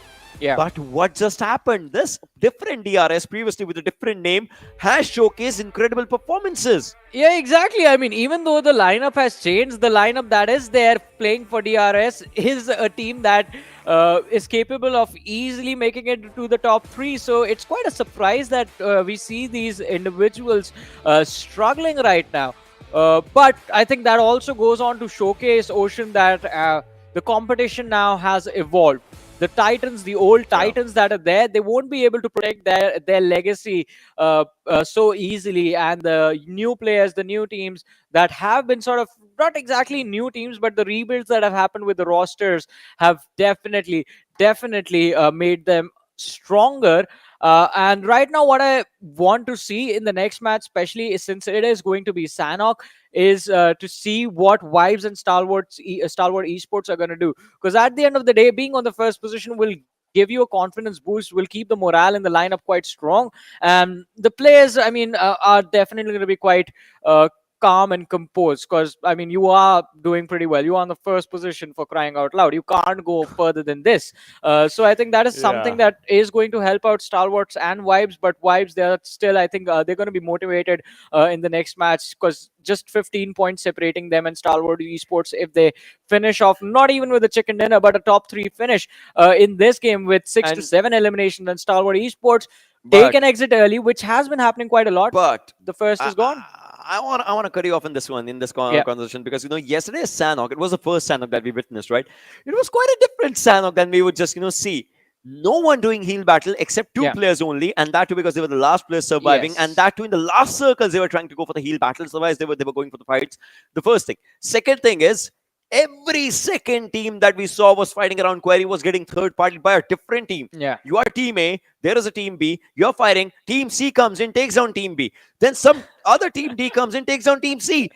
Some other team comes in, takes down team A. All these things were happening around these areas, and I was like, what the actual fight is happening? And then we saw that just going down Yeah. here and there, and I was like, okay. But you know what? I live for those moments. I enjoy those moments quite a lot when those third parties happen. That's very fun to watch for me, because then instead of being a comfortable position now, since everyone is just trying to adapt on the fly, it showcases how much actual game sense that is there in the IGLs of the teams. Like how broad can they think, how much ahead of the competition can they predict their moves, and that becomes very important, especially as you mentioned. I mean, the last game is a perfect example for this, as you also were just talking about it. I mean, one fight is happening, there's a third team joining, and there's a fourth team chiming in. Your elimination points are being shared, which you do not really want, plus you are taking unnecessary damage from the other side. I think again, teams like IHC, teams like Skylightz Gaming, as they are playing right now, in those situations would have normally disengaged, but since they happened so late in the game, they did not really have an option to do that. They had to force themselves into those positions, and Seal Esports as well. I think quite an interesting move, just straight up deciding, all right guys, just completely ignore the fights. We are playing to survive basically in this point. And they did in fact get those survival points, but I would have loved to see them play the same way that they were playing yesterday. Today it looks like Stalwart Esports have turned their switches turned off, Seal Esports their switches turns off, Vibes Esports, they are just vibing quite nicely right now, feeling themselves inside the zone and doing really well, doing a phenomenal performance coming in from Vibes. But for the teams that were on the top two when we started off the day, I think again they need to pick up the pace, because Stalwart Esports, them in particular, they were very impressive, ladies and gentlemen. The reason we keep on mentioning Stalwart Esports again is because out of the 5 matches yesterday, they secured 3 chicken dinners, and today they are struggling so badly. They went from 97 points in 5 matches yesterday to 114 now. Just like, what is that? Not a lot of points secured in the previous 3 matches. So not a good day so far for Stalwart Esports. Definitely, but now, ladies and boys and girls, we will be moving on this next game when we talk about it, because obviously this is going to be an important game for us. Sanhok, we don't see much, a lot of Sanhoks. If we just talk about it, we see less number of Sanhoks. All right, let's see what everyone's doing. Who's trying to be the funniest here? All right, before we could just see that, I saw someone eating something out of a bowl though. So yeah, it just works up pretty good in every sense. You just need to be properly in your own senses. But this is the first and the last Sanhok of the day. You can call it the only Sanhok as well. We see the flight path, we see the players dropping down, hoping to get a chicken dinner for themselves and $1,000 as well. Everyone just changing up their own things for themselves. Till Cow, we see this flight path going down. That means Camp Alpha, Boot Camp Paradise, Query, it's Camp Charlie. Nakam, all those areas are in the vicinity. Hatin as well. Hatin is where IHC would want to drop down. DE just going to the areas around Camp Alpha. 7C dropping down to the right hand side. That's where most of their team goes down. Skylightz is going to the areas around Camp Bravo and the backsides of it. Savage would want to just drop down around the areas of Paradise Resort. 1952 going for the splits, the individual splits that they like, and ElementriX. It's been so many seasons. ElementriX always likes that area of ruins. They love it. They love to just get down to that area. Painan, we see Raw onto that area. Stalwart, they always have had this boot camp location for themselves. Anyone enters in, No one goes out but a Stalwart only. They love to have it for themselves. DRS on the other side. Look at them onto the southern side and circle. All right, it's quite a central circle. Can either go to bootcamp, can either go to query, and casting alongside me, it's gonna be Necro. Necro, what do you think about today's South Asian domination? I mean, Mongolian teams. In fact, Stalwart is struggling a bit. I mean, look, I feel like Stalwart, they're already on the top. They're just going to take things a little slow, right? I mean, look, we know what they're capable of, and we know what they can pull off. I feel like at this point, Stalwart Esports, they're just sitting back relaxing. But maybe in the final couple of games, I mean, there's still 2 more games, right? Counting this one in. So I feel like maybe in the final couple of games, let's see in Sanhok, I feel like I have a strong feeling Stalwart Esports, they're going to claw their way back up. I mean, they're already up, but just maybe to get the momentum back in their hands. You remember yesterday when we were just looking on to the fights, we saw so many third parties happening in the early stages of Sanhok. So do you think these players have learned their lesson, or are we gonna? Because I loved it, to be honest. Do you think we're gonna see the same things? I mean, look, I'm a person of aggression, right? I just love aggression all across the board. And I am going to be in for a treat if there's going to be third parties like yesterday too. Now, look, third parties, it's really hard to expect most of the times, right? I mean, even if you have learned your lesson, you're going to try and take the precautions. But in the end, third party is called third party for a reason. They're supposed to catch you off guard. And you are going to get caught off guard. Third parties happen. But for the person who's doing third party, it's a good news. For someone who's getting third party on, it's always a bad news. And then they're like, no, we hate it. But the funny part is, if you're a player, you're going to blame the game. You're going to be like, oh, this is such a bad game, man. Come on, are you kidding me? Yeah. Why is there a feature of third party in this game? Exactly. But then, that will happen. That will happen always. But right now, JyanMaara's position, see, it is good for a drop, but it feels like they are situated from each and every direction. On the north, it's Venom Legends. On the south, it's 1952. On their east, it's one team. On the west, like IHC, Savage, they are kind of surrounded. It's only a good thing that right now they are in the zone. And I believe they might just wait for a while. But then we'll see. I mean, waiting for a while, I feel like right now, if I'm in the ride, I don't want to book it as quick as possible. Because we know Sanhok just stacked up quite early.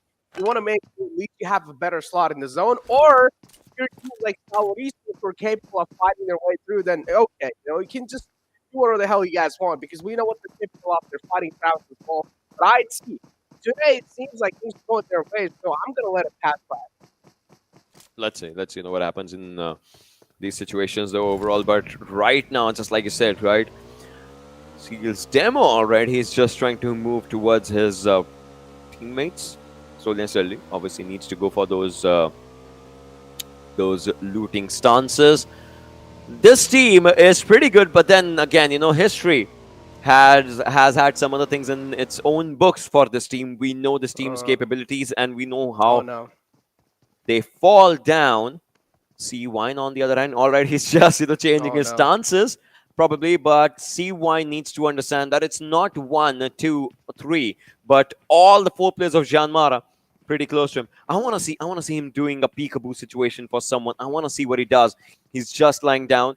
He will not want to breathe as well, as someone might just hear him. Suzanne just moving on to the next house as well. No Fear is the last one who has to cross these houses right now, but I don't know what is happening. Imagine if he just gives up a random fire. I would love to see that, but what is happening is that from the other side, the other players in 1952 are setting up a perfect trap as they take down Gunner. And now JyanMaara is in a lot of a trouble situation. I don't know if they can come out of this, because C-Wine, I don't think so. They still know about C-Wine in this situation.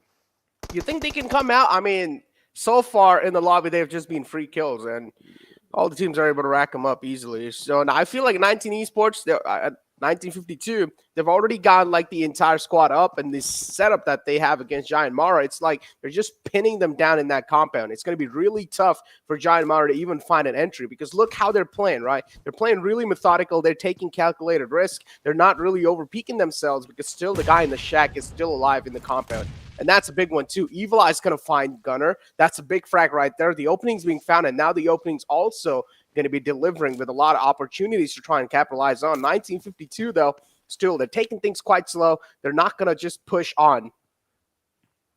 Let's see. Let's see what happens in all these situations right now. JyanMaara, they know one of the players is down. Obviously needs a revive. The revive will just arrive in on time. And now Snipe is trying to move forward towards his own teammates. The best part for JyanMaara is that they have a few houses for themselves. They can just peek around from the windows and can just try and take down a few players. But then again, if that'll happen or not, that's the question. 1952, meanwhile, just trying to surround the players. And, well, they are being taken down as the damage received on C-Wine was quite an important one. Wally takes up the first airdrop for himself. We'll see what happens right now. No fear onto the back lines. Gunner still trying to spot down a few players from 1952. Evil Eye are right in front of him. Entry as well. I don't know. I believe this fight might as well just go on and on. This kind of a stalemate situation. Whosoever moves first kind of loses. I don't know if you see, but Savage Esports coming. They're on their way. Yeah, they hear the gunshots. And I'm pretty sure now that this third party is going to be a big one, because you can see on the outskirts is JyanMaara on the right side, quite close. I mean, Gunner's right there. C-Vine 2 is going to be on the top. So it's going to be equal casualties for both the teams if third parties do come through. But so far, Gunner and Snipe YT, they're quite exposed from their backs, and they'll need to try and make sure that if Savage Esports do make a third party, they have those smokes lined up to try and make a crossway for themselves for the safer spot. But so far, 1952, it's like both these teams, right? They're not really doing that great so far, so they do not really want to go against the odds. And the confidence issues are clearly being seen as, oh, it's going to be JyanMaara who actually find the first blood this time. Gunner is going to open the fray up, as Entry is also going to follow it up. That's a nice trade from 1952, but it's not really worth it because the setup that they had was supposed to give them an advantage or edge over them. Oh, DRS, though, they're going to find an opening against ElementriX. They definitely are going to find that opening for themselves. DRS right now just, trying to find out a good place for themselves. Rules, he understands. ElementriX onto the back lines of this big rock. So it's kind of a natural cover for them. Against DRS, though, from the backside, if some other team arrives, they need to understand it. But Sus is quite far away from the team. And Gunner was taken down as Entry just gets that confirmation for himself. The first elimination coming up. And on the other side, JyanMaara as well is trying to go for a good one. Entry, the splash damage of nades, in fact, yes.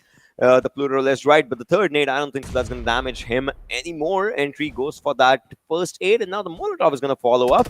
I don't know what's happening. I mean, Entry is still staying alive. Nothing's hitting that lad, and no fear. Looks like he legit has no fear right now, just speaking out and around. But Entry will be taken down, probably. The Molly's damage definitely hit him, and he barely manages to survive. Does he have enough first aids now? Already he's healing up again.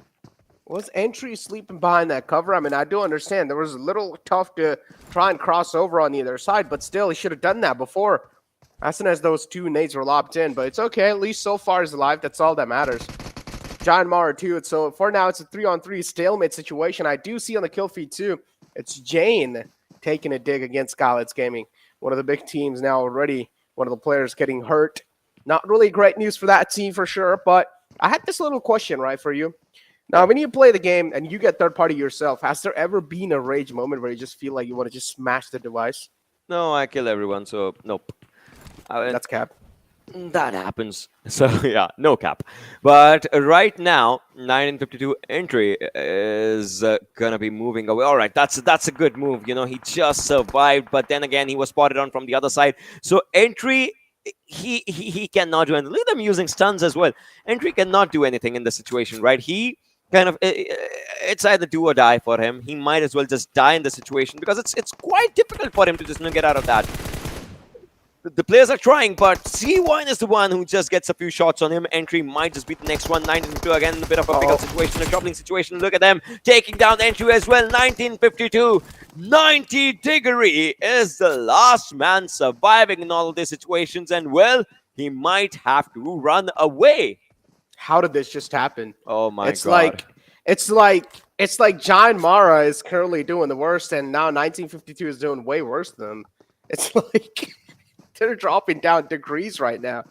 But yeah, 1952, in this fight, it's just the hesitation that honestly lost them, right? The confidence issues that we're seeing in these teams. If 1952 SNS, they found the opening, I feel like they should have just charged on forward, took the compound control, made sure that JyanMaara is suffocating to their own death. death because they already had Sivan in the compound playing that so well. He was keeping his position anonymous. As soon as the first opening was found, they should have just been a little proactive, and that could have changed the entire outcome of the game. But now Venom Legends with the third party, we talk about the third parties, and this is third party at its finest.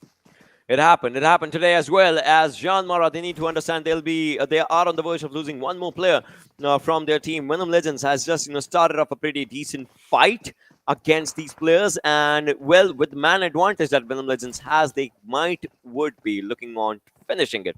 Although this fight was happening, as a few players from Venom Legends are still around the areas of Paradise Resort, and look at this hustle from Savage just coming in, Eisenberg as well. So Venom Legends are being a part of a third party as well for themselves, against themselves in fact, and Savage, it looks like they are ready to answer Venom Legends by their own cup of tea. Eisenberg with that nade is just throwing it around, and now we need to understand what's going to happen, as Eisenberg is just going to find a good safety spot for himself. Savage, they're ready for a fight. Oh, man. Savage, though, so far, they're not really able to get like a clear line of sight on the players in the front. They just know that there is someone present right there, but that nade from the side of Venom Legends was quite close, or at least pulled up quite close, but still, all he could get was a bit of damage through that. The kill feed's definitely dancing, though, that's for sure. We're seeing a lot of frags on the board, on the kill feed. As any of these teams, as soon as they just give these gunshots away, there's a potential third party happening. But yeah, Venom Legends right here, this situation came down to a stalemate because Venom Legends too, they realize in this fight they're in a disadvantage because Savage Esports, for now, they have the high ground to play with. They definitely have a good ground for them to just, play around with right now. But Dictator looks like he's going to crawl his way from one window to the other window. Meanwhile, an airdrop just coming up with the AUG and a 4x scope around the areas of Paradise, which definitely just looks a viable option for someone if someone has a death wish to go out in the open and just loot it out. I don't know, if someone gets a good cover, they might as well just get down onto these areas, but this is where it is. And the previous airdrop gets taken up by Delta from DRS. Godless on the other side, he needs to understand that someone's coming and he has a DBS. I want to see this. I want to see this DBS in action. 1952's 90 degrees. Looks like he has that TPP angle for himself, but Godless with that TBS. 1952, another game, and they are the first ones to be eliminated. It looked like 1952's last man, 90 degree, he went in front of Godless all by himself, like it was his wish or something. I don't know about the wish, but that DBS, man, god damn, that thing just shreds him. 90 degrees, he's gonna feel that for sure. The pain's gonna be there in his chest after getting obliterated, just devastated by that DBS right there. But yeah, the next zone shift, I feel like that's gonna be a big one, which is gonna be deciding a lot of teams' fate on how they want to play things around. Now, Seal and 7C, they're all the way out in the blue, tanking a lot of damage at the same time. I want to see if one of those are at least going to go for a med strat or not, because they were engaged in the fight for a really long time, so I'm not really expecting any of these teams to have those meds to work for themselves. Well, we'll see, the situations that are happening in all of these situations.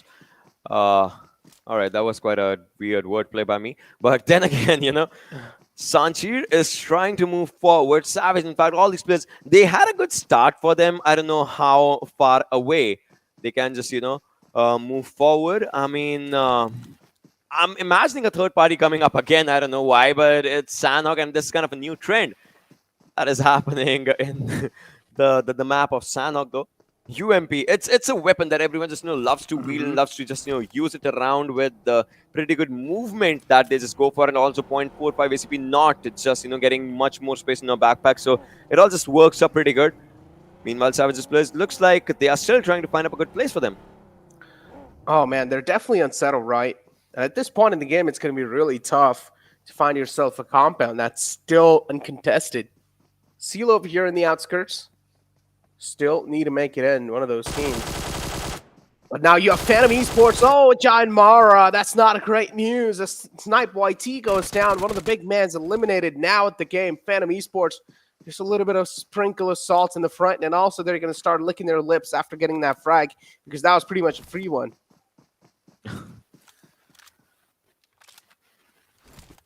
Right now, Phantom just, trying to find out good areas. What is happening? Here and there, here and there. They are just, trying to maybe just get a hold of some good spaces. And Mafia, Gyaltsen, they as well are trying to find out someone. I don't know why I feel Skylightz, they have some danger above their head, and obviously we can see that, but their spidey senses are not tingling yet. Man, we gotta make him tingle, huh? Look at this. Look at this. No. Eisenberg, the map of the snakes.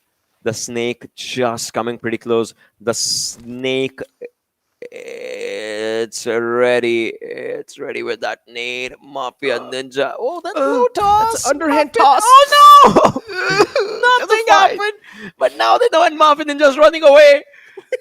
Oh, he's like, F this, I'm going back, man. I'm too scared to be here. It's too paranoid of all the ground around him. So yeah, Savage Esports, at least they're able to shake him away from that ground.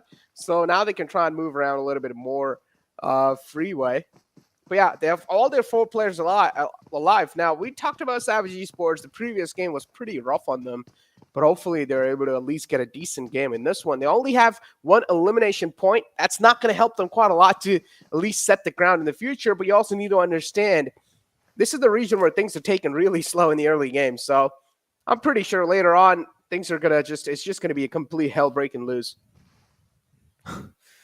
AJ, Nima, in fact, Nima now he understands that someone is on the above ground. Sanchi onto the back lines as well.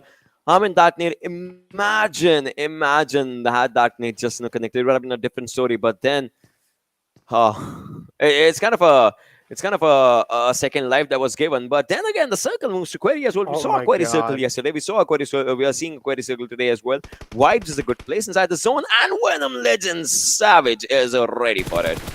Oh, Steel Shot goes down. The other player's wall is quite exposed and just oblivious about the fact that there's another player from Savage on the right. Savage playing that so well, that setup right there. Just these 2 players are obliterating them. And now it's all down to the final man all the way in the compound. He's also taken a lot of damage from the blue zone.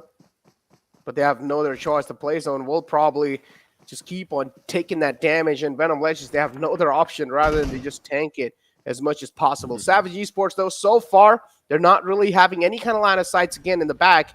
So this might just be a way to find an opening for Venom Legends if they do decide to move in. Eisenberg, oh, that buggy is not safe, I'm telling you right now. It's not at all. But right now, Nima, AJ, they're also just, trying to move forward in all these situations. Mafia Ninja, Gyaltsen on the other side. Mafia Ninja is trying to spot down someone. Phantoms players on actually quite close to them. And now Skylightz, they need to understand they are undefeated in Sanhok as of now, because obviously 1 match happened of Sanhok yesterday and they got a chicken dinner. So right now they are undefeated in this map. But then again, we'll have to see and understand what happens, as in less than 5 minutes, I'm pretty sure the game's going to close out and we have 15 teams, 51 players surviving. Seal, they are on the other side of Query. Let's see how they just make their way. Tough situations for sure. And I also want to take a glance on IHC. Now, of course, the viewers in the chat cannot see, but IHC is like right on the edge of this zone, of the play zone, and it's going to be really tough for them to rotate in because teams in the front are Skylightz Gaming and Venom Esports just trying to hold them off. So it's going to be really tough for them to try and find the breach through. But Savage Esports right here, having a great positioning over 7C.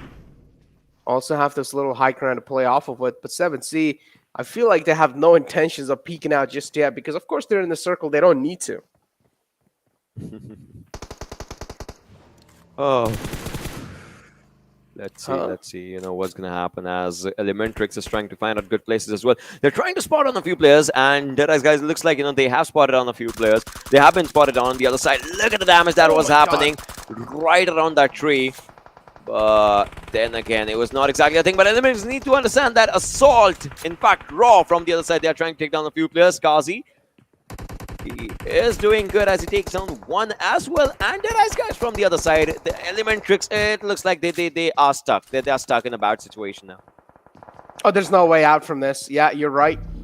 Also, Deadeyes Guys, they're on the right side. Raw in the front, just trying to hold them off at bay. And then you have another team in the front, too. It's going to be Vibes now creating a little bit of trouble, I'm pretty sure, for Raw to try and breach in the zone. A lot of damage taken from the play zone, too. got it from the back. It's going to be Deadeyes Guys trying to spoil their hopes and dreams, and also the glimmer of hope inside this game is raw. They're getting dismantled now. 3 players already taken down.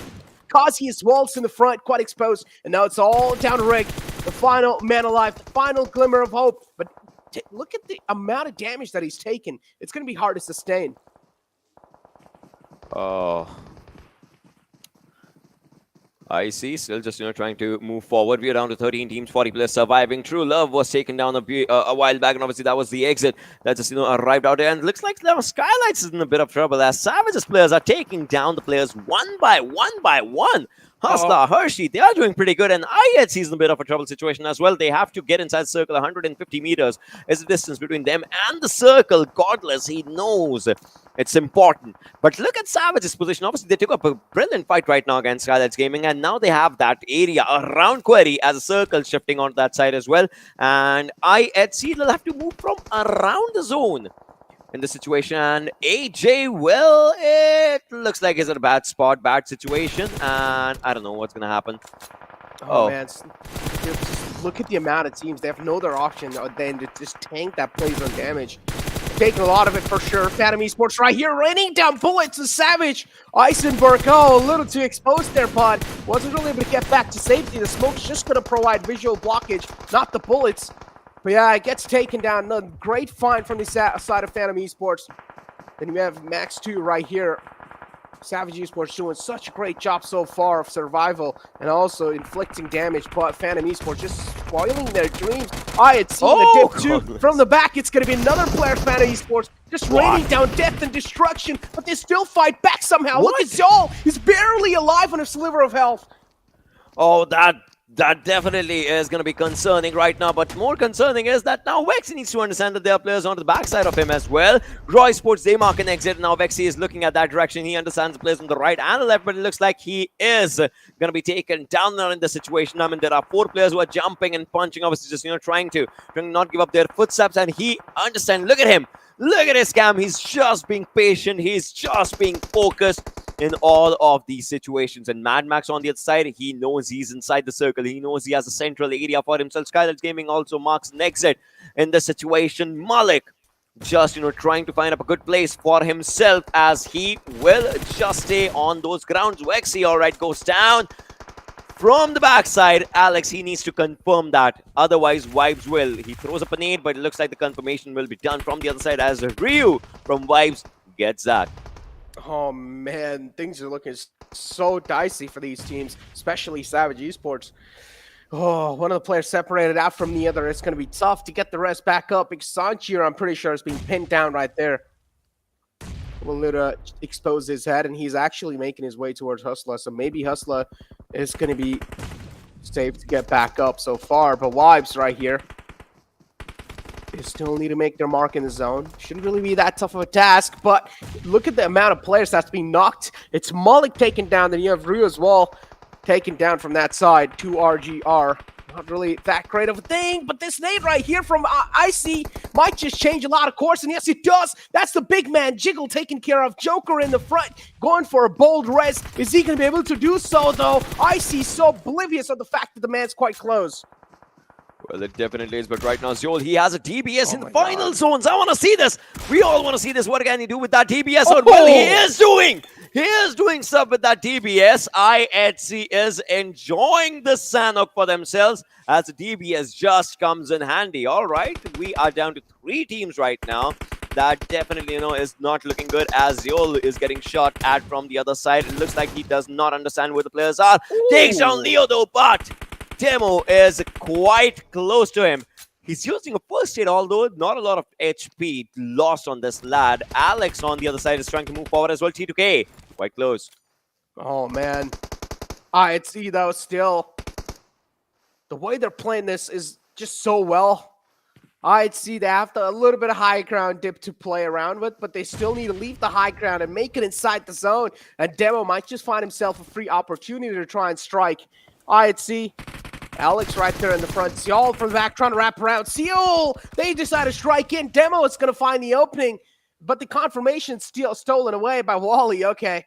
A little bit of a teammate steal, but it's okay. Demo now is also going to start to expose himself as he realizes he also somewhere down the line, it's going to be a little tough for him to try and make it in. So Nate's lopped in from the side of Alex. He thinks that there's someone behind the tree, but a great repositioning from the side of Demo. Well, definitely just trying to find out those areas. Leo, look at his helmet. It's totally done for, and he's still just trying to get a part of that fight for himself. We'll just talk about it. We'll have to see what happens in all those situations. And right now, if you just take a look into this situation, while he's trying to move forward, he knows he is onto a death trap, but he would still want to go for it. And well, there he goes down. Demo goes down as well as Alex, the last member surviving, is trying to go for the fight. And Leo, that superhero landing all in vain. Sandesh, look at his HP. He's on low HP. He is down on sliver of HP, and Alex is moving forward. Sandesh, he has no time to heal, but he has time to die. Maybe he will be taken down as IHC gets one of the finest chicken dinners we have ever seen in this PMPL. Talk about using DBS. Talk about using the final fight in your favor. What a game, IHC. What a game. Dude, I called it. I called it yesterday, right? I told you, IHC, they're going to bounce back on day 2 because I had a feeling. I wanted to see them in the top 3, and I'm pretty sure now IHC, they're pretty much really close to also getting that top position. So, IHC, all you guys need to do is consistent game even in the final with a lot of elimination points, and maybe you guys will potentially surpass your own counterparts, which is Stalwart Esports. I don't know. We'll see, how they surpass those pointers right now, because obviously they are at the 4th position in the overall. But then again, I mean, Necro, they had one of the finest performance right now. You talk about it. Godless was using DBS first. Zol was using DBS after that. Alex went down to the final fight. Alex has shown that MVP potential in himself when we talk about it. But IHC just coming up really strong. Look at how they utilized their time. Seal, they had one player that dropped down, took down Sandesh to 1 HP. 1 HP. And then Alex was like, yeah, this man just had the fight, so let's move forward. But then again, ladies and boys and girls, we'll talk about all these fights in a little while. We'll see you guys after a really short break on the other side.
Well, ladies and boys and girls, we are back on the Pro League South Asia, and well, this was an incredible game that we just witnessed. One of the finest games that it just came down in Sanhok in the final circles. We know Query's difference is that height advantage that Query just gives you, and the player on the lower side, well, the mobility gets lower as well because of the water lines that there are. But then again, it was an incredible game, Necro. Dude, overall, it was just an absolute utter chaos in the end. And this is what was expected. I'd see too in the end that DBS play. Maybe now that's the way to go, right? Just whip out a DBS, just start pushing the teams behind the rocks and get some easy elim points for yourself, because he was just able to blow them in just one couple of bursts with the DBS. And overall, though, let's take a look at the MVP and let's find out who is going to be the man of the hour off that previous game. Well, let's have a look at the MVP right on our screens when we talk about it. And definitely, there would be that one lad that had the most impact when it comes down to this game. And it was Wally from Team Seal with 3 eliminations, 810 damage, 25 survival time, 3 assists, 4 knocks coming down to this lad. Definitely amazing performance. Oh yeah, 810 damage all by himself. Those are some big numbers from the side of Wally. He tried his best to fight back in the end, but it was just overall I'd see domination coming through. I was actually about to call them Zeus because, I don't know, whenever they take the chicken dinner, I just always get thrown back to Season 3, with how they played. And now, overall, in second day 2, it seems like it's just a little replication of that. Because so far, in the past couple of games, it has been the domination of IHC. Like, taking a look at the top players, of course, Wally's going to be on the top. And then you have Alex right underneath him on second spot with 5 elimination points and 591 damage. Now, look at the conversion right there. Yeah, the conversion definitely just came up pretty good. Alex on the second one, 559, just like you said. Sandesh coming up 4,452. Ryu 4,468. Joker 3,567. All of them obviously separated by these stats, and obviously the survival time as Sanhok just gets really volatile with the survival numbers for players here and there, like just coming up good, bad, ugly, crazy. That's what Sanhok is just all about. But then again, you see those player badges right next to their faces, right? Everyone just had that assaulting power for themselves, and that definitely shows the way these players have performed, except Wally, who has a scouting badge right close to him. But then again, if we talk about first and second team, you see the difference. 11 eliminations versus 5 eliminations, 26 points versus 17 points. The average survival is pretty close, though obviously separated by a few seconds here and there. But then again, that shows even though IHC was losing players, they had that composure for themselves. Exactly. This also shows the amount of fights that were challenged from the side of both these teams, right? IHC, of course, being a little proactive in the previous game. That's where they also have a little bit more damage received. Just a little bit more, though, because TDK, too, we did see TDK had to fight their way inside the zone. So overall, TDK, a huge round of applause for them, too, for trying to be at least, or trying to be right next to a top team like here. And as you can see, 11-5, there's a huge difference right there. The conversion from the side of IHC, it's like if they challenged the fight, they tried to get the conversion through. And that's what we saw in Alex's stats too, right? Yeah, that's true. That's true. Wally on the other side, highest damage, 810. Leo with the highest assist. So Team Seal definitely tried to have really good numbers for themselves, although it did pan out pretty decent. T2K on the other side, just like we talked, right? They had the longest in elimination. Obviously, they were second, so they got those points as well for themselves, which in turn, comes up pretty good for the players when we just, talk about it. So, yeah, let's see how these situations will pan out for them in the later game. To be honest, that's going to happen in a while. Yeah, the final game definitely is going to be a game to watch, because I feel like in the final game, Stalwart Esports, they might just wake up and they would realize that, okay, even though we were on the top, the cushion now is gone, and we need to get the cushion back up. So maybe a nice way to end the day on a good note, right? Just get a chicken dinner, end things on a great note, and pretty much all the eyes on you again. And your social media manager as well will post a lot of memes on that. But taking a look at the match rankings right here, I'd see, of course, in the top with 15 placement points and 11 eliminations with 26 total. Seal right underneath them. Seal also getting quite a consistent performance with Vibes. I mean, look, I feel like we need to talk about Vibes here, because Vibes, even though they're not really getting that much amount of limelight, the way this team is consistent is just another level. I mean, I'll say Vibes is performing. They're not coming under the limelights as per se, that, they're not having a brilliant clutch or anything, but they're performing. And that performance matters, right? Every time you say this team has, in fact, in the previous PMPL championships, right? You've seen this team just showcasing good composure for themselves. Obviously, different players here and there, but then Vibes has performed in those times as well. Vibes is performing now as well. It's not the limelight performance. They're not doing really great, but they are doing good. They are happy where they are. They're happy how they are going, and they're not doing bad. That matters. I mean, hey, look, you can call me gold digger, feel free, but I care about that money more. So teams that are making the money, who are getting a lot of chicken dinners, of course the limelight's going to be deserved for them. And they're so far, I'd see, I mean, some nice chicken dinners back to back. They're probably going to get $2,000 in their pockets. What's up, man? I know you've got something to say after that. I would not want to call you a gold digger, to be honest, the way you, no. But well, just coming up right now, we have the zone analysis on our screens, and we see where the circles just, going up, and obviously it just moved down to the southeastern side, alongside the areas of Query. That's where the zone was. You see how many teams are? See, look at this. Right now, they're outside the zone. They were trying to make up their marker around the circle. Vibes, well, they were at that area right from the beginning. They were moving.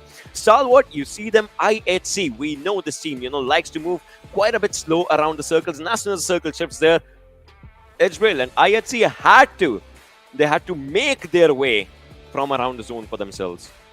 Look at that, 1952. They got eliminated really early off. I'm surprised that JyanMaara did actually do pretty good. I mean, comparing their past performances and comparing how many points they have in 2 days combined so far, I mean, I would say they really did really freaking good compared to like how are they doing and so far in the past, right? I mean, a freaking good performance from their side. And then if you take a look at Seal right here, TDK, and as I said, Wally was trying his best to keep his team alive in the end, but he got a little too ahead of himself in the end there, and also the zone not really favoring them, shifting right in the smack center, so they also had to move out in the open and try and close the distance between the zone. That's where things kind of got out of hand for them. Well, let's have a look at the Oppo moments as well. Just like you're describing it, it's better when it's visually represented in the Oppo F21 Pro movements. When we talk about all of them, you see how JyanMaara, the starter of this fight against 1952 tried to have that that pressure back. They tried to give it back to JyanMaara, but then again, they kind of just failed around in this situation.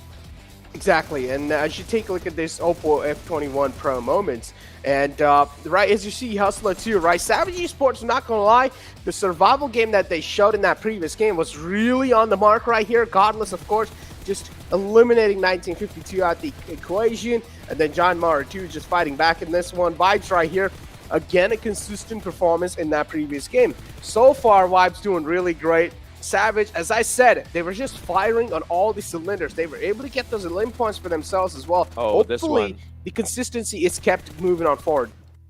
That knock that happening on the players of Phantom, right? That was brutal, to be honest, by IHC. And now look at this, how they were just moving forward with fights. And Zol with that DBS. I mean, who uses DBS in the last zone? And Zol was like, nope, it's always me. I would love to do that. And look at this, Sandesh. He barely managed to survive. He did not have enough time.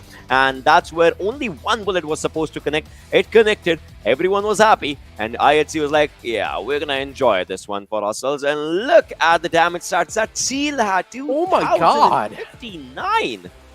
Oh, now this proves that this team really had to fight their way through in the zones. And 8 elim points, and then also having 2,059 damage racked up for yourself. I mean, those are some insane stats right there. Then you have Vibes right next to him with the second most highest damage with only 7 elim points. So the elimination conversion is not really there. So this means they were engaged in quite a lot of long-range fights.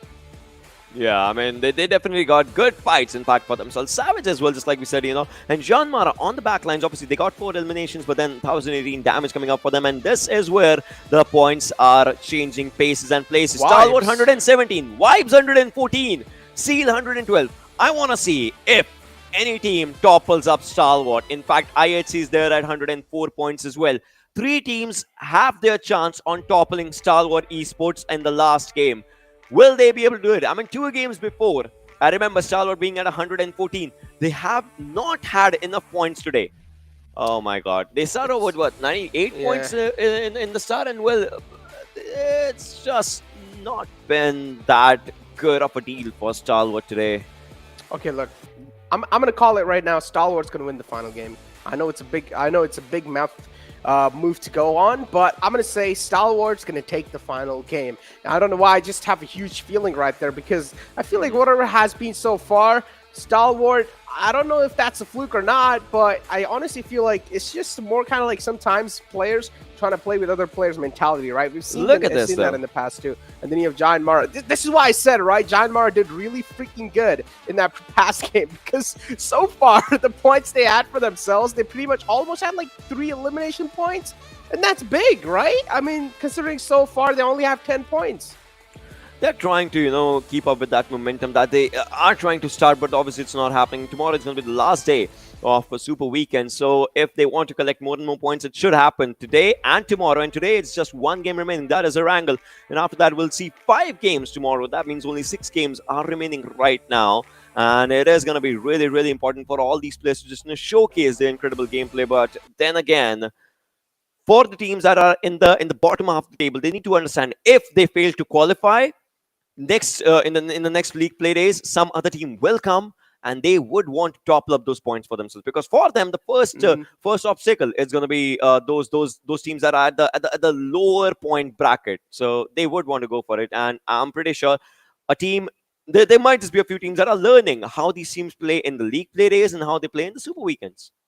I mean, talk about the learning curve. Yeah, hopefully it is there now. The 4 teams that are in the bottom, hopefully they have their notebooks out. They're noting all the strats down, how these teams are playing, because that's what they really need to do. Especially Avon Esports sitting out, being the veterans of the lobby right here, and still they're sitting out in the first super weekend. That's quite a questionable thing from their side. But yeah, as you said, JyanMaara, now they're pretty much on the verge that we can start questioning, are they even going to be able to like qualify in the super weekend too? Because I feel like the bottom 4 teams, they're going to have that fire burning in them, and they would want to qualify in week 2. Definitely, they would want to just get that qualification going on for themselves when it comes on to the other upcoming weeks. And obviously, those $1,000 with each and every game, it always is on the line. You know it, right? Every team wants to get the hold of. I mean, even if you're at 16 position, 15 position, something. Once the game starts, you have that thing on your mind. Let's get the $1,000 in this game. This game will get us momentum started, and every team wants to get it for themselves. But so far, it has been that IHC and Stalwart, they've had more share of these points for themselves, of these numbers, for themselves. And well, we'll see. But then let's have a look at the player cams as the game is about to begin. Exactly. And buckle up, ladies and gentlemen. It seems like it's now my time, to say bye-bye to Ocean, because Johnny's pretty much going to be back from on his desk. But yeah, as you take a look at the player cams right here, ladies and gentlemen, everyone's getting ready. They're also getting those bed sheets or those blankets on top of him. As you can see, Joker right there in his little cam, he's getting that blanket on top of him, making sure he's getting that warmth. He's feeling that fire. He's getting hot and ready, because the final game of the day of day 2 of Super Weekend Week 1 is about to start, ladies and gentlemen. Fasten your seatbelts as the plane is going to fly on top of the map of Erangel. But this time, an interesting plane flight path. What is going on with this? I mean, it's a pretty rare sight to take a look at such kind of plane flight paths, right? All the way on the other side, imagine the teams that want to go all the way down south. For example, teams like Stalwart Esports, who like to drop in Nova Reply. Now they will need to try and readjust somewhere else. An interesting turn of events for sure, with this plane fly path just screwing over so many teams. But IHC having a really great performance so far. IHC with 104 points, and now CL2 with 112 points. It's the Mongolian domination for sure. And then it's just Vibes, right? Who haven't really getting that limelight for themselves, but also in second place, just being consistent throughout the days. I mean, they have been pretty consistent, but I mean, it is going to be required that they just, secure this final game for themselves, as you were talking about Vibes Necro. And I think if they do that, that's going to be some extra style points for the team, being able to secure the win and the first position at the end of the day. I mean, Vibes, they're going to try their level best to go for it. But look at this. As you mentioned, Necro, the trajectory of the plane was a little bit weird. It was quite interesting to see how the teams were going to drop. And in fact, since the trajectory was leaning heavily towards the north, almost every single team that likes to go towards the southern drop location has taken an early exit. We do see Stalwart Esports starting off from the position of Zarki, and Stalwart Esports, although, have decided that, well, they're not going to go anywhere except Nova Repnoy, so they're gliding towards the farm position. They would get close to the bridge and then cross over to the other side. Exactly. I mean, so far, Alex also being a rookie, he's doing such a great job, right, Johnny? I mean, It's like being a rookie, we haven't really seen this man in the past play so well, and Alex comes in, dominates the entire field. I don't know what kind of mindset he was in this PMPL, but so far, the way he's playing, it seems like IHC, they were looking for this exact teammate in the past as well. But Seal, they find the opening right here against Skylightz Gaming, one of the big teams out there. And already, it shouldn't really be that tough of a task for Demo to try and get the confirmation. He also was checking the around areas, making sure no one's really around him. So this should be an easy confirmation. Mafia Ninja gets taken out. One of the big threats neutralized from the lobby. But Demo, he needs to try and reposition as quick as possible. But we have Wally in the back that's going to try and provide that cover fire. But the amount of damage that's being inflicted onto Wally, that's quite insane. He does have 2 first aids. I feel like, Wally, you should maybe try and patch up yourself with the first aids. Skylightz Gaming already handicapped early off, Johnny. I mean, not the start that they wanted, but something they will have to deal with later on in the game. On the other side, though, Esports, as we did talk about them a little bit earlier, Skylightz Gaming is quite close to them. Oh, look at this. ElementriX in a world of hurt, as I see the man who has found the first, opening the first, what would be, in fact, the first of the many casualties from the side of ElementriX and IHC. They will look to capitalize, as they know the lad has been left completely isolated out in the open. No way for Incus to be back into the action, and that's a free point right there. Exactly, a free point. A lot of teams getting handicaps early off this time, and something we don't really enjoy seeing, because ElementriX one of those teams. I mean, okay-ish in the overall rankings, but at this point in the final game, every single team would want to make sure they're ending things on a great note. And Johnny, just want to throw it out there, or just want to ask you, how you doing, man? How you been feeling today? I mean, I'm feeling pretty good. Was just a little bit hungry when the day started, and in the earlier matches, but I have had some food in myself now. I am back to 100. Hopefully, the lads have done the same. I mean, it is going to be pretty important for these players to be hungry for those chicken dinners, because let's not forget, if you are not hungry for the chicken dinners, you are missing out on the future meals as well, because every single chicken dinner brings with it $1,000, which can be used to buy a lot of food. Ooh, I like how you think right there, Johnny. This is why me and you get along pretty well. Yeah. Exact reason. But you still don't really eat a lot of food, so that's the problem, right? See, so you need to might eat not look like it, but I do like to eat. No, you don't. You don't eat a lot of food, Johnny. Like, you cannot even finish one bread and omelet. But I can finish a chicken dinner. That's cap. You don't. You can't. You can't. Johnny, you're See too what I skinny did for that. But yeah, some great banner between us. But hopefully, these teams, though, I mean, in the battleground, no one's going to be friends with each other. They're going to be their enemies. So yeah, even if they have friendships in real life right now, it's time to convert all that friendship, all that niceness into anger.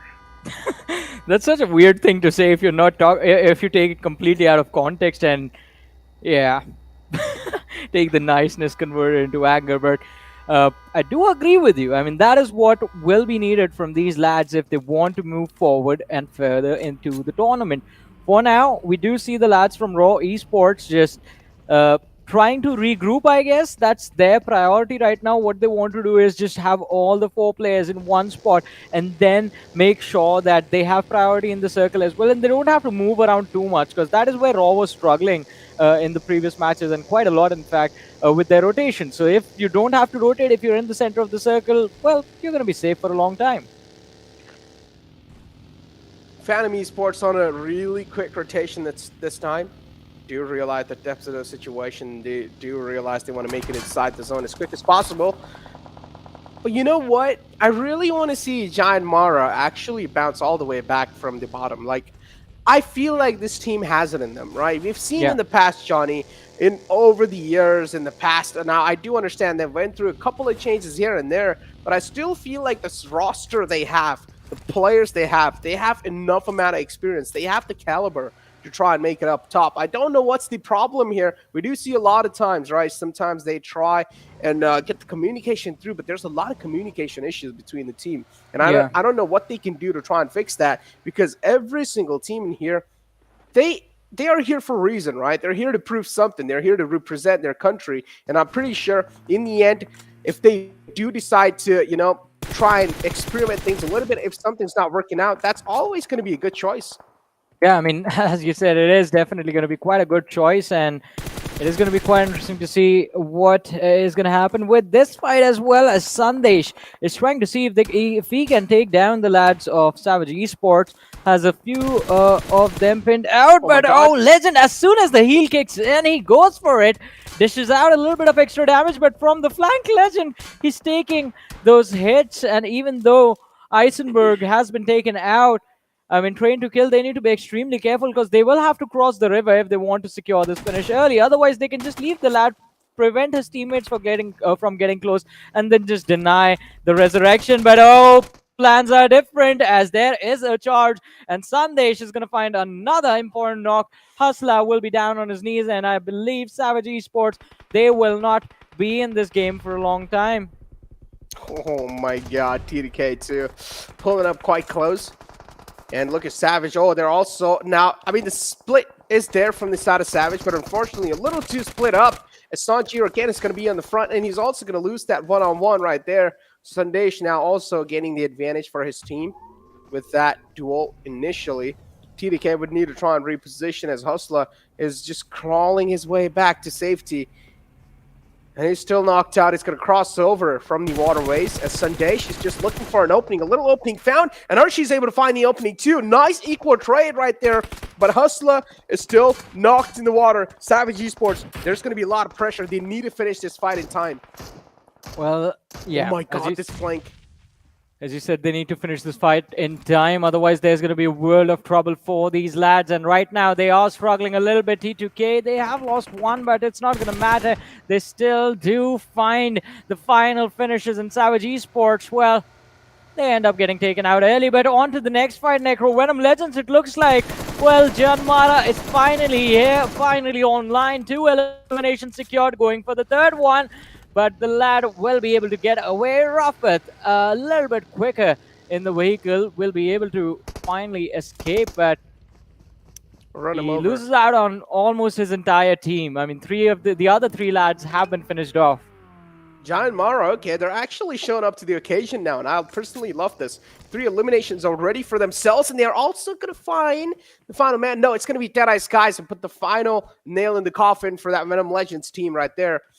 But so far, JyanMaara, I love the pace that you guys are showing in the game, and keep it up. Hopefully, you guys are able to keep the momentum flow going. But the final game of the day, I feel like Stalwart Esports will need to try and bounce back right here. If they don't do so, then a lot of fingers are definitely going to be raised because they're making a late rotation now quite close to farms. DRS is right next to him, not a team that you want to mess around with.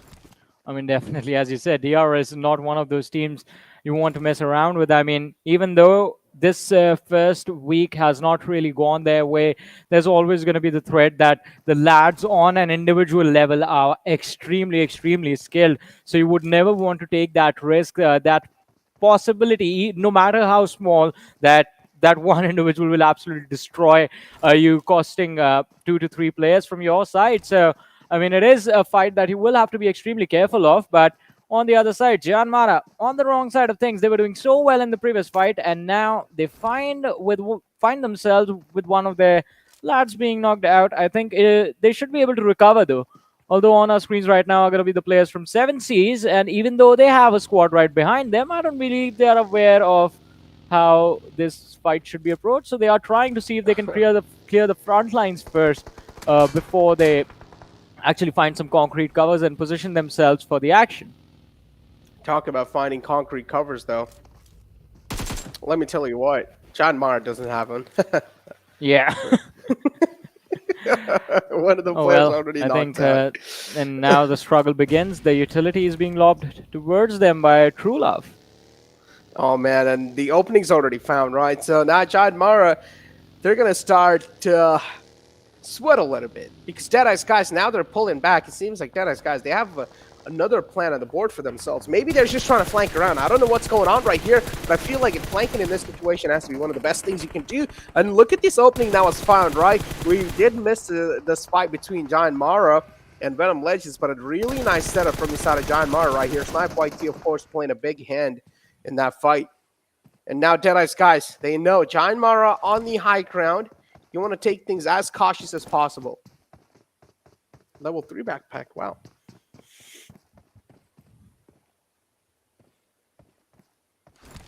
Well, I mean, the shots are being exchanged right now between the 2 teams, but JyanMaara, they have backed off quite nicely. Even though it's a 3v4 situation, the numbers are against them, but still, just disengaging does give them the possibility of, well, regrouping, recuperating for the later stages of the game. We do have the second airdrop coming in with the Grozza in there. Can be a priority weapon in those close quarters combats. I mean, with the rate of fire, the DPS being absolutely impressive, can prove quite lethal for the opposition. But in the distance, when you are trying to fight those long-range battles, it can also be quite difficult to control the entirety of the spray if you are trying to go for it. I mean, there are going to be much better alternatives, which are going to be easier for the players to maneuver and manipulate. But look at this, Aku Jord getting caught off guard. Jiggle, he will try to go for the push once the entirety of Vibes is going to be present over here. Pressures from the backlines trying to see if he can keep them away, but that is not going to happen. And all of a sudden, Aku Jord finds himself outnumbered and surrounded from every single direction. Jiggle and Malik, they are prepared for the assault in this one. The utility is going to be lined up through the windows and tossed in, but Jiggle, you need to be careful. The UMP is there in his hands with the M4 as the secondary as well. It's going to be quite new to see what he will choose to go for the execution on Akujod, who is managing to survive, staying on the rooftop for so long. And it becomes a priority for him to stay on the high ground, because that way his teammates can provide a lot of suppressing fire, keep the lads of Vibes away from him. One after the other, the Molotov, the nades, they are throwing everything but the kitchen sink now. Oh, man. Jiggle right there, as you said. It's quite close. And what just happened? Action blew himself up. That's quite questionable. But Stalwart Esports, they're still in a world of hurt for now. There's teams right around them. The circle's going to be centralized. And Pachinki is going to be right in the smack center. So Stalwart Esports, they found themselves a compound in Pachinki. And also, a Kujad right here in this fight will be easily taken care of by Vibes. No sweat for them so far. An easy confirmation right there. 14 teams still alive with 52 players in total. As Vibes, they're going to keep on ripping them apart. As Ripson also goes down from the side of 7C. At 7C now, they'll need to try and stop this flood. I mean, definitely. The floodgates have opened and now the teams come pouring in. We do have Mama God right now. Raw will have a little bit of a breathing room. Whatever they had, it has run out, and Godless and the rest of the lads from the side of IHC, they're going to be looking to engage against the players from the side of Raw. Kazi, he's on the top of houses, but it is going to be quite interesting to see because he also can get spotted out a little bit earlier on. Well, Joel on the other side focuses all his attention on Gyalzin, tries to take him out as he was trying to rotate through the open fields, but Skylightz Gaming, they do manage to get themselves to safety, to safe haven.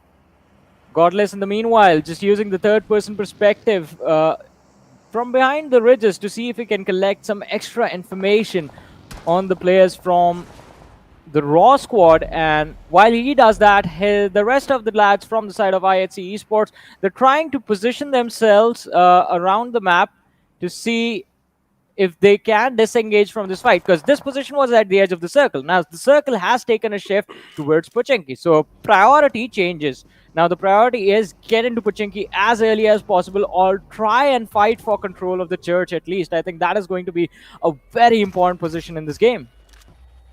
Talk about being the important position in the game, though. I feel like this circle is going to be shifting out the Pochinki, and it has to be in the outskirts. So teams, they better be ready with the vehicles to try and move in.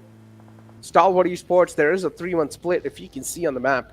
And Scry is already just inflicting a lot of damage in the front.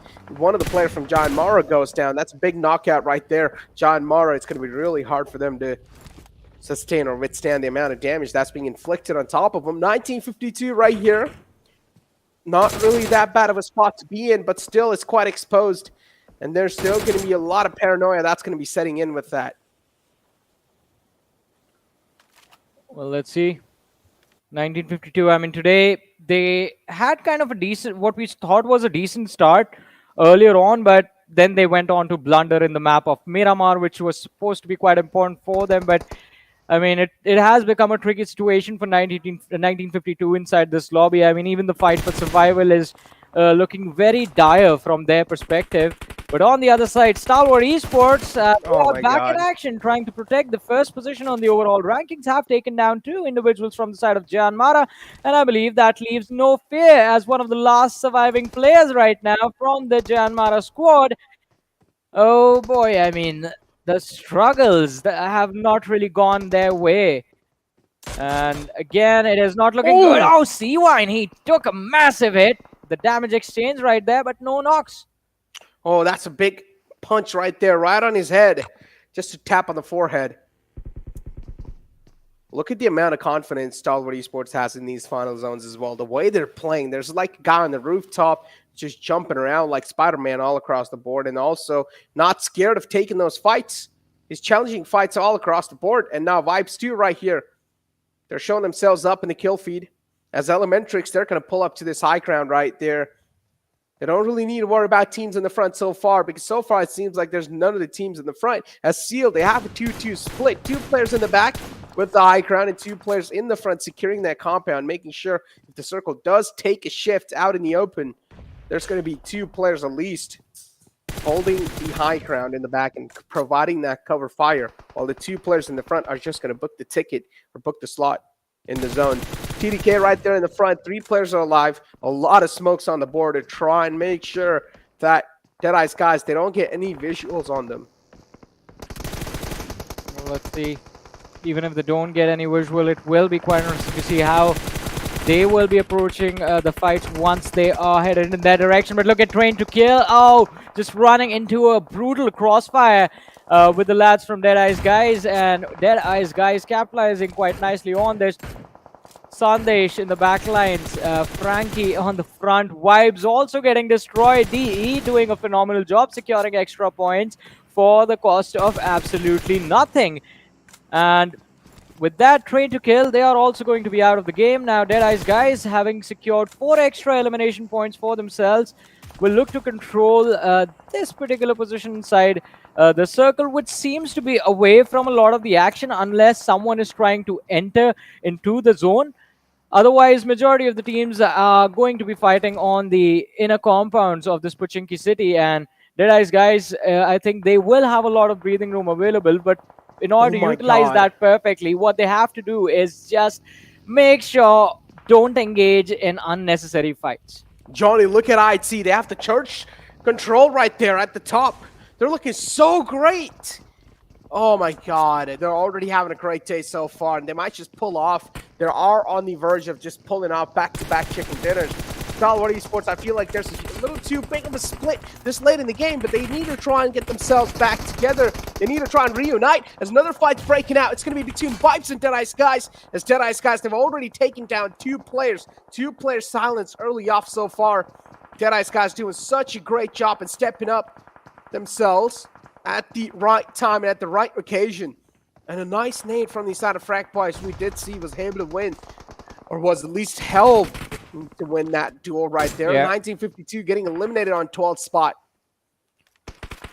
Quite a nice fight from Deadeyes Guys, just shutting down the assault before the team even had thought in their head of, all right, we'll get 1 knock and then we'll do this. Deadeyes Guys were like, how dare you think about that? We're not going to let the situation get to that point. On the other side, though, Stalwart Esports picking apart DRS 1 by 1. 2 players have been shut down. So DE and Stalwart Esports are quite close to each other in terms of how many elimination points they have. 6 each. Stalwart taking the lead with 7 eliminations as DRS.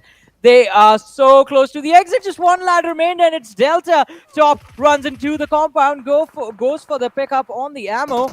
And now I think he hears the footsteps. Stalwart Esports, they have him surrounded. And, well, even though he was inside the smoke, he was making a lot of footsteps. And the noise will just help the lads from Stalwart Esports secure the final finish. DRS out of the game so early. Oh, man. Out the game now, out the equation too. Stalwart Esports, what a well-calculated push from their side. All the 4 players pushing at the same time. Did realize the man in the front, which was Top, who had a little bit of more threat lingering on top of his head. No fears right there in the front, though. Still something to worry about. This snake right here, all by himself, hiding in a little corner in the house. He might just strike in at the right time and just spoil the entire hopes and dreams of Stalwart Esports, and also mine, because I went with Stalwart Esports in this game. And so far, they're looking really great. 8 elimination points. They have something to prove in the final game. Oh, no. I mean, there's just a slight bit of miscommunication. I don't even think they were talking about that. That was just something that just happens intuitively. Oh, my God. Oh, but this is going to be brutal. Demo from Seal Esports knocked out. IC goes to the shots on volley, but does not connect anything. Baron has been taken low, but IC is going to be required to prone down so that he can heal again before he re-engages into this fight. But look at the utility usage from Zeol, taking down 2 from the side of Seal Esports. And as we watch this fight, only 1 remains from the side of Seal. IC going for the push. Will Leo be able to handle this aggression? I don't think so. He's already so low. Gets finished off the final formality has been completed, and IHC, they secure those extra 4 eliminations, 5 in total, being secured by these players. And now I think they're going to look forward, have taken control of the church area. From there, it's all about controlling the pace. And bro, well, Assault is in a very tricky spot. I don't expect him to come out of that. Look at action. He's being knocked out from the side of Stalwart Esports. Venom Esports right here in the front. The Pika's going to find a reply knock right there on the players of 7C. Big man taken care of. A huge threat neutralized. As Venom Esports now. Raj right in the front. Top going to peek out. It's going to put the final nail in the coffin. And the final man taken out from the side of 7C.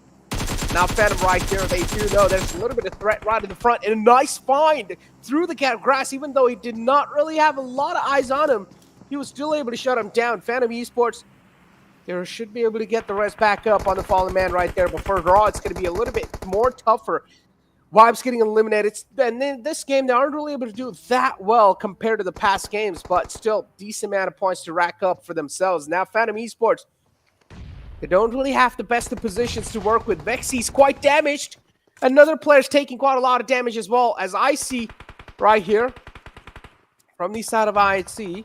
His ult's been taken out, but IHC also with the high ground, they're catching a lot of bullets. Cry! He's so lucky to be alive. Yeah.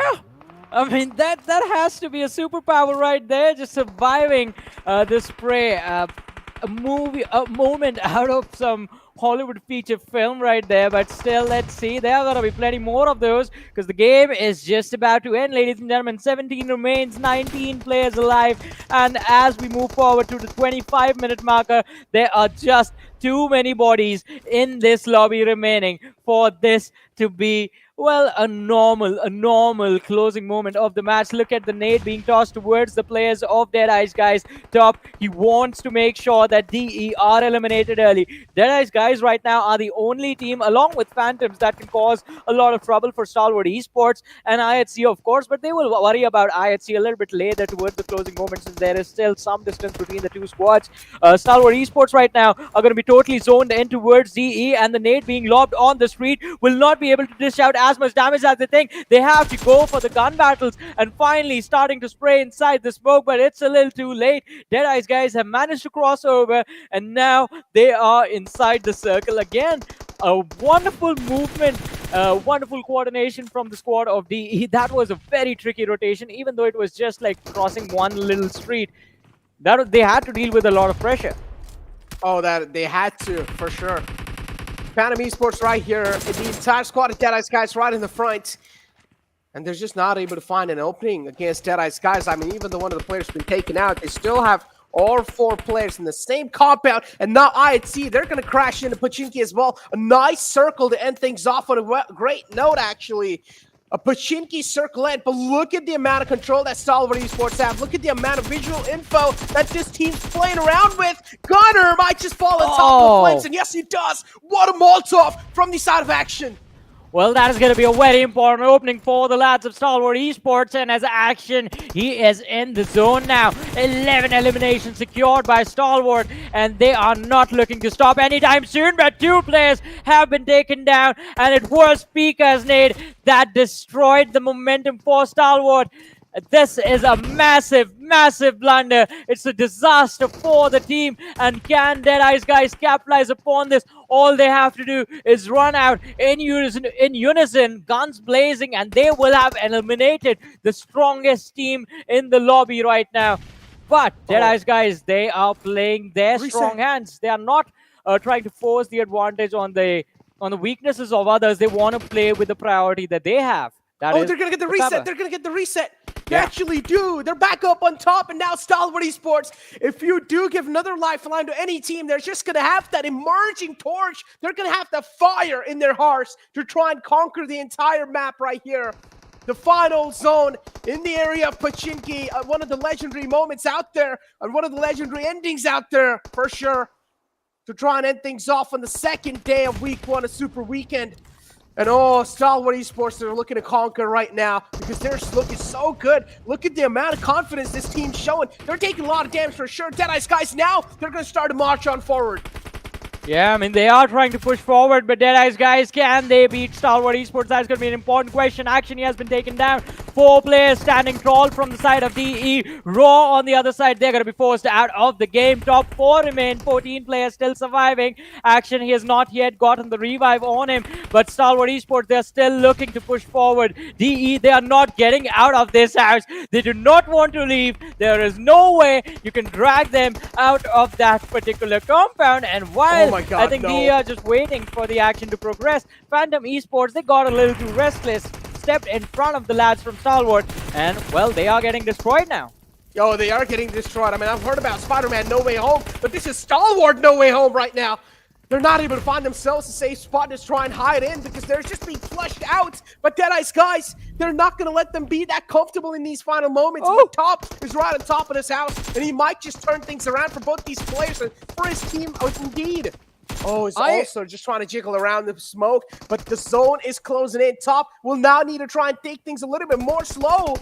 And hopefully he's not exposing his head too, because IHC right in the front, having all their players up. And now it's the fight between IHC versus Stalwart Esports. And IHC so far, they're really dominating. Action, the only man left alive. The man of the hour is not going to be able to clutch. He's taking a little bit too much damage. I called Stalwart Esports, but IHC with back-to-back chicken dinners too. I mean, both these teams, they're pretty good. You have to say, my predictions were okay. I mean, the boys are back. The boys are back. The name might have changed, but IHC Esports, yeah, I mean, thousands of dollars are definitely coming their way, but I think this is the team that we were waiting for. This is the momentum that we were waiting for IHC Esports. And again, I never thought they were going to be able to win that final fight because they were basically outside in the blue and they had to push forward, but Stalwart Esports and Phantom getting a little too restless to take the fight against Deadeyes Guys. It is what resulted in IHC getting the advantage and in the end also getting the chicken dinner. But I absolutely love the approach that Deadeyes Guys had. All right, we have the control of the circle. Let's just now sit and wait and see what happens. And had they not done that, had they tried to force the fight a little bit earlier, then I mean, probably they would have been caught between Stalwart Esports and IHC, just like it happened with the other teams. Happened to T2K, happened to the lads of Phantom, as they also got caught between these two teams and they were stuck outside the blue, tried to push forward, couldn't do much, got eliminated very easily. Talk about getting eliminated, though. Man, that was a great fight put up, even from the side of Stalwart. I mean, Deadeyes Guys, they had really good combat to play with, but unfortunately, the final zone just graces it with its presence to IHC, and they're just able to nail it straight up in the enemy's heads. I mean, yeah, for sure. But we will break this game down in further detail, and also, ladies and gentlemen, have a look at the overall rankings, but after this very short break.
Once again, welcome back, ladies and gentlemen, to the PMPL South Asia Spring Season of 2022, brought to you by the Oppo F21 Pro, ladies and gentlemen, which will be out in the market soon. So you better be prepared to grab yourselves the winner chicken dinner with the Oppo F21. This is one of Super Johnny John, joined by Necro alongside with me, and all 5 games of day number 2, Super Weekend 1, are done, ladies and gentlemen. We saw the Mongolian team struggle a little bit. Well, not just the Mongolian teams, basically the teams in the top 5 struggle when the day started, but it felt like towards the end of the day, they had also figured out what the other teams had prepared for there for against them today, and they were able to adapt. They were able to secure good points, and well, in the last few matches, it is IHC that have gone for the domination. Let's have a look at who the MVP of the previous match will be. And Necro, any guesses? Oh, it has to be one of the players from IHC, without a doubt. Oh no, it's actually Stalwart Esports. Okay, I forgot. Okay, Stalwart Esports, they had a lot of confidence to show in that previous game because the way they were playing on top of the roofs of the houses, I mean, it makes sense why it is one of the players from Stalwart Esports, because in the end, I think so, even though IHC, they had the chance to play with, they had a lot of high ground to play with, they still were not really challenging a lot of fights because they realized they have the prime positioning in the current zone, so you don't really need to take risk. I mean, definitely, as you mentioned, I mean, having the advantage in terms of positioning in those final few fights will definitely put you further ahead of the other teams. And if you play around that advantage, it becomes very easy for you to close out the matches. But if you have a look at the top players, look at where the player from ISC shows up. It's on the 5th spot. I mean, IHC Esports, as we talked about them during the game as well, I think they were struggling because of the fact that they had to play edge to edge to edge to edge. So up until those final few moments, they couldn't really aggressively be an active member of those squad fights that were happening. But as soon as it came down to the last few circles, I think that is when IHC really came into their own selves and started playing like they used to back in the days. On the other front, though, we do have 3 players from Stalwart Esports who show up. Scry on the 1st, Top on the 3rd, and Pika on the 4th. Top on the 2nd in terms of the top players. So the main man, the man who was surviving till the very end, Action is in fact missing from this list. Oh, man. It's okay, though. You know, Action, honestly, I feel like the previous game was pretty miserable on him. He wasn't really able to get a lot done because he was getting knocked out over and over again. Unfortunate sometimes. Luck can be pretty against you. But as you can see, a head-to-head stats comparison between Stalwart Esports and IST, both these teams did really well. But look at the difference in the damage dealt right there. 3,481. Then you have 2,277 damage dealt from the side of IST. I mean, the difference itself says everything. Well, yeah, the difference says it all. I mean, talks a lot about the sort of play styles the teams had to resort to within the match. But looking at the match summary now, the highest elimination goes to No Fear, being able to secure 5 eliminations, although he is tied up with Scry right there. I believe he had dished out a little bit more damage. Top on the other side with the highest damage, 1,198 being dished out by him. All right, so No Fear had fewer damage than Scry, but still is there. I mean, it's just a tie between the two lads, so I think nothing given, nothing taken away right there. True Love and Pika on the 3rd and the 4th. Godless with the highest assist. Not really a spot we're used to seeing him in, but hey, it's okay. I mean, the man has evolved quite a lot. He has taken a more responsible role within the lineup, I believe now, and it's going to be quite important to see what I think the entirety of IHC can accomplish, because now, even though in the previous season we always saw them sort of rely on the gun skills, on the firepower the entire time, this is the first time I think we have seen IHC Esports play on the tactical front the entire duration. I mean, we have gone through 10 matches, and in all those 10 matches, IHC Esports, they are prioritizing their positions. They are not unnecessarily forcing those 4v4s like we used to see them in the previous season.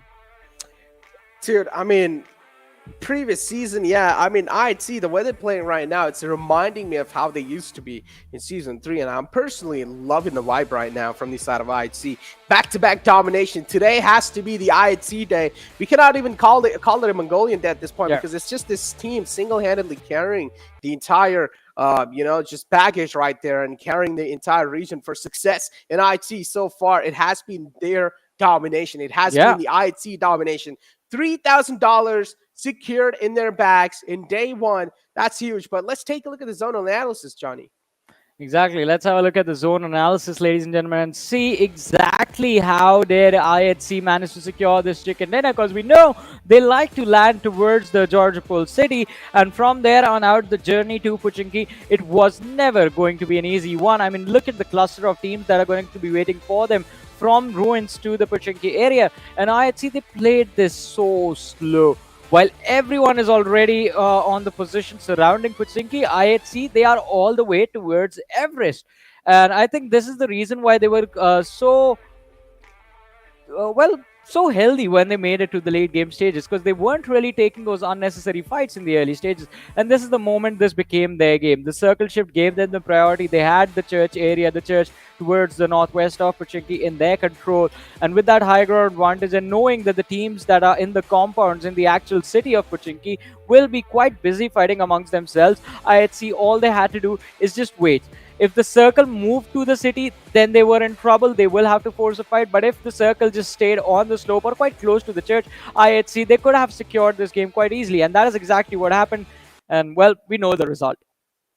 Exactly. I mean, we definitely know the result and what they pulled off today. But honestly, if IHC, they just keep on playing the way they are, I am pretty sure I'm going to have all my hopes lined up for this team. But let's take a look at the Oppo F19 or Oppo moments, and let's find out how things really did look like, because it's the F21 Pro now. It's not F19 anymore. It's the F21 Pro now. And as you guys can see, kicked things off really well. It was Seal who found the opening on the players of Skylightz Gaming.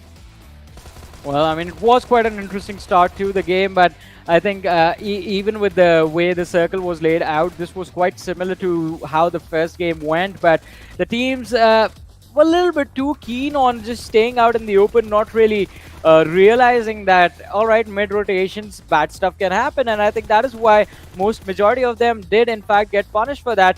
JyanMaara, I don't know what is going wrong for them.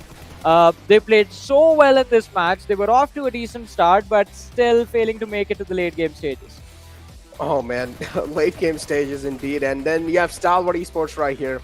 Really risky rotation now is being made out in the open. TDK2 in the front, they were taking a lot of damage. And then the final zones, I would say, a city circle is always an utter chaos. Like, it's just fights going all across the board. Yeah, as you mentioned, I mean, fights all across the board.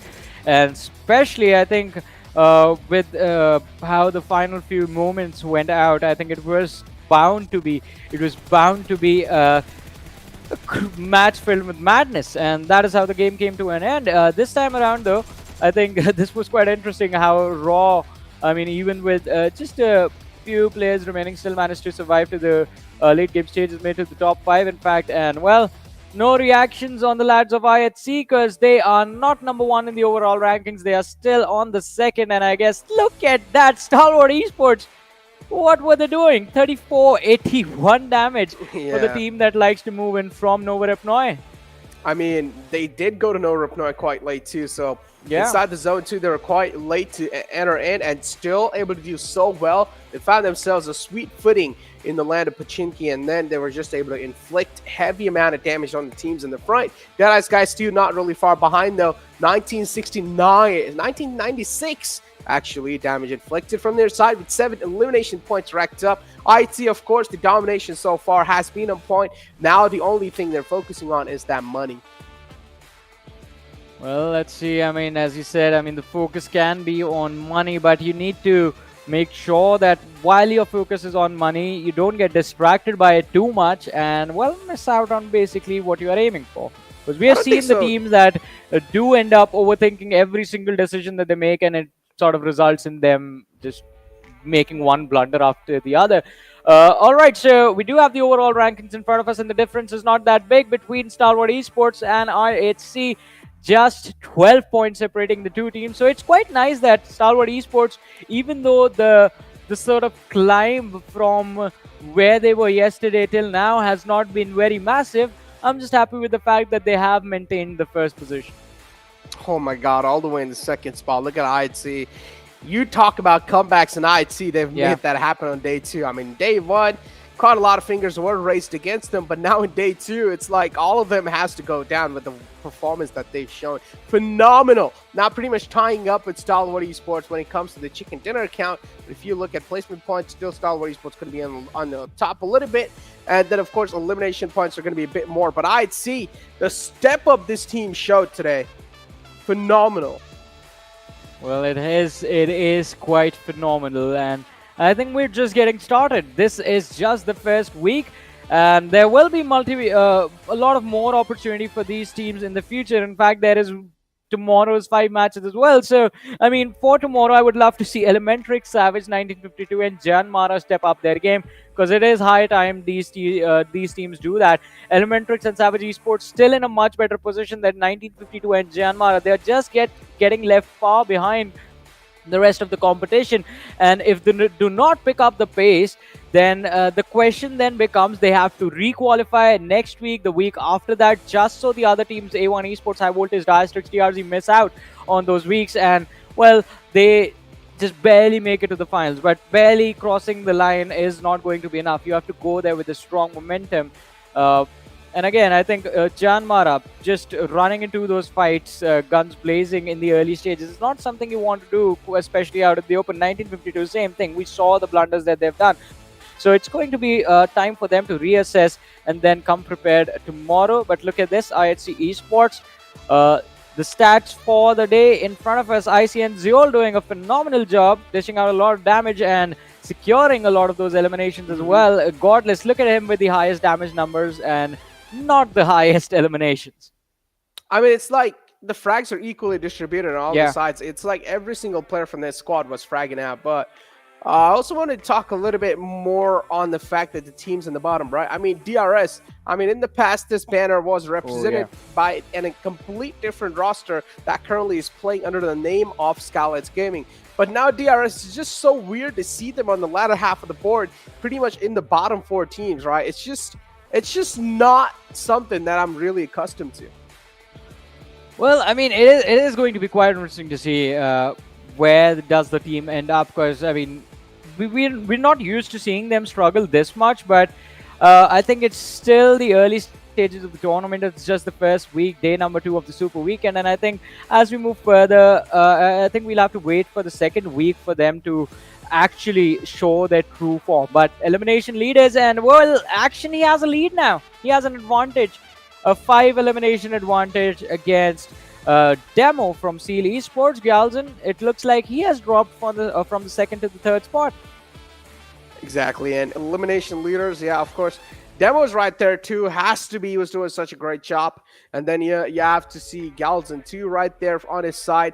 And then these are the top 10, right? So of course, Vibes has to be there somewhere down the line. I mean, Vibes, I gotta say, Vibes has to be the most consistent team in this entire PMPL so far. They're not really getting that limelight, that spotlight, that stylish or heroic plays, but they're still able to maintain that top place for themselves. And I want to see Vibes also secure a lot of money for themselves with those chicken dinners. But take a look at Alex with 30 elimination points. This has to be one of the best rookies out there in the world. Yeah, definitely. I mean, talk about it, an impressive debut, Necro. As you said, I think one of the best rookies in the world, one of the best debuts that we have seen in a while. I mean, the last time we saw a performance like this, I remember it was 2020, and the man that was playing was Godless. So it is definitely a legacy that even Alex has to live up to, especially straight up joining a lineup like IHC. I mean, that requires a lot. Sometimes when new players are part of lineups with legacy as massive as IHC right now, I think you tend to take a lot of mental pressure, and that impacts your performance. But kudos to the rest of the players as well, that they have sort of evolved. And inside of the game, I think you will agree with me on this, but that we notice there are times when IHC is forcefully making plays around Alex instead of making plays around IC or Godless. And I think that adaptation within the team has been quite wonderful to watch. But as we look at the day summary, IHC Esports, it might not have been a hat trick, but they have once again on day number 2, ladies and gentlemen, kept the Mongolian Titans domination going as well. IHC Esports also secure 3 chicken dinners in the same day. I mean, ElementriX, thank God, at least they get themselves first game, kick things off pretty well. Wanted to see ElementriX on the steps of success, and so far they're able to replicate exactly what I wanted. But again, just with that one chicken dinner, you can't just settle back. You need to have a consistent performance throughout the Super Weekend to try and prove yourself, because of course Super Weekend matters the most compared to league play, because league play, all you need to do is just qualify in the top 16. And so far, teams in the latter half of the board, they're definitely showing a lot of struggle. Now, me and Ocean, We had this little conversation between us that maybe, hey, A1 Esports, there's still quite a lot of those 4 teams sitting in the back. And when they're going to be coming back in week 2, they're just going to have that little fire emerging in their hearts that, hey, we want to be there on the top 2. We have taken down a lot of notes. We have tried to overcome all the problems in the team that was happening. I mean, A1 Esports is always going to be an interesting team to discuss because, I mean, even though when you see them in the game, you start to wonder, all right, what is this team doing? Why are they like being so passive? Why are they just disengaging from every single fight? You start to notice that their vision sort of stays focused on the bigger picture because A1 Esports, they are slow climbers, extremely slow. But at the end of the day, their sort of process works. I mean, one after the other, they have managed to qualify for every single big international tournament, like majority of the big international tournaments that have happened so far. And this sort of brings me back to season 2 of the PMPL South Asia that happened, where A1 Esports were in a similar position, and with their backs against the walls, that is when they showed us their true colors, slowly and steadily, consistently performing. Not again, no flashy plays, but through consistency, they brought themselves, made it to the grand final. So I think again, that is something that I expect from A1 Esports. But maybe tomorrow it's going to be a different day for them. What do you think? Exactly. Tomorrow might just be a different day for them, but only we'll be able to find that tomorrow, right? We can't really find that out to now because, of course, we're not the astrologists right here. Yeah. Can't predict the future. It seems like, Johnny, though, that's going to be it from our side. It's maybe time to close the show now. Exactly. And you know how we do that, ladies and gentlemen. Thank you so much for tuning in. This is Super Johnny. That is Necro. And yeah, I found some as well, Necro. So yeah. You took the glasses, man. I was searching. Oh, actually, wait. No, they're right here. I got them. All right, yeah, you try to wear them on top of your normal specs. You guys, thank you so much for tuning in. Until tomorrow, take care. Good night. Sayonara. Bye-bye. Bye.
Go.